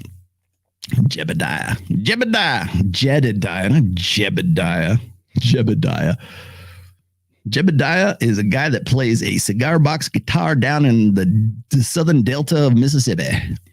He's damn good at it. I don't know who Jebediah is. What did Jebediah say? Jebediah say, once you corrected her, she's funny. You should bring that up because we talked about that. You want to know? Go look at our interview back in December because we actually talked about that. I say this all the time. If I wanted a partner, I'd be a cop. Great. Rookie cop. Flight deck instead of cockpit. Is that a thing? I got to ask Mike Sartain that. Mike, can you explain to me what the difference is between a flight deck and a cockpit?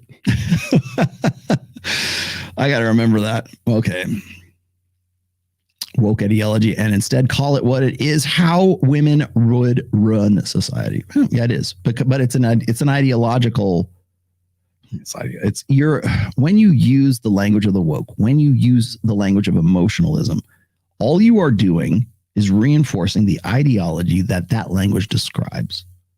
Oh, you're right. Okay, I'll use partner. I'll use your pronouns. I'll use X, Y, and Z. Okay. That's it. Let's see. I got other ones. Hold on a sec. If you were growing up today and unmarried, how would you structure your life? I'd probably fly by the seat of my pants, which is what I still do to this day. Imagine 20-year-old Rollo in 2023. What would he do, assuming if he were red-pilled? I would probably be dead in the ground, because knowing what I know right now, I would probably overclock myself to the point of exhaustion. I hate these questions. I'll tell you why, because like people always say, what would you tell your 18-year-old self? Nothing, because my 18-year-old self would tell me to go pound salt. And rightly so. If I could do it all, if I could be 20 again with this knowledge right now in 2023, I think I would, like I said, I would probably run myself ragged, making money, doing the things. I would still do the same things. When you get to, I think once you get past like the 18 to 49 demographic, your perspective changes, because you're like, okay, I'm older, I know more shit, and I can get more done. But man, if I could have just taken this knowledge and gone back to my 20s, I would have been a dynamo. No, you wouldn't, because you'd still be figuring this shit out just like everybody else. Men cry if genuinely hurt out of his idealistic benefit of the doubt given or an invested resource time situation. I am red pilled to the core. Jesus Christ. Did you like do this? Like, was this like voice to text? Because I think that leaves a little to be, like, ask Siri to clarify things for you a little bit more. But we still have those feelings. Of course you do. And again, no one in the Manosphere is saying, take this magic pill and turn off your emotions. Instinct, emotion, and reason. Instinct, reason, emotion. You don't need that third part. Forget it. No, you do. And you need imagination. That's part of emotion. You need ideation. You need the magical thinking node of your brain. There is actually a part, like I've been researching this recently. There is actually a segment or a part of the human brain that is supposed, I don't know what the name of it is. Now that I mentioned it, Rugby will probably throw me a bone or a link on this, but there's actually a part of the human brain that predisposes people to magical thinking. And by that, I mean, like, wondering whether there's ghosts or UFOs or whatever, but it's also linked to imagination. So yes, you're correct. Women don't want emotional men. They just want their own emotions to be prioritized. Yes, I think I got to you already, but that was good. Sorry, that was my long-winded way of hammering that one home. Along the same lines, what is this? Oh, I got to that. Okay. And let's keep going. Flight deck and cockpit. Thank you very much, cockpit. He said, God. I say this all the time. If I want to part, okay, got that. What is this, like lethal weapon? Lethal weapon? I don't need a marriage. I just want to watch a Lethal Weapon. Rolla, did you know the NBA and TNT network uses governor instead of owner? Okay. Why? Because it sounds like slave owner. Like this is not a plantation. He's the governor. What?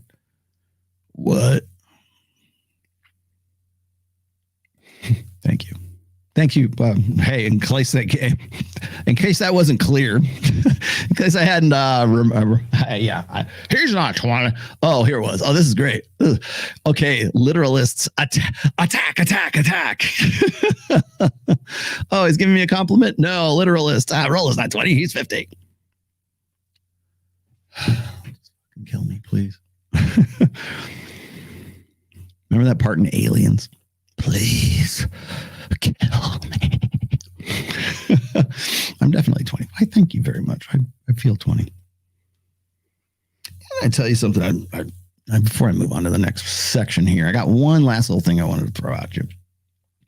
But before I do, I don't feel old. I don't feel as old as I'm going to turn 55 in April. What's funny is like, I remember Pat Campbell told me back in the day, he says, never reveal how old you are. And he did the same thing. I didn't even know how old Pat was until he passed away and I read his obituary. I'm like, son of a bitch, this guy's 61. He was good at hiding it. He never talked about it. I would have pegged him for probably maybe like 6 years older than me. I don't know. I knew he was older than me. I didn't know he was that old. But he was really good at keeping that. Okay, so I'm glad you brought this up. Thank you. You know where I'm going to go with this. Okay, thanks, Brown Eyes. I don't think of it in those terms. And I don't know if this is just me musing here. Sorry, at the end here. This is me musing a little bit, is when I go on Myron and when I go on Fresh and Fit, I'm surrounded by girls anywhere between the ages like 18 and 38. Like even 38's young for me. like CJ Sparks is 38 years old. I love her to death, but man, she's, I got to remember, like, she's older than the girls on Fresh and Fit, but she's still a lot younger than me. And then like I'll go and I'm hanging out with Myron and Fresh or Big Mo or Icy. Icy's 27. Torsh's 28 now. Happy birthday, girl. Here's a great Kevin Savo. Kevin Savo's got to be 27, 28 now. And the boys, like the young, I think Mark's 22 and Rocky's like 24, 25 right now. I don't like when I hang out with them, I'm not thinking, oh God, I'm the old dude here. I just want to do projects. I want to build stuff with them. Like even when I'm with Justin Waller. Justin's like 36, 37 now. He's in his mid 30s. I'm in my mid 50s, right? Well, technically I will be. I guess I am. 54, 55, 56 is mid, right?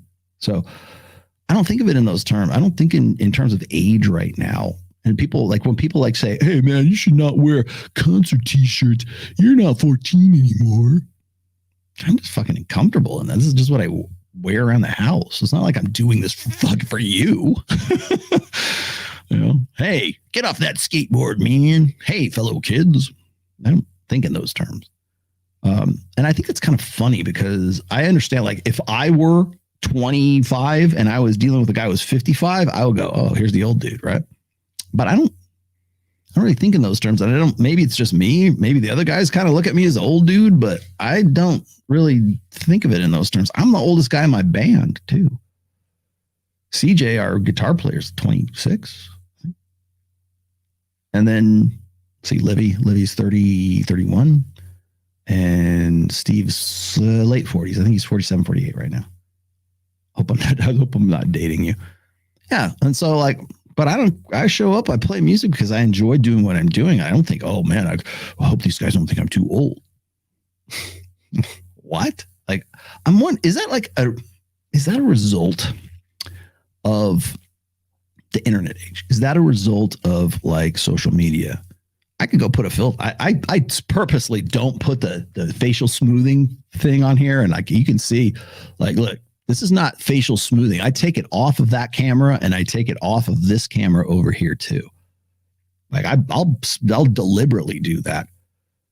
Like I could go and get Face App and make myself look like Giga Chad, but I don't do. Like, what's the point, right? Okay, I don't fucking cares, right?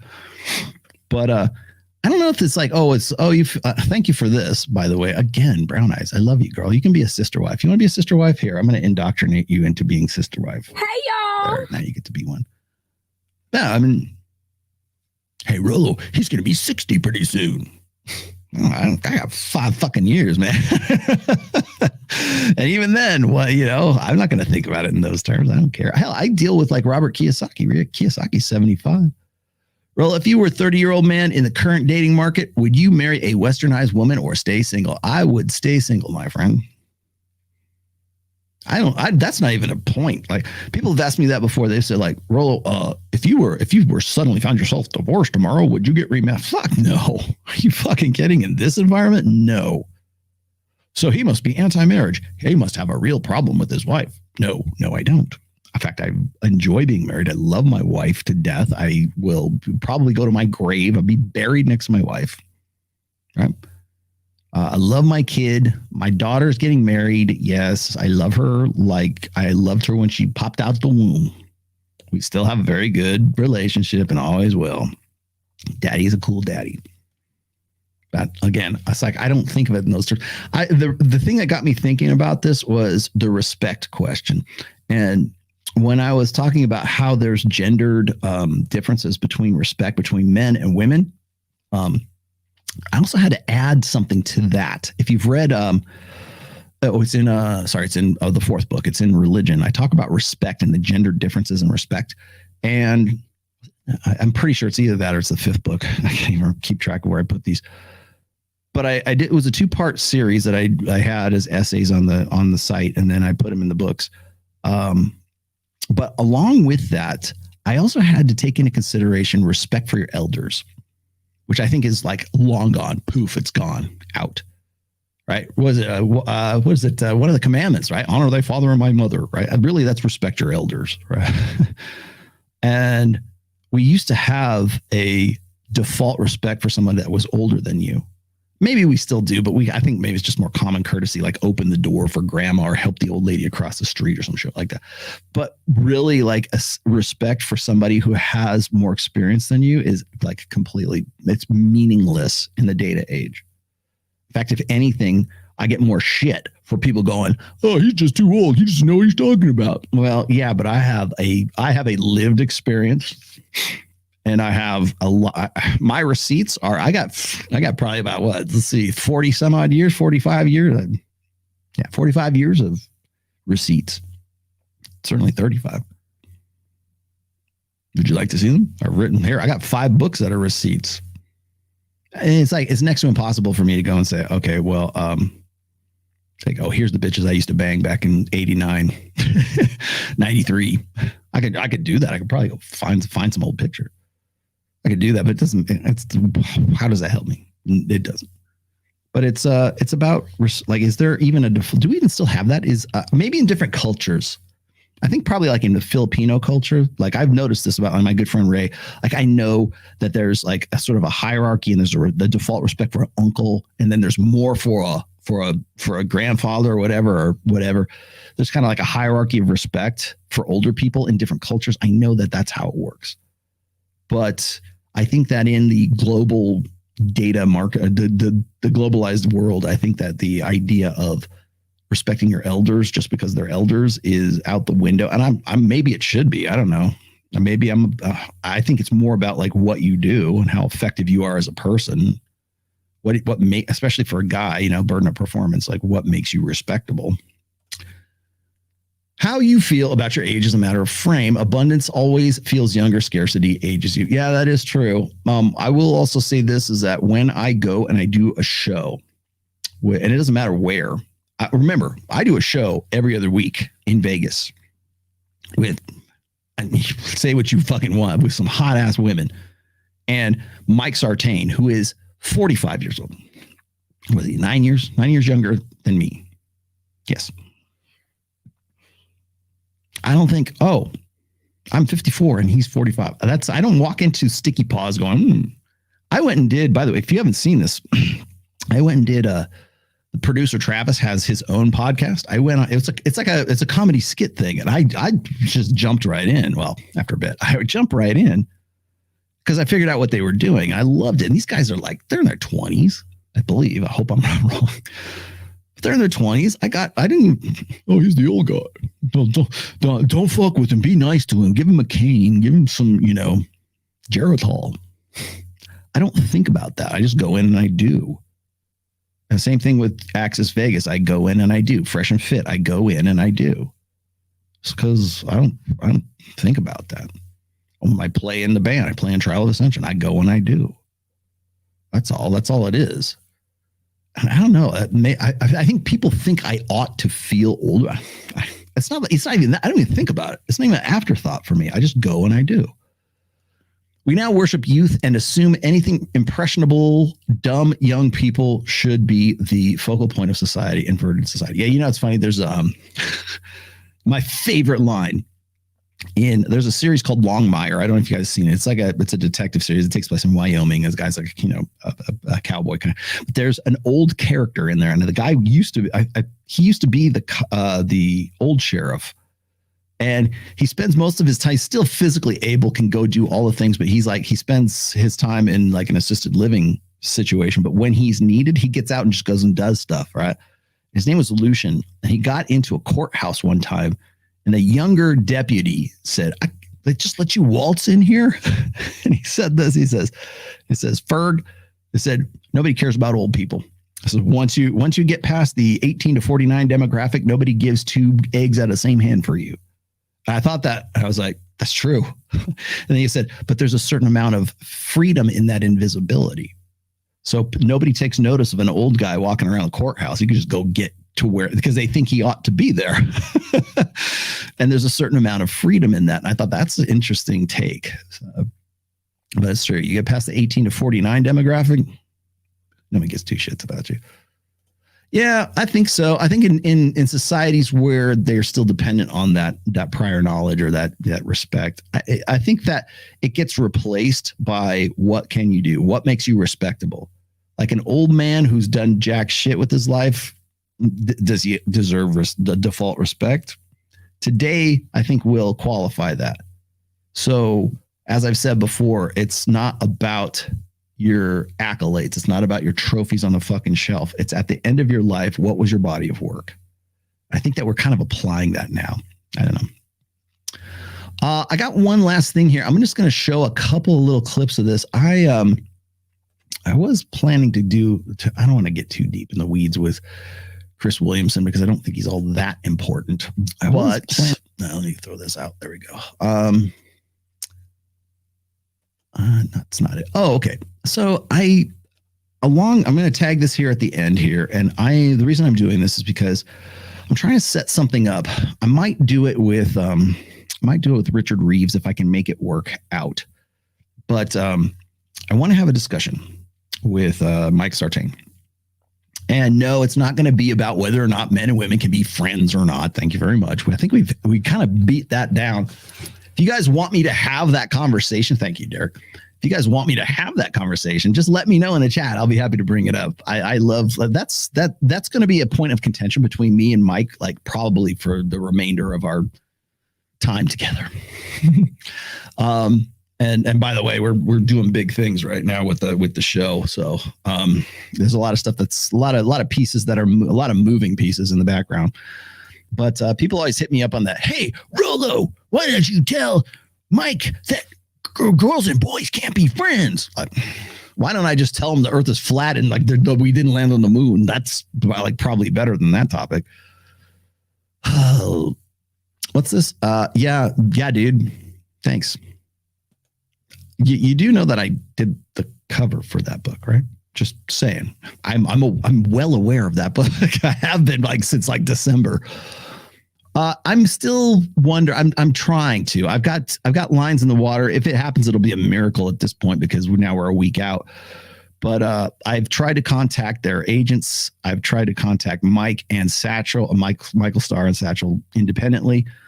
It might be that they're just not showing up until Friday, and I might be fucked anyways. But I'm trying to. No, Access Vegas is going to be Thursday this week, so it always is. Thursday at 8 is what is our new time and our day and time. It's every other Thursday. We only held off because I'm going to go see Steel Panther at House of Blues on the 24th, and I have one extra ticket. Ladies, yeah. Was he wrong about that? Well, yes and no. I think from his perspective, he's correct, but I think in a globe, in a larger sense, I don't think that it works for everybody. Put it that way. I am, however, going to be talking with Mike. I'm trying to do a dedicated show about this. I want to debate Mike. I want to have a conversation with Mike about why I think we shouldn't be over-aggrandizing a guy like Dr. David Buss. And I know that sounds like heresy, but I want to avoid turning Dr. David Buss into the next Carl Jung for the Manosphere anyways. Now you'll hear Hafiz talk about, well, you need to read The Evolution of Desire. Yes. Okay. You got to remember, I have, but you also have to remember Evolution of Desire was published in 1994. What has taken place? What technological advancements have taken place since 1994? What new data do we have? I'm not saying that refutes that. It could confirm a lot of that stuff. In fact, it does. But what new data modifies, refutes, or confirms the findings in The Evolution of Desire, published 1994? How do we go about the data gathering? How do we do our methodologies differently back then than we do now? Because now I can go to Pornhub and I can get data that was never available in the history of humankind. And they've been doing this for 6 or 7 years running now. Rollo, do you think the divorce rate will increase in the future or decrease because men are less willing to get married? It's already being answered. And the reason why it's going down is because you have to get married to get divorced. Most people are getting divorced. Marriage causes divorce? All right. Thank you very much. Divorce will go down with the marriage rate. Would you like me to show you how? Here, I'll explain to you how. Here, there you go. Look at that. My goodness, that's a hell of a correlation for you there. So with the rise in divorce rates from 1965-ish, right about there, what was introduced then in human society? Oral contraceptive use I should say, unilaterally female-controlled oral contraceptive use. And as you see, the marriage rate will drop off, and the marriage rate actually moves around, or the divorce rate moves with the marriage rate, obviously. So less people getting married, less people getting divorced.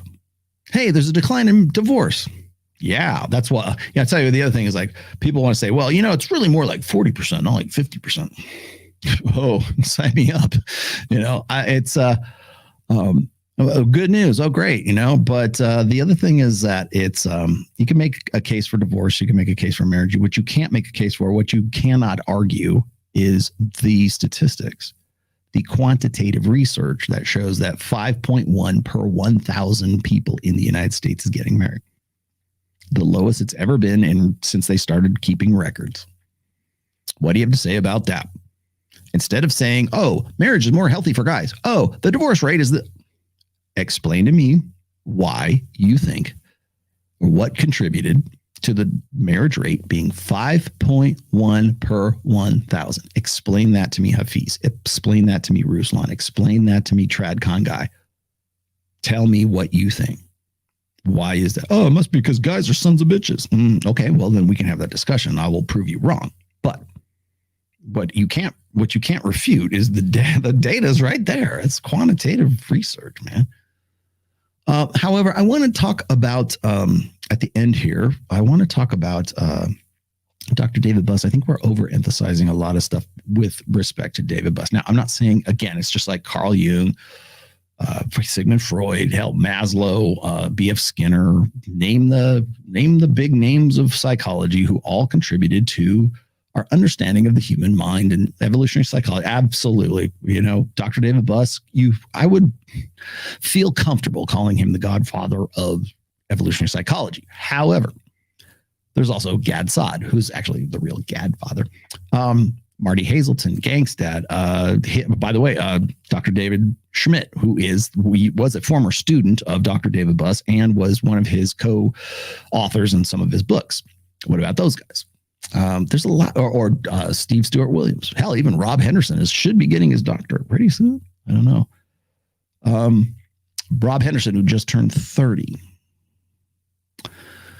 That said, I mean, we can look at statistics and everything else, but the thing that kind of rubs me the wrong way is when I see somebody who has the reputation and the storied history of Dr. David Buss and essentially adopting new hypotheses that are shaky at best in an effort to sort of appease, to be a little bit more mass appealing. And one of those, I think, is the mate shifting hypothesis that he puts forth. I could read it to you. I don't know if I have enough time right now to get into it, but this is something that I really wanted to talk about with Mike Sartain. In fact, maybe I will withhold this for right now, but the idea is that the reason why women cheat on guys is not because of alpha fucks, it's because of beta bucks. Yeah, it's Kinsey. Yeah, you're right. Kinsey's actually part of that. I don't think that mate shifting hypothesis explains enough.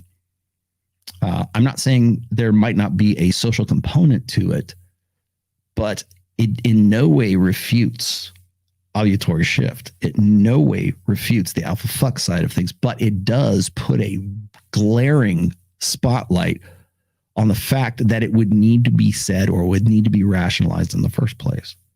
So why do we need this explanation? Why would this be a hypothesis in the first place? And again, it goes back to the idea that when we're talking about hypergamy, we just saw this with Ben Shapiro. I see this constantly, and especially in David Buss now, is it only focuses on one side of hypergamy because the alpha fuck side of hypergamy is too inflammatory.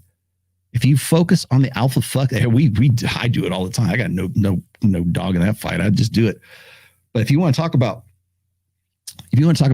vulnerability and emotionality and all this other stuff, we can do that. But the fact still remains, as I said before, that one Joe Rogan clip I showed at the very beginning of this show, you got a woman there who is physically repulsed by a guy who gets his ass kicked. And I can show you, well, let's see, do I have it? I have it. Show you data sets that prove that women want a guy. In Norway, they want a guy who makes more money than they do for the long term. But then I've also got data sets that show that women are more attracted to guys or characters that display dark triad behavior sets.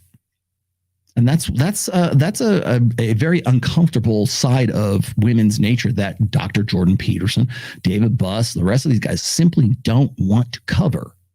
You're talking about men behaving badly. Let's talk about women behaving badly. And how are they inspired to behave badly? It's usually because of short-term breeding, short-term mating. We want to give women the benefit of the doubt. We say, oh, well, they're just looking for the best of the best. They're looking for a guy who's marriageable. Yeah. Well, unfortunately, a lot of the data in the 21st century is pointing to the opposite. And we want to ignore that and sweep that under the carpet while meanwhile we're saying, oh, they're attempting suicide and they're depressed and they're on antidepressants and everything else. But we still don't want to see why they want to do what they want to do. And instead, we're going to reverse the whole thing out like Tommy Lahren does and say, it's men doing TikTok videos and shaking their ass. No, Tommy. It's women who are doing that. On what fucking planet do you live on? Where is that? I know, I realize, again, she probably knows this. That's red meat. That's clickbait. That's to get me to go and talk about it and you guys to go, what the fuck planet does she live on? She knows. Her people know.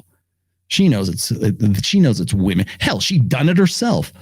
In 2020, when I responded to her like viral video, that was her doing that. Tatiana's. What happened to the Tatianas? Tommy? Have they been replaced by guys like shaking their dick on, TikTok? No, they haven't. We are currently experiencing a lost generation of men and women in America due to the prevalence of single mother households since the advent of third wave toxic feminism. There are no waves of feminism. It's all the same enchilada. What if I told you that the suffragettes and the suffragists are the same ideology and the same bent and the same purpose as the feminists of the 1970s and the feminists that are like women who call themselves feminists today? It's all the same. There was no good feminism. There was no bad feminism. There was just feminism. It has only been interrupted by social unrest and wars. That's why. So stop calling it third, fourth, fifth, whatever wave. God knows what wave we're supposed to be in right now. We're not. Okay. Now, let me see if I can answer this for you here really quickly. Due to the prevalent. Okay. So yeah, they're destroying the family. Yeah. Who's they? Tell me who they are. Let's go through the they. Who's doing it? Whose grand design is it? And don't say the elves, because it's not the elves. It's because that's just who the hell we are. I'm not sure if you would know this, Rolo, but it's pointless to get married outside of the government. Pointless to get married outside of the government. Basically, will it come back to hunt you? Dude, stop it with the voice to text. When you do these, maybe you're driving out, maybe you have to stop it. It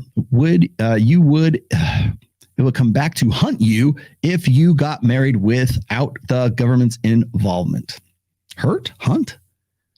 Would it come back to hurt you if you got married? Maybe it's haunt. I think it's haunt you if you got married with the government involvement. Once again, from the top, Vic, I'm not against marriage as a institution. I'm not. It is, remember, marriage is a compromise of mating strategies. I promise to forsake all others and not fuck anybody but you. You promise to do the same? Great. You promise me that the kids are going to be mine? Great. I promise to provide, love, honor, protect in sickness and in health till death do us part, for richer or for poorer. Great. I'm good with that. You good? Okay. I got one stipulation. The baby's got to be mine. Is that good? Yes. Good. Now we have a formalization of a compromise so that we can form a family and have babies and be invested in our children. Great. That's really what it is. We didn't have to worry about the government. Hell, in most cases, you didn't even have to have a ring, right? That's my wife. Oh, good. Did you have a ceremony? Yeah, there's a priest here. Cool. What's your last name? Tomasi? Okay, you're good. You need to hold your frame hard here because a lot of people are jealous that you figured this out first and want to discredit you. Hold it. No, you know what? They don't want to discredit me, Chris. They want to rip me off. So I gotta rearrange my nuts at the 4-hour mark here. They want to rip me up. Well, okay. They want to appropriate what I've done. And in some cases, I'm okay with that. Like, I don't mind if Myron and the rest of these guys do that. It's open source as far as I'm concerned. And I don't even really necessarily care if I'm accredited or I'm not. But I do care if it's inaccurate and you're saying that I'm the authority. I'm the one, you're accrediting me, but it's inaccurate. Then I got to hold frame. That you're correct. Let's see. Okay. Anyway, I'll leave you with this. The idea of mate switching, I think, is sort of I think in some ways it has merit, but it only has merit. It's not as a mating strategy. I think that it is a switching strategy. It could be, but it is premised on a lot of presumptions that are still dependent on, like, say, 1994 data sets. It's still and then of course it's rejiggered to sound like it's men and women. Men are doing it too. There are some fundamental differences and some fundamental flaws that I have to take real issue with. And I'm not saying that Dr. David Buss ought to be completely just thrown out the window. Obviously not. I don't think even Carl Jung should be thrown completely out the window. I think we should take them for the contributions that they've made and we move on. And so it's one thing to, like, for Hafiz to say, hey, man, go to the real source. Go read this book from 1994. He doesn't even know that. But it sounds like anything. Read anything except for Rolo stuff. But I'll tell you the most ironic thing about all that is, like, for all of his, like, men of action, he's got his own little men of action thing going on himself. Oh, what about guys who, men think they're men because they have flashy cars and they have hot chicks and they're basically the Andrew Tate archetype. By the way, Hafiz already throwing Tate under the bus, just kind of low key throwing him under the bus with his advertisements and everything else. But by his criteria, I'm more of a man than he is. I've been married for 26 and a half years, not 30. Thank you very much. I have a child. I've done everything. I did everything fucking right, man. Why wouldn't you want to read my book? Why would I not be the preeminent authority on all of this, Hafiz? I have everything you ever wanted. Let's fucking deal. Let's fucking tell you. Another guy. You want to come to Vegas, Hafiz? Let's go. I'll sit right across the table from you. And I won't spring it on you like Valuetainment will. I hear all these red pill podcasts using all ya verbiage. Heard it here first. Yeah, of course they do. And then I'll tell you the other thing. Oh, you know what? Speaking of verbiage, let me throw this out here at the end. This was too good not to put in here. Not that one. God, I almost want to show you that not the Joe Rogan. I almost want to show. I want to replay the Jordan Peterson one again, where he looks like he's Danny Elfman. There you Do go. you guys think that women tend to shame men for having standards? Because they're old and bitter. What do you guys think? I'm just curious. Like, Yeah, because- that must be it. Why do Shame men for why do you shame men? So whenever men have a standard, often, I'm not saying every woman, right? But oftentimes women shame them for having it. So like we have the body positivity movement, right? If guys say I don't like fat chicks, canceled. Yeah, now we're like, if guys say I don't yeah. want to date a single mother, it's if they say I don't want to date ugly girls, like anything that they say, they're shamed for. I think it's because we treat men like trash. Okay. And we have too much high expectation of how Oh, they that's should the rebel treat us authority. and what they should be doing for us and this, that, and the other, but we don't hold ourselves in the same regard.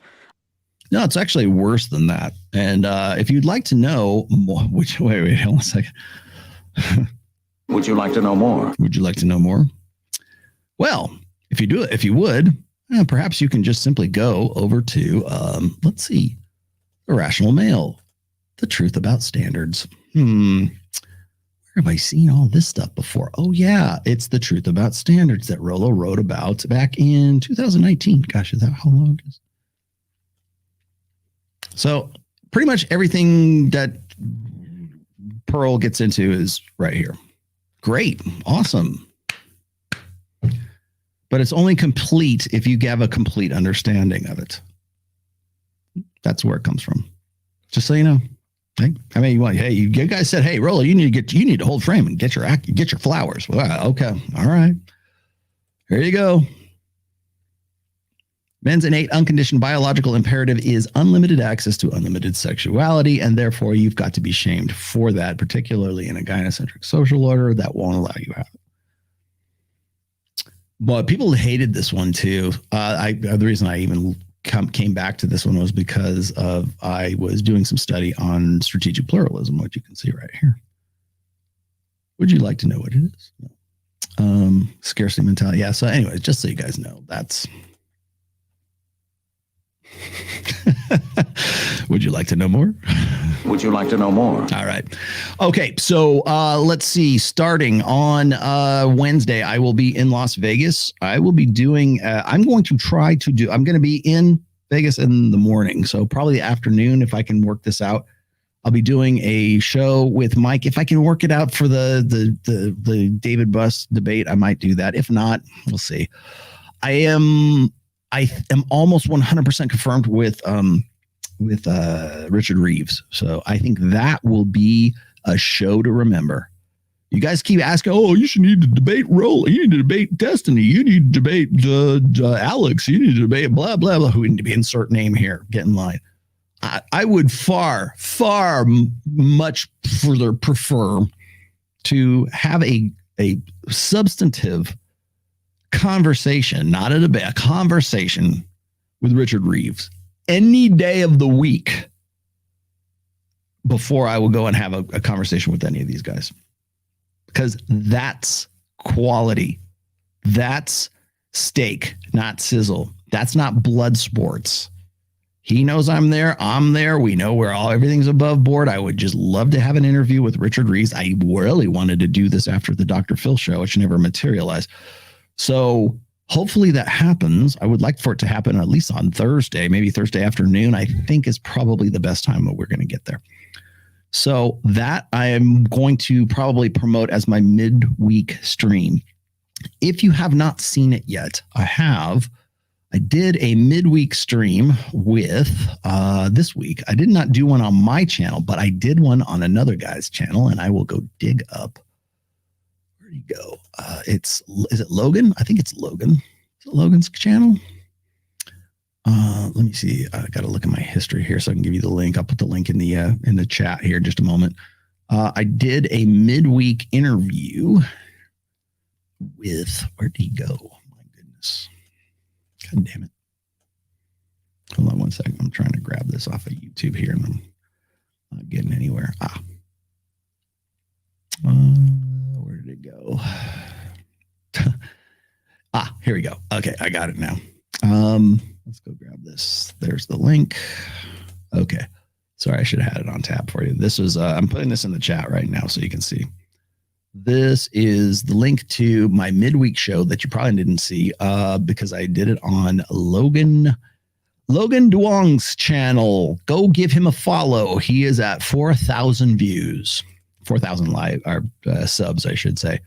Good dude, good conversation, good kid. He's 19 years old. Again, remember, I don't care about age. I'll be happy. I don't even care about your subs. If I think I can have a good conversation with you, I'll go on your show and do it. What? True, but we need someone to put Destiny in his place. So that's why you want me to talk to him? And you're the only one that can come close.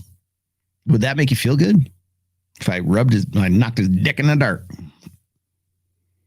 Is that the whole point? Because that's kind of like, you want that? Okay. I mean, if it's convenient, I'll do it, but I'm not going to bend over backwards to get it. Myron did okay, but I think you could dismantle all of Destiny's arguments. Well, the easiest way to dismantle his arguments is simply attack emotionalism, social constructionism, the blank slate, and his religion of subjectivism.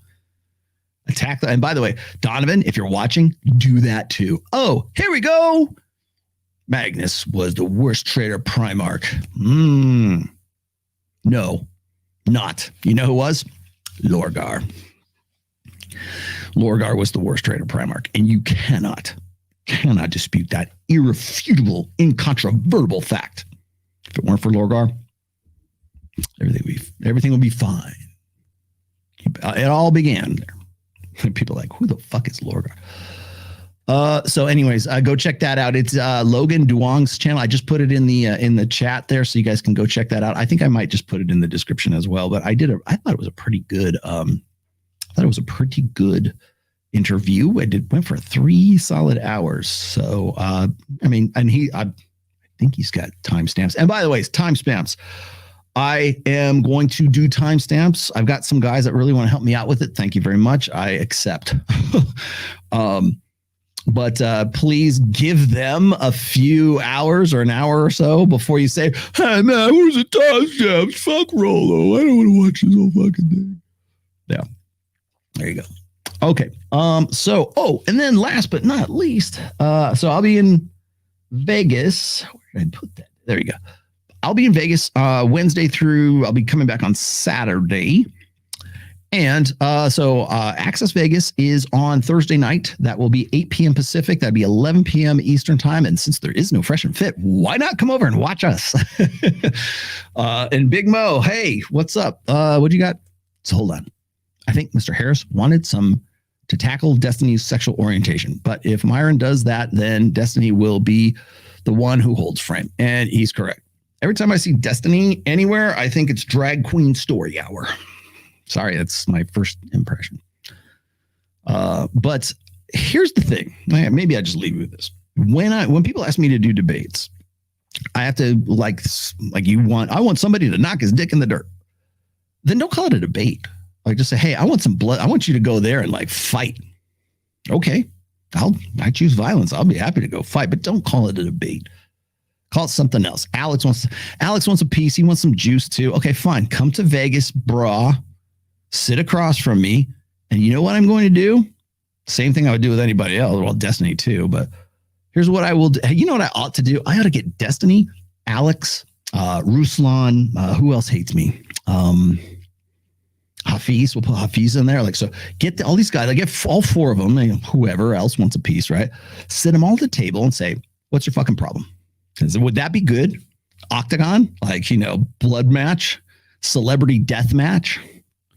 I would do that if they want to do that. I'm happy to have you guys, all you haters, come on Access Vegas, and I will talk to you. I will, whatever, anything. Sky's the limit, dude. Go for it. Because you know what I will do? If I have to sit across from these guys, whether individually or in group, the first thing I will say is, you are incorrect. You are straw manning me and have been doing so for a long time. And let me explain to you why. Because I will hit item by item by item by item. I will show you why you're wrong. I will have the freaking links. I will have everything. So when you go, oh, well, the red pill always says this. No, we don't. Yeah, they do. Okay, show me the links. Who are you talking about? Where are you seeing this? Are you seeing this on the Rational Mail? No. I get this all the time, and you're not from Destiny and from, well, maybe not Destiny, but like certainly Alex and the rest of these guys. Well, he's truthful, but it's so angry. He's creating a us versus them narrative. No, I'm not doing that. I am just speaking the language of empiricism. You are interpreting it that way because it benefits your fucking brand. That's why. How am I wrong? Well, you talk about the, okay, well, when, where, how. I will ask for specifics, and you better come correct, because if you don't, you're going to go back with your tail between your fucking legs. That's what's going to happen. Because the first thing out of my mouth is going to be like, where am I wrong? How am I wrong? Okay, how am I wrong? Have you read my book? No. Well, then how the fuck do you know what you're talking about? Thank you for that, Ed. I appreciate that. There you go. Yeah, you better have read the books. You better know what you're talking about. Oh, in your Iron Rule of Tomasi, number 4 says X, Y, and Z. Yeah, okay, so you know the first, like the first sentence of that. Have you read the post? Have you read the chapter? Have you read the book? Well, you always say, no, I don't. Tell me what I always say. Tell me what I always say. And I'll make a liar out of you. Every fucking time. Just you better fucking come correct. All you guys. I don't care who it is. You're gonna sit across the table from me. I choose violence, dude. You think I wasn't prepared for Dr. Phil? I will should be prepared for you. You better come correct. You better have links. You better tell me where and when and why. Because if you don't, you are going to get schooled. And that's the problem. Rollo always says this. No, you're ignorant. And you're confident in that ignorance. And the longer you want to, like, yeah, I'm not going to have a fucking debate with you on StreamYard. You're going to sit across a fucking table from me. That's what you're going to do. You're going to look me in the fucking eye when you lie. And then I'm going to school your ass right afterwards. There you go. Dr. Phyllis, thank you. It can be done. And I didn't take him down, by the way. I'm happy you all think so, but I will say this. There's some sort of poetic justice that, like, my episode 90 of the last season of Dr. Phil, it was me. I don't know. Maybe there is a God somewhere, right? People that want Rollo to debate Destiny are just after blood sports. They are. And if that's what you want, I'm happy to oblige. Just don't call it a bait. Yeah, I know. Who am I going to change their minds? Am I going to change anybody's minds, Mo? I don't think so. We don't need to dismantle Destiny. He defended FNF during the big allegation debacle. But Destiny is indeed clearly wrong about the dating market. Destiny is building a brand off of misinformation and exaggeration. And again, I will ask, where, when, why? Who told you that? The Manosphere always says no. Who? Name some fucking names. Stop beating around the bush. Stop like, well, you know, those guys, those red pill guys. No. Who? They will never be able to answer that because they don't run in the same. I know they don't run in the same circles. Martin Fresh knows they don't run in the same circles. They don't know what they're talking about, but they want you to believe that they do. And that's why I'm in demanding accuracy right now, especially from people who are supposed to be the quote unquote authorities on all of this, on these topics. So there you go. Let's see. Wait. Dr. Phil's wife has bigger balls and he does at their demeanor. Does that look, whatever. Sorry, we're getting towards the end here. People think he won against Angry Man. Someone does need to beat Destiny. Why is this like, it's like a fucking, it's like professional wrestling. What if I put on like a luchador, like, mask? Would that be better? What if I did that? What if I like put on like a luchador mask and I go on, okay, debate me, my friend, and I start talking like this, or like lucha libre. Let me tell you why you're mistaken about the hypergamy. Like, go in like that. That's what I should do. Here's your debate, man, because that's all you want is like blood sport. So why not give you why not make it entertaining, man? Rolo Libre. The luchador of the red pill, and you've got to roll your arse. I'll do it. Going to. Someone send me a luchador mask. I'll do it. I will do it. Hello. This is Rola Libre. Macho Toxico. You guys know who Macho Toxico is? He's a red pill dude, I guess MGTOW guy out of Brazil. I've been on his show a couple of times. It's in Portuguese, so I can't really watch it all the time, but I love, like, I'll pass by it when it's a live stream. It's called Macho Toxico. You guys have to go check that out. I've done his show once, a long time, probably 2 years ago. He's a really funny dude too. Macho Toxico. That's what I should do. Macho Libre. Big Mo is my sidekick. I will tag him in. We'll have the double tag team death match. The living wall that is Big Mo. I need to do that. I really do. That would be funny as hell. Yeah, or Red Pill telenovela. Yeah, I'll be Rolo Libre. Macho Libre. Macho Tomasico. You guys got to think. We got to think of a good like luchador name for me, my alter ego, so I can go and debate these people. Because all you want is blood, right? So if you want blood, you got it. Okay. Let's see. What else do I? Okay, I think I am actually all caught up. Thank you. Yeah. Okay, I got that. El Rolo. Wait. I should make like a poster. Maybe I'll do that. I should make like a poster like Rolo Libre is a luchador, the masked debater. He's a masked debater. Rolo Libre, the masked debater. You guys would laugh your ass off if I did that. I should do that. God, that would be funny. Hey, debate me now. This is Rolo. Hey, who's this? Like, you would show up in like the waiting room of the live stream. That would be funny as hell. Like the video, yes, please, or else he's gonna say something like Tell these bitches to go to hell. There you go. All right, guys. So that's it for today. Oh, by the way, the other big news that happened this week, as a matter of fact. If you didn't catch the last live stream, if you didn't catch the Instagram, the hundreds of reels I've been reposting about Jevani Sanders, the Best Have My Life, the theme song to Access Vegas, which we will play, of course, on Thursday, is now available on Spotify. It went up for sale on the 14th. It went, which was what, Wednesday, Tuesday.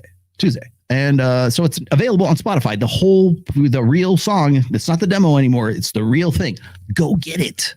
Go get it. You guys hear it here. I've been using it as an outro for God knows how long now, because I've been trying to like help. By the way, he's doing an EP, and I'm trying to help him with the EP right now. Help him produce that.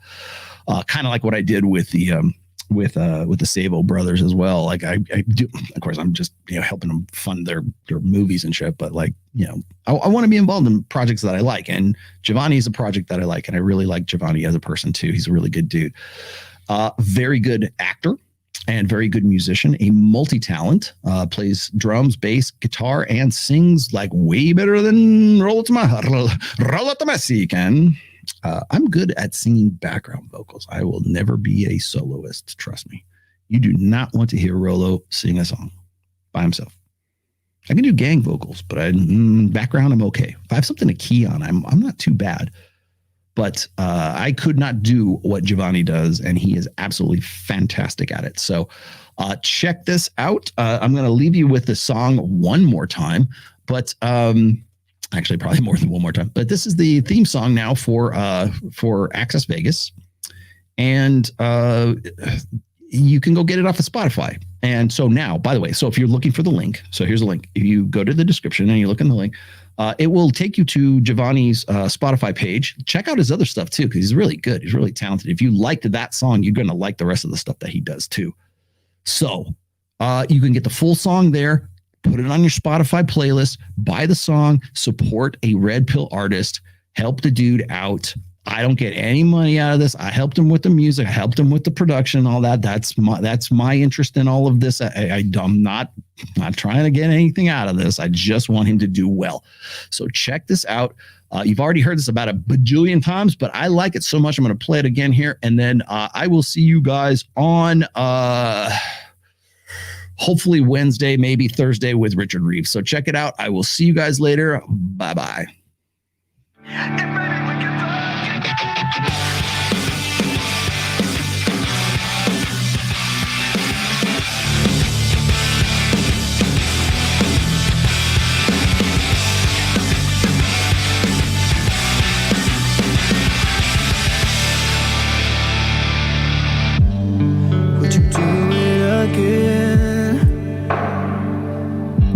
I need to feel you on top of me.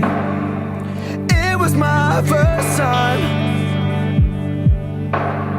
but I was just a kid when we met and went to bed. It was my first time. What do you expect from me? I'm breaking up the rules now in the game. I've got some new tools, please do the same. Time came by and went over like a matchbox stereo. Time to get my thoughts now, let it go. Bound to keep me up all night. But maybe we can fuck again, and maybe things be different. Goddamn, baby, one more again. Won't you put it on me one more again? I need to know if maybe we can fuck again, then maybe things be different. Goddamn, baby, one more again. Maybe you could have the best in my life.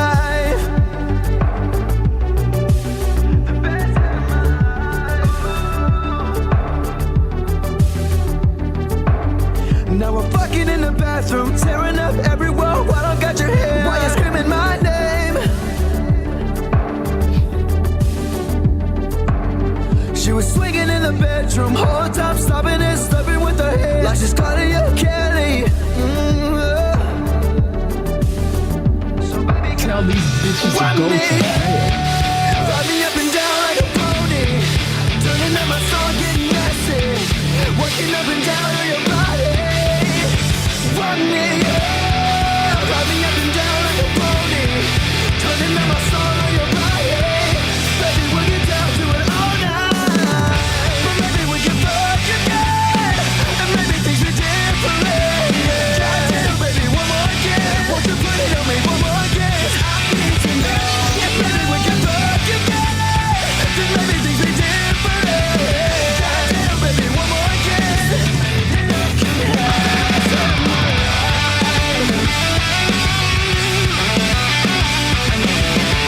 Brick City Podcast has been a production of The Rational Male. Registered trademark, all rights reserved. 2023. Don't steal my stuff.